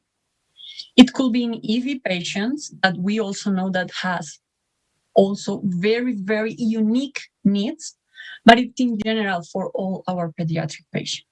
And we know that the functions that we want to replace are, first of all, the waterproof protection, that it's also bacteria protection. We need that anything goes inside our wound so it can be healed. We also know that this wound need protection and support, and the sensitivity is higher when we have a wound because all the dermis is exposed, and we know how painful can be a wound, especially in EV and in kids. And at the end, the last function that we want to help is the thermal reserve. You know, we need that the kid or the patient doesn't lose so much water and doesn't lose so much heat. So great. To resume the needs, we have to look at for less aggressive debridement, but we also need to be secure, easy, and effective, because we know if a wound is not clean, it doesn't go well. Then we need friendly skin fixation, and this is so important for EV patients. And at the end, we need precaution. We have to have precaution with antimicrobials. So we want to pass from a kid, like the first picture, a very anxious and stressed kid, to a kid like the second picture. And this is also very important for us as professionals, because we know that anxiety and stress can stop the wound healing process. And in kids, in newborns, and in babies, it also can make the production of cortisol can make a lot of damage to the body, and they can lose weight, and they can make worse the whole situation. So a little bit also of background, because I want you to just to tell, yes, we understand the special needs, and then what new thing you can find to support your work with pediatric patients. Because me as a nurse, as an enterostomal therapist, I do understand sometimes it's hard because the evidence around pediatric patients is not so high about wounds. So I hope I can share with you some innovative solutions. So we know neonates and premature patients are higher risk, especially for surgical site infection. And this is very much about all the characteristics that we talked of the skin of these patients, but it's also the environment they are at. And sometimes the prolonged parenteral nutrition dependency that they have because of the situation, and the invasive devices that they are exposed to. So this is just like all the things that we have to look at. Of course, it's very general and it's just 20 minutes. So let's go inside the topic of wound healing with new options. So we know that we have these 4 phases. Maybe you read some articles or books that just mention 3 of them. I just like this one very much, because I really think that the first one, the coagulation, sometimes is not really a focus. And in this part, we really need to think about a traumatic dressing change. And I know we talk a lot about this, but we still see in our daily routine that the wound dressing could be very painful. So this is one of the most important things that we have to take into account. Then we really need to promote this clean environment, just to let the fibroblasts to get on work and create this extracellular matrix, this new tissue that will help us to close the wound. And finally, in the last step, the remodeling part, I am really convinced that it's our job to teach parents how to take care of that scar, so the strength and the scar will improve with the care of the parents. Because sometimes, okay, we are so happy we close the wound, and we never teach them that this part could take up to 1 year, and that our care can help to avoid new wounds. Of course, in EV patients, this is totally different because of the disease. But in general, this is very important. So I am not pretty sure if you already know this, Of course, maybe you hear in other presentations and in your daily life. But I really like this because we sometimes have so complex wounds and we need something to prioritize and to decide what to do. Because there is a lot of information out there, but one thing is the evidence and the other thing is what we have in front of us and what resources we count with. You know, sometimes we have a lot of things and we are very blessed because we have many type of dressings and a great team. But sometimes we are just us, the patients, and a few dressings, and it's hard to choose. So the timers, I love it. I really use it since the start or the beginning of my life in wounds. And it was updated in 2019 from Atkin and her colleagues. And it's interesting because the new points are really helpful to us. And I particularly love the S1, the social situation. So let's see a little bit. And I don't want to talk just about timers. I want to talk about, yes, the timers, but adapted to our children. So we already know that we have to remove the non-viable tissue if we have one. And we have a lot of options for that. But we have to think in our kids. We need to protect the peri-wound skin. We need to prevent pain. And we also need to use a method that is not so, that it doesn't look so dangerous for the kid. Because he will fight, you know, he will punch, he will, I don't know if you have this experience, but I even had the teeth of my patient on my hand one time. So we really need to make them feel safe when we are doing the procedure. And for that, we really have a wide range of options. Depends on my experience, my capabilities, the resources of my institution. But the most important part is the need of the wound. And I have to do a balance in between what I want to do and what the wound needs. And again, anxiety and pain are very important. So I want to present to you the monofilament debridement pad. It's called DebriSoft. And it's really nice because it has been shown year and year and year that it's safe, it's very easy to use, and it really limited the pain that generates on the patients. Of course, not the whole bunch of patients. We also have patients that refer pain, but it's not common. And I will show very fast some little cases where we can appreciate the great tool that is the DebriSoft. So here you have a newborn with a desquamation and hyperkeratosis.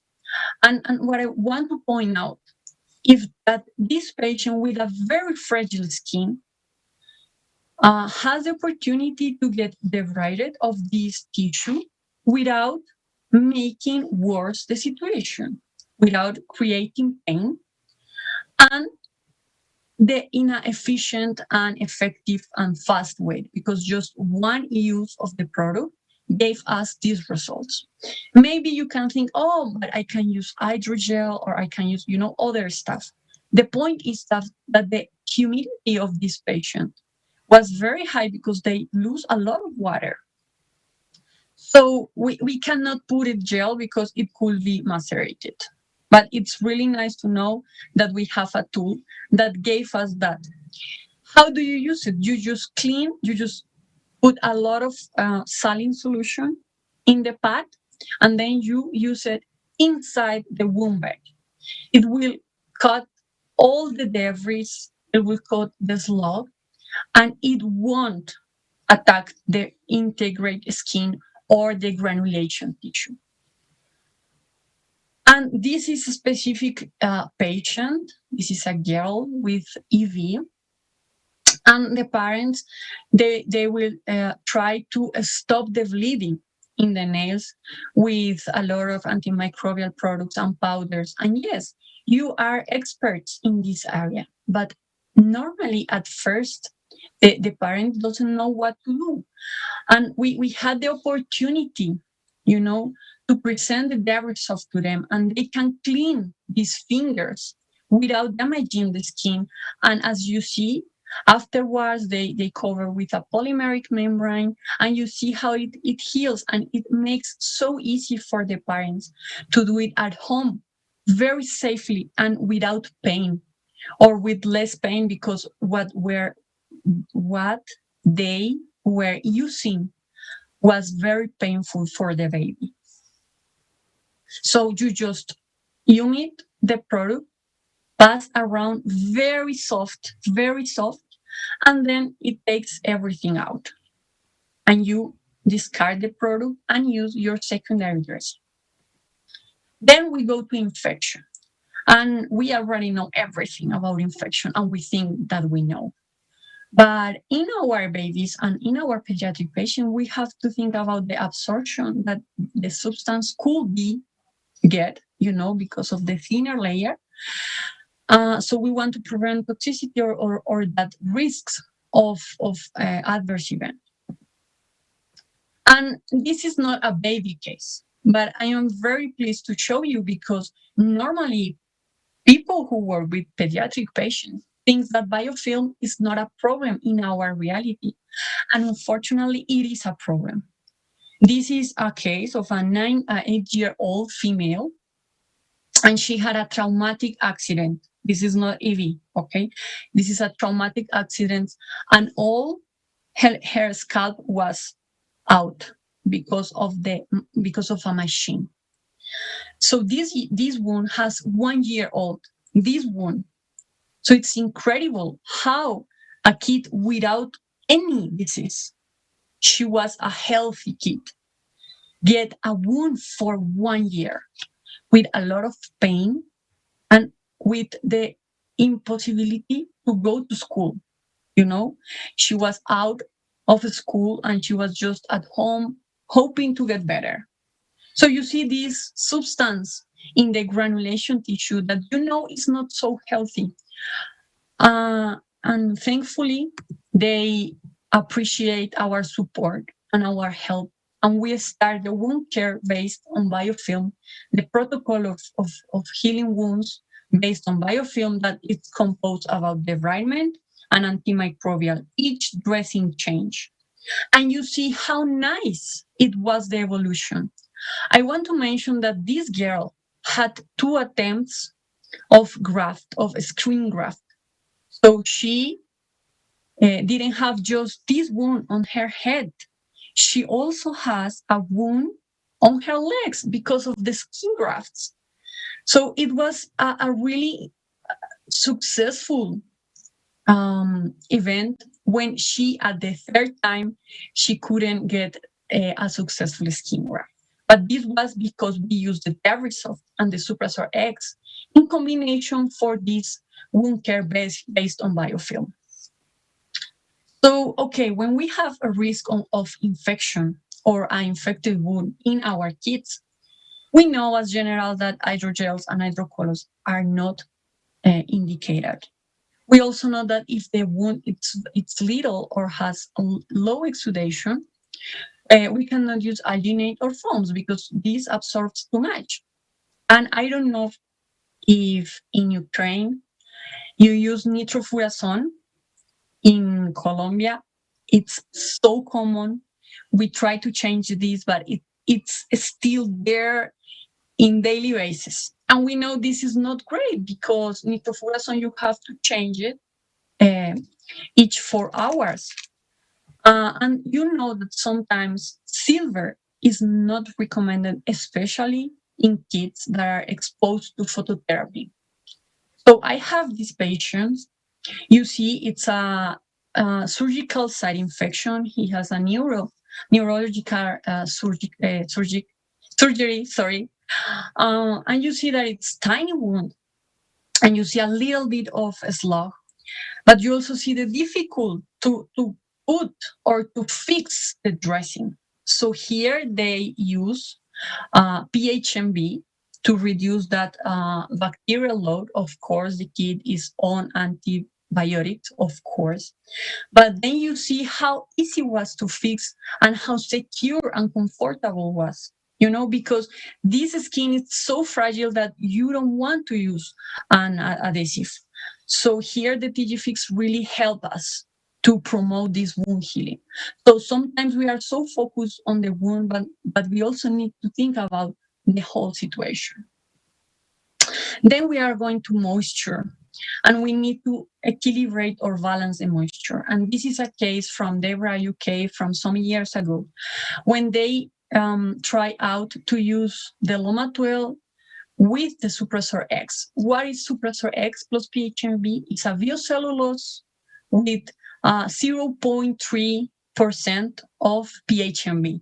So you have a dressing that gave you moisture and also helps you with the bacterial load. You can reduce that bacteria. And because of its texture, it diminishes or decreases the pain. So in this series of cases, because it was not just one, but I am just showing you this girl, they found less pain, less itchy sensation, and of course, an improvement in the quality of life of the kiddo. And as you see here, they fix it with a cohesive bandage. In this case, it's more or less half, but you can also use the TG Fix or a bandage that doesn't stick to the skin, because we know that we can do that with EB patients.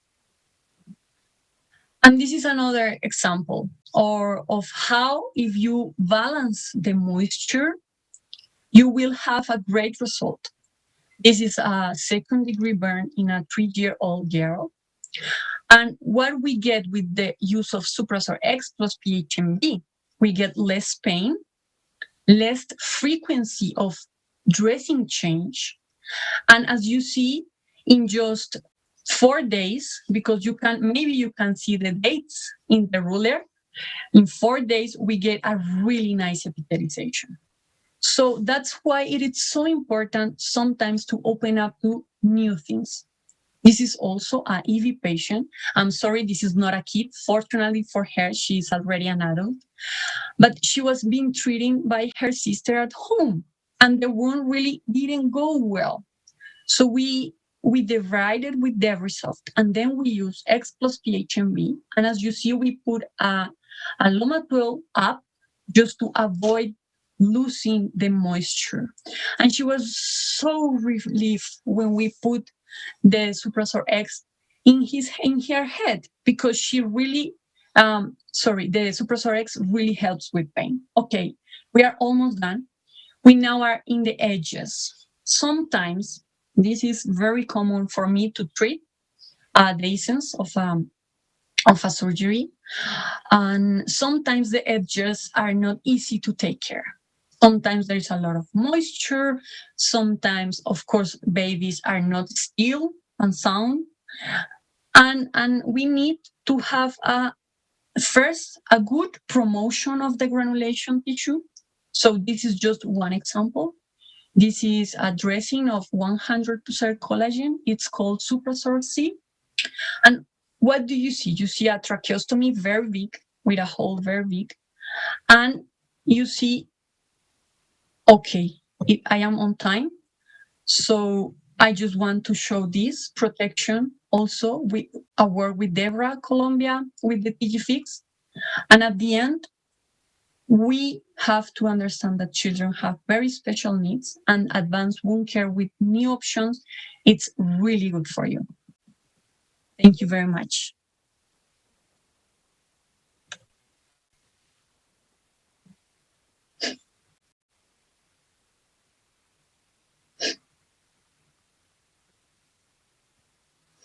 Маргарито, дуже вдячні вам за цей виступ.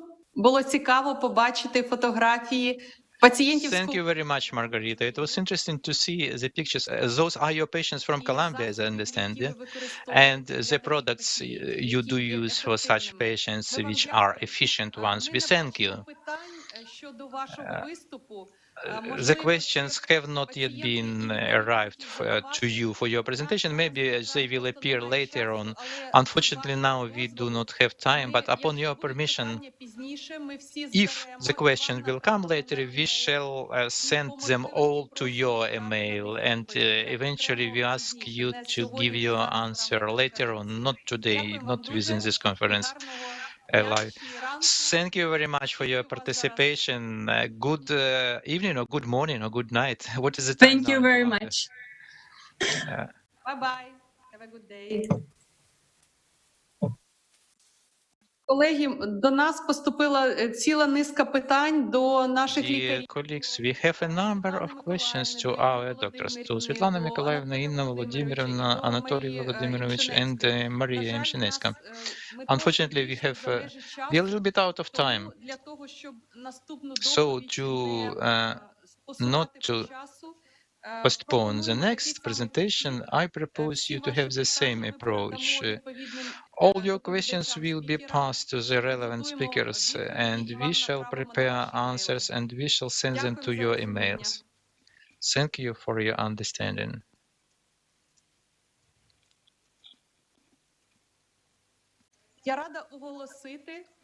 I'm happy to announce a satellite symposium of Smith & Nephew company, which is dedicated to modern methods of skin and wounds care using special products for that. And now, my colleagues will put in connection the speaker, the specialist from Poland, Marcin Malka, who will talk to us about the process of wound healing more in detail. And he will illustrate this with the example of use of the Smith & Nephew products. We thank Smith & Nephew products for you being the partner of this conference and for the satellite symposium in our conference. The floor is given to you.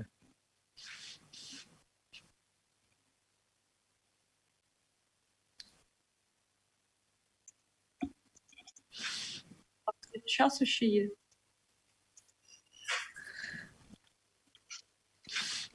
You can speak. Good afternoon. My name is Marcin Malka. I represent Podos Wound Care Clinic in Warsaw, in Poland, and I would like to share with you our experience in the area of chronic wounds, especially EB patients. Thank you for Smith & Nephew Company for cooperation in this lecture.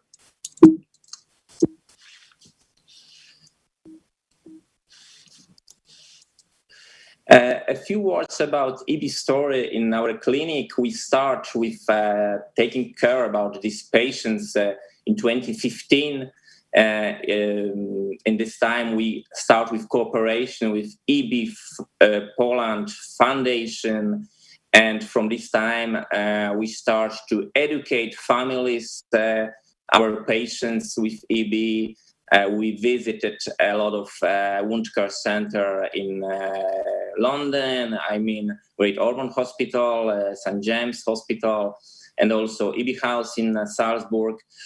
We organize a lot of conference in Poland, and we also had a few meetings with Minister of Health. So now we have very good reimbursement of product for this part of the patients. And a few words about our team. It's probably the biggest wound care clinic in Poland. We have no good government reimbursement, so there are a few private clinics, and Podos is one of the private clinics. We have 6 doctors, 20 nurses, physiotherapists, podologists, dietitians. We work in 6 treatment rooms. Last year, we conduct 22,000 visits. We work on 2 shifts, so 6 days weekly. And we use a lot of dressings, more than 1,500 wound care products. In case of EB patients, for example, nitrous oxide, anti-pain gel with lignocaine, with morphine. Every visit in our clinic is 120 minutes, and it's we need a lot of time for education of parents, for education of families, and we also have the possibility to conduct intravenous antibiotic therapy. And of course, we had a lot of patients with chronic wounds, and we work more than 10 years. So I think our team has a really big experience. At this moment, we try to save every limb before amputation, and almost all wounds is the possibility to close almost all wounds.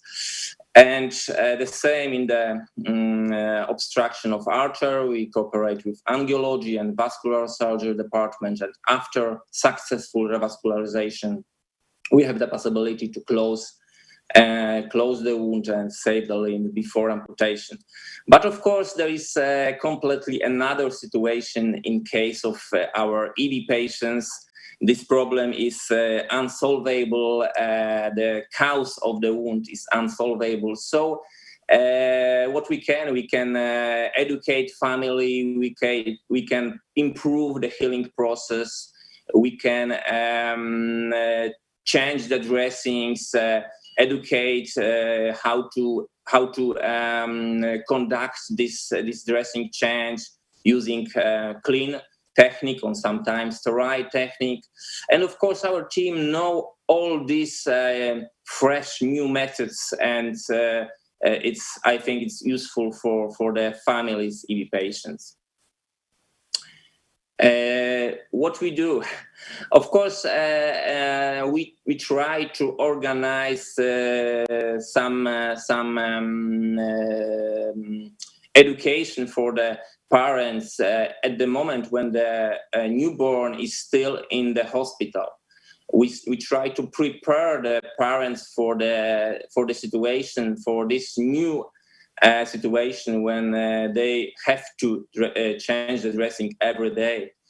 So we equipped them in the dressings, in the all tools, all techniques, and sometimes when this newborn is discharged from the neonatology department, they are ready for taking a good care for this infant.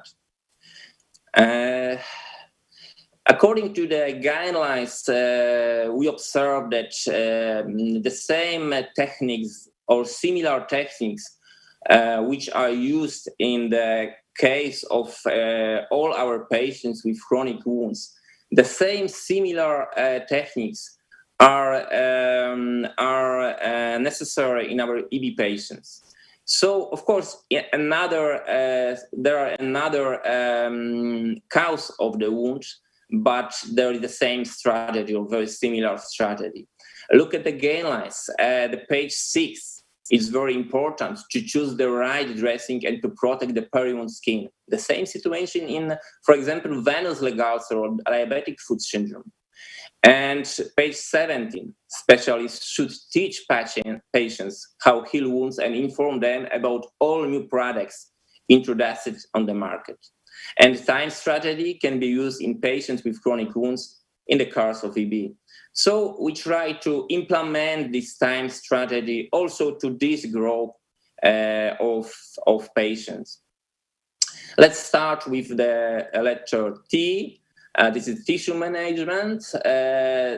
Of course, normally in, for example, diabetic foot syndrome or venous leg ulcer or decubitus, we use a sharp debridement, mechanical debridement. We use carrots, scissors, And in this on hydrosurgery, in this case, EB patients, it's not a good idea to use this surgery sharp techniques.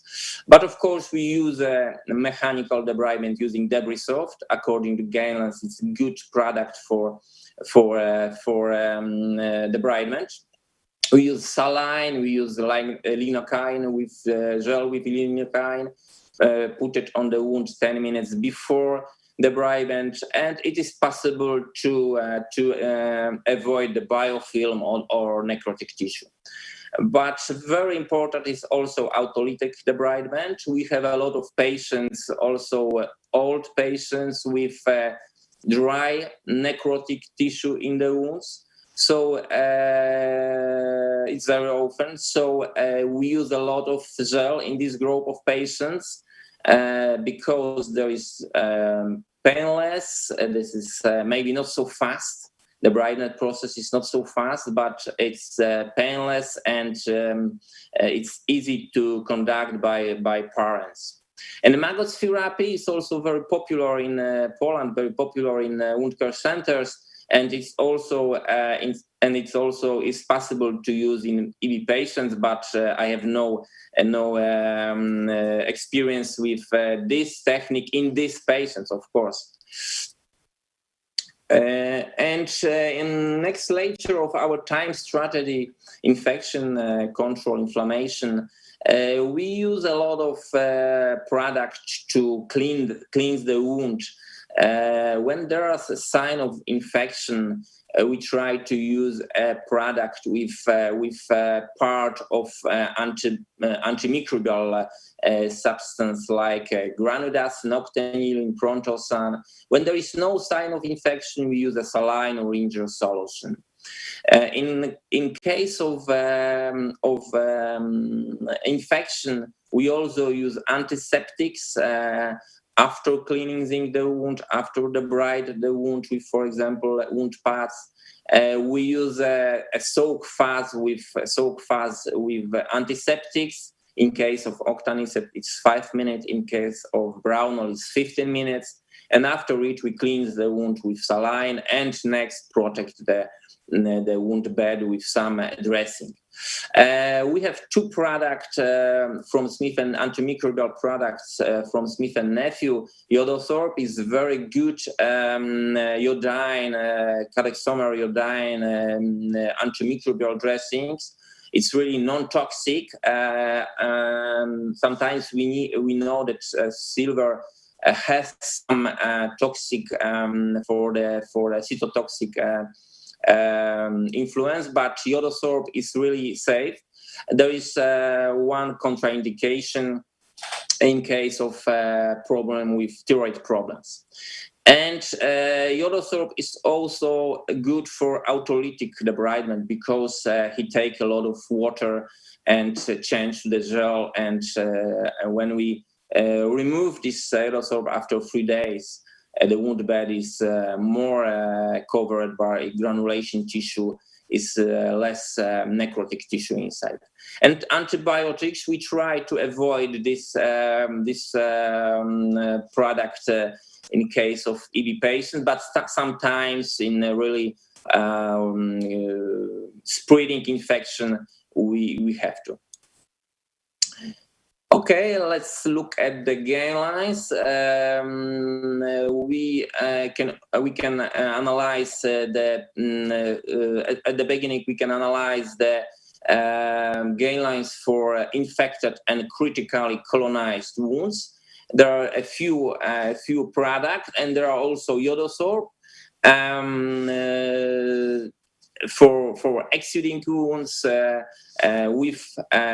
will assist in the removal of wet necrotic material, slough. So we like it in case when there is no possibility to use this sharp debridement technique.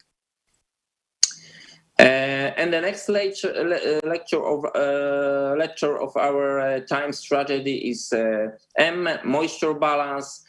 We try to maintaining a wet environment to the wound bed, and we use gel. There are two two products from Smith & Nephew, Intrasite and Intrasite Conformable. Intrasite is some syringing with gel, and Intrasite Conformable is a gauze soaked with this gel. There is some cooling effect. There is a possibility to moisturing the dry necrotic tissue, and it's easier to debride it during the next visit. Of course, we repeat this procedure a few times before using the wound pads and debride this necrotic tissue. And moisture balance, it's not only putting the wet to the wounds bed. Sometimes there is heavy exudate. We have heavy exudate wound, so we use a we use a Durafiber, we use a foam with contact layer, silicone contact layer like Alevin Gentle or Alevin Live.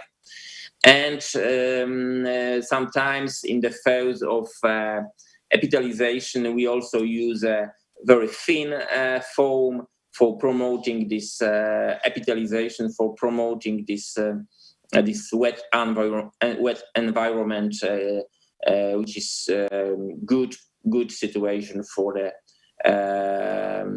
epithelialization.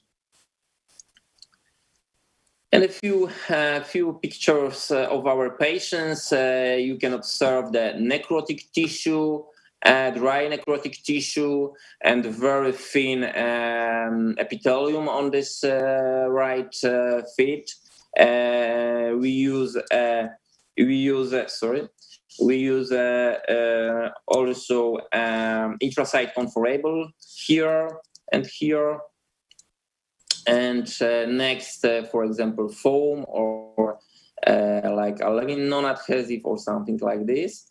And we change this dressing every 24 or 48 hours. And we educate parents how to do it at home. And they send us the pictures, and we try to help them, because it's impossible to come to the clinic for every dressing change. Next patients also with dry necrotic tissue on the skin.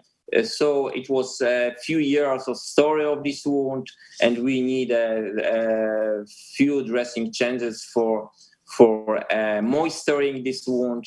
And you can observe the situation after a few weeks. There is no necrotic tissue, and the wound is completely covered by keratinocytes.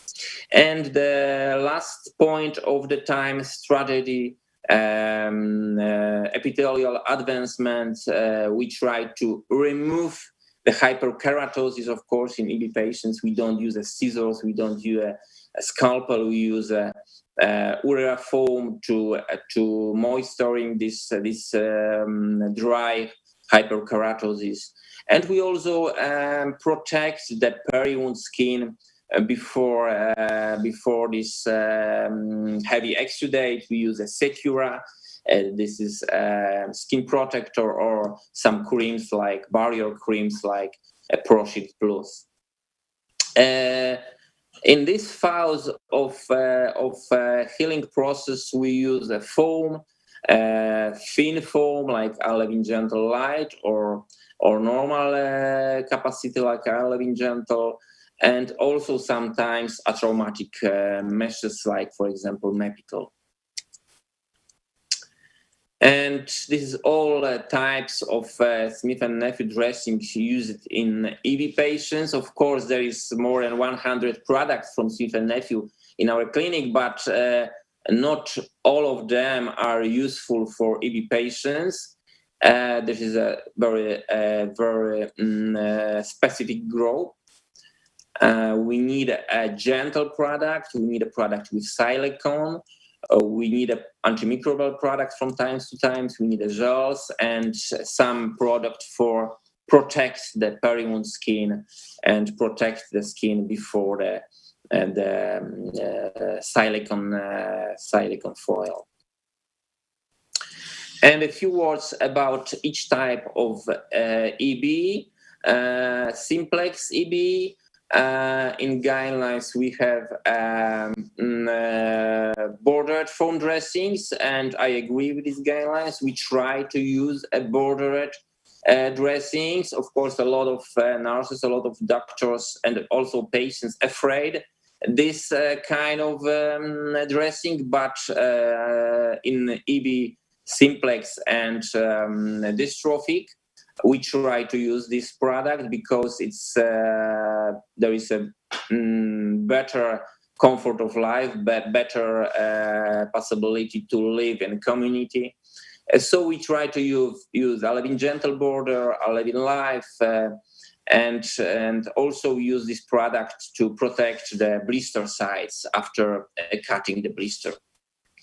And hydrogel intrasite comfortable for cooling, for pile reduction, and for moisturizing the dry necrotic epithelium. And generalized severe epidermolysis bullosa. There is a lot of exudate in this case of patients, so we need a hydrofiber. We have a Durafiber from Smith & Nephew and also another hydrofibers, and we use this product for also for protect the edges of the skin of the dressing, because there is some skin damage on the edges of the dressing, so we cut it and put on the edges. And when there is a problem with remove this product, it should be hydrated. And junctional EB. Very problematic patients from my point of view. We have almost all our EB patients are dystrophic or simplex, but from time to time we also have a patient with junctional, and we try to also use gel. We try to use Durafiber. Because there is a heavy exudate, and there is a problem with changing the dressing. The dressing should be changed every day. In dystrophic on simplex, we try to do it not so often, for example, 2-3 times a week. And dystrophic, 90% of our patients are with dystrophic EB.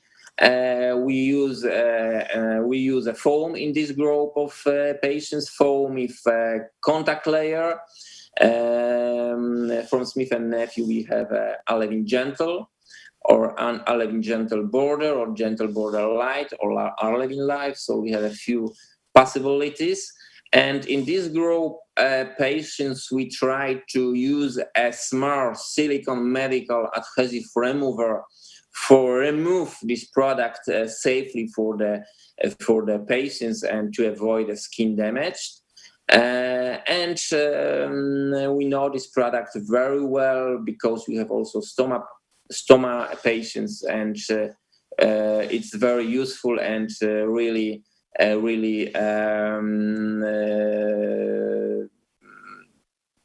help us to avoid skin stripping.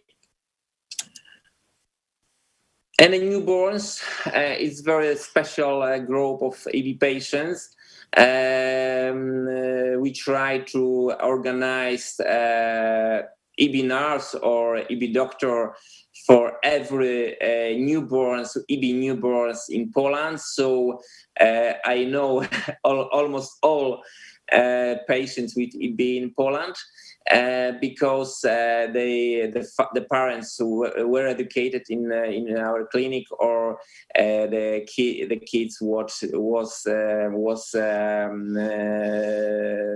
apply it in some product in our clinic. So I have a good cooperation with families.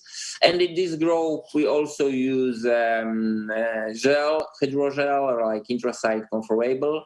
It's more useful than intrasite because there is a possibility to put it on some surface, and there is no effect of going this gel to the another part of the wound or on the skin. And hydrofiber, we use the hydrofiber like Durafiber in this group patients for protect the upper edges, because we had a problem with edges of the upper and damaged skin by these edges. So we use this product for this. And this is a short message from my colleagues from EB Poland Foundation, and maybe it's not so professional, but as few hours after the birth of newborn with EB, I had a short message and a few pictures, and a few hours later I was in the neonatal clinic because it was in the same city, but sometimes of course we have to go to another city, and it was a time of pandemic, so I was covered with some special dress. And during the next few weeks, we tried to educate this team in correct protect of this wound, and it was very nice for me to cooperate with family and nurses and observe how some dangerous situation is going to the good direction, and 2.5 months later there is no wounds, and the parents are happy, and the kid is ready for departure and start a normal life. Which we have a podologist in our team, so because it's a wound care team, so we try to help also in this in this area in EB patients. Sometimes we have onycholysis, so we have to remove the part of the nail and use a special cream for the wound, for the nail bed, to promote the nail grow.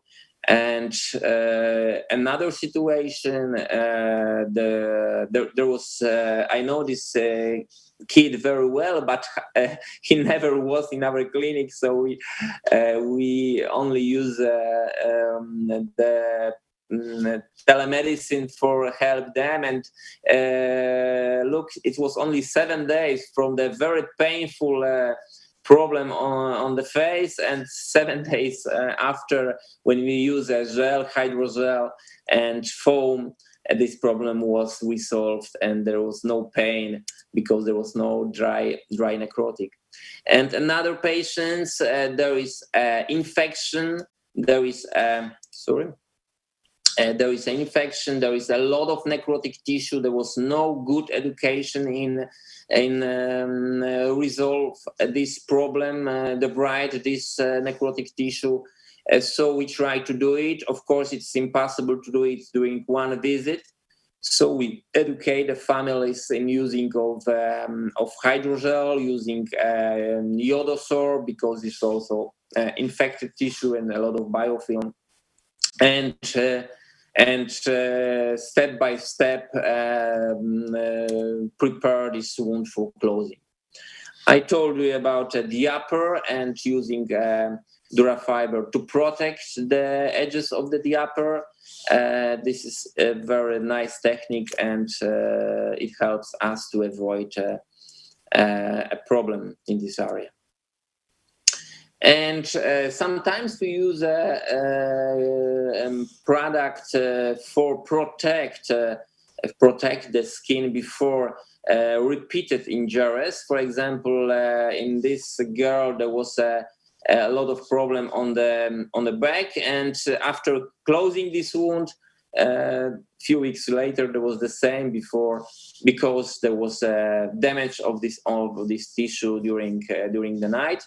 So I suggest to use a hard dressing like Olivine Life. It's not so softly, and it's better for protect some bone area or area which need to be protected.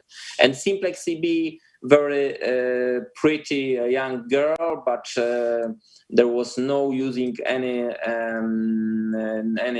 dressing, so it's good idea to promote this keratinocytes, promote this epithelialization using a foam with a gentle contact layer, and after a few changes, this dry hyperkeratosis will be removed, and this small wounds will be covered with a fresh epithelium. A young man, the first time after 17 years of life, all the wounds was closed.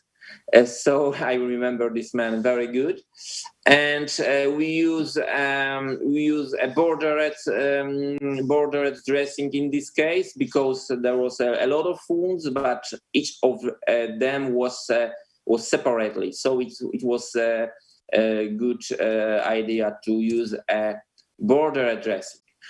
What about EB patient situation in Poland? Unfortunately, we have no EB center and a real multidisciplinary treatment team, like, for example, in EB house in Salzburg.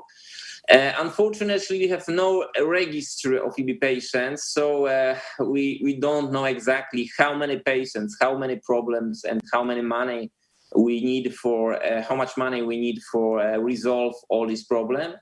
And we also have lack of knowledge about EB in society and also in the medical community. What is our idea? We try to educate families, educate patients. We try to help them not only during the visits, but also during the telemedicine. We try to help them to use a modern wound treatment techniques. And what is very important, we try to fast react for every birth newborn with EB. So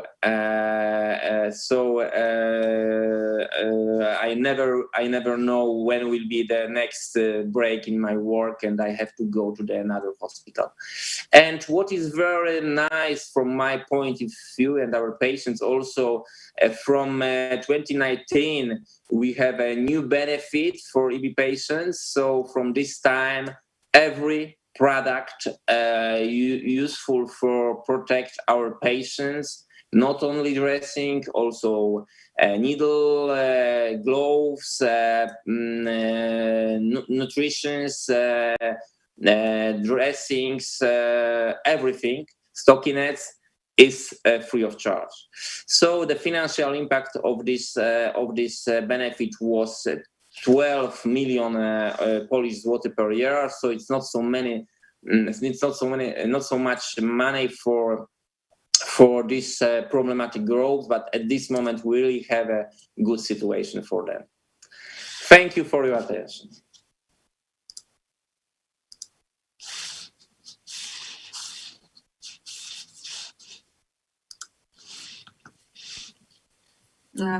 Дуже дякуємо, Марцине. Thank you very much, Marcin.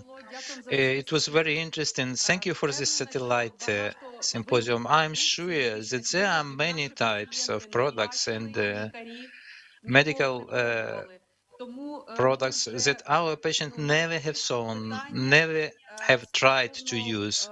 So for sure they will send their questions to us.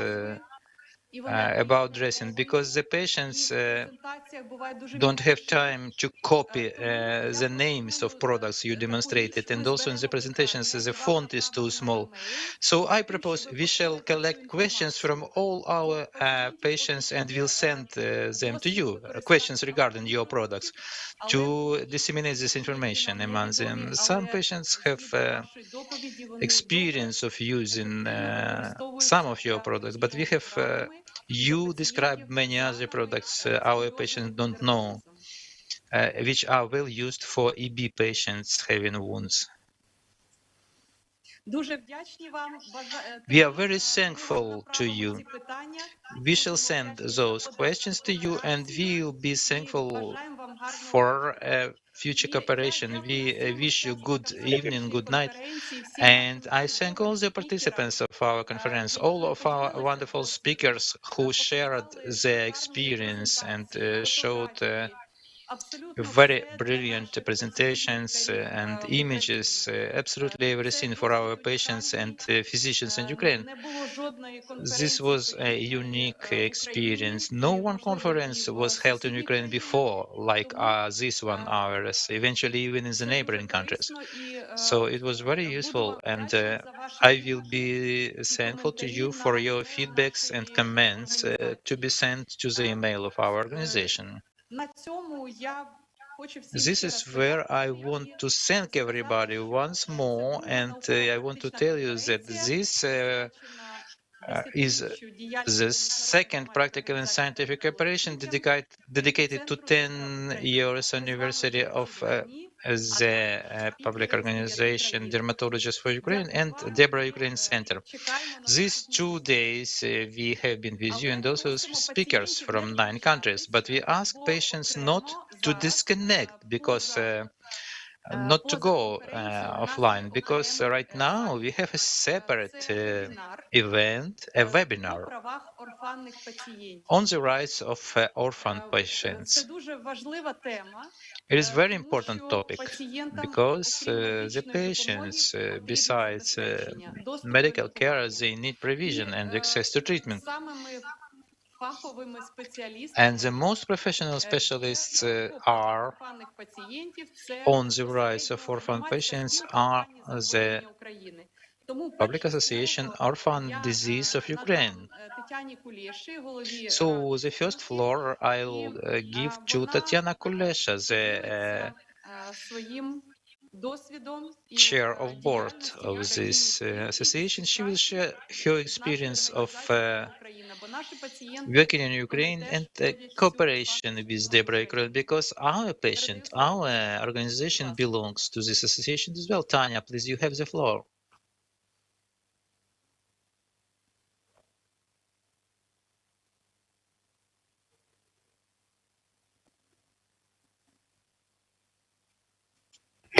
Доброго дня, колеги. Доброго дня, наші. Good evening, dear colleagues, dear patients. Good evening, all the speakers who listen us from abroad. I'm Tatiana Kulesha. I'm the head of the organization Rare Diseases of Ukraine. I would like to congratulate all of you with 10th anniversary of your organization. I would like to tell that the person who is behind all this event is Tatiana Zamorska, the member of our association. We are working together 24/7, 365 per year. If not for her desire to change this world for better, we would never have such as we have today, and the patients in Ukraine would not have the provision and information they have. So I bow to the activity of Tatiana, what she does for the butterflies of all Ukraine. We always compare you with butterflies. I believe all the world is doing so, but I want to say that the wings of these butterflies in Ukraine are very strong, and Ukraine knows about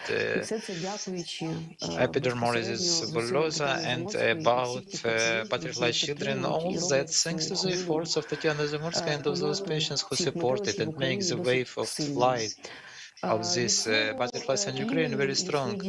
On my behalf, and I would like to tell about the activity of our association, which will be 8 years old this year.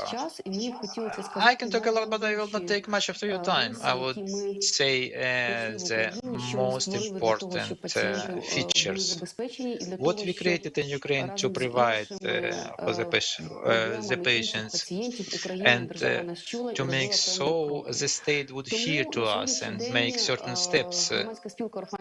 So as of today, the association of orphan diseases in Ukraine, which I'm heading, encompasses 20 organizations which joined us. We are an umbrella organization. Those are different organizations protecting the rights of orphan patients. I want to underline that exactly the legal ground, legal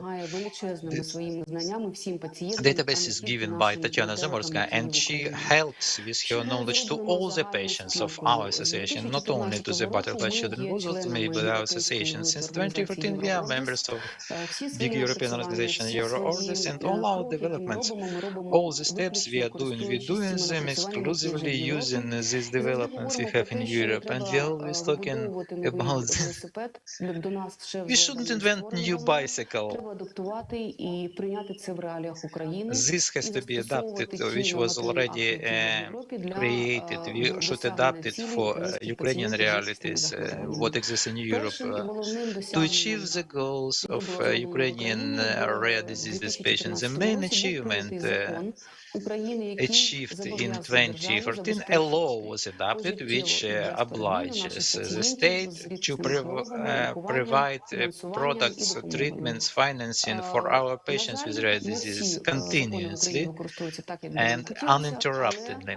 Not always all the laws in Ukraine are implemented as we like it to be, but thanks to the efforts of the patients, of the associations, we step by step are doing so. Ukraine would enforce this law. A relevant resolution 160 was adopted by the government, which obliges to provide treatments to our patients regionally. And here is the mechanisms of public organization and patients organization is coming to force to provide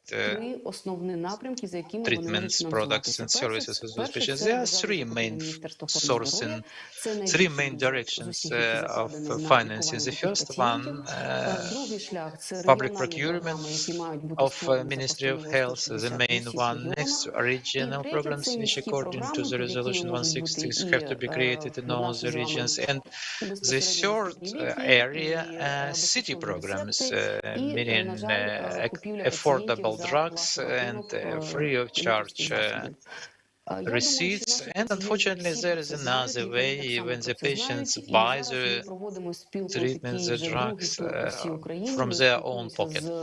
And we are conducting the event and talking. We are controlling and seeing how our patients are provided locally, not talking about that we as members of the association participate in working groups of MOH and influencing the processes concerning orphan patients.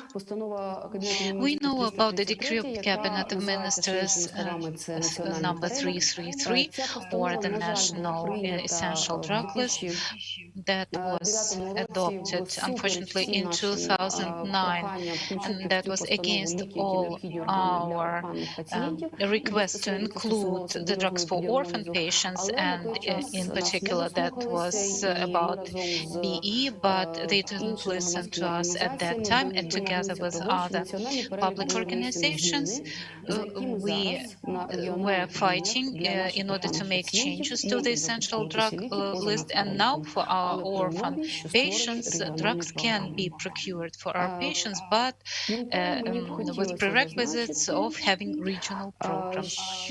Besides, I would like to mention that, and I'm not going to talk a lot about that, but this is one of the items, and there is a decree of cabinet of ministers 1303, provision of patients free of charge with drugs. It's a big topic, and probably Tatiana Zamorska and other colleagues will be able to clearly define the route, because this route is different in regions, and there is no unique for everything, but it's one of the ways of our patients accessing to the necessary drugs. Legally, I am not going to spend time to explain all the legal aspects, so that could be explained to doctors who actually work in regions. Also, what I would like to say, this year, unfortunately, again, we have a change in the Minister of Health. It's a difficult step for us, because for the time that our organization has been working, there have been 10 changes of the ministers of health. That means that every time we start from scratch, and again we need to talk to the new minister of health that orphan diseases still require their attention.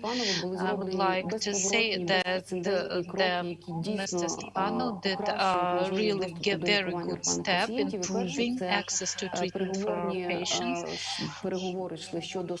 There were negotiations regarding guided access agreements, and that gives a green light in Ukraine. We very hope that the new management in the Ministry of Health will continue doing that, and our patients will be getting that drug.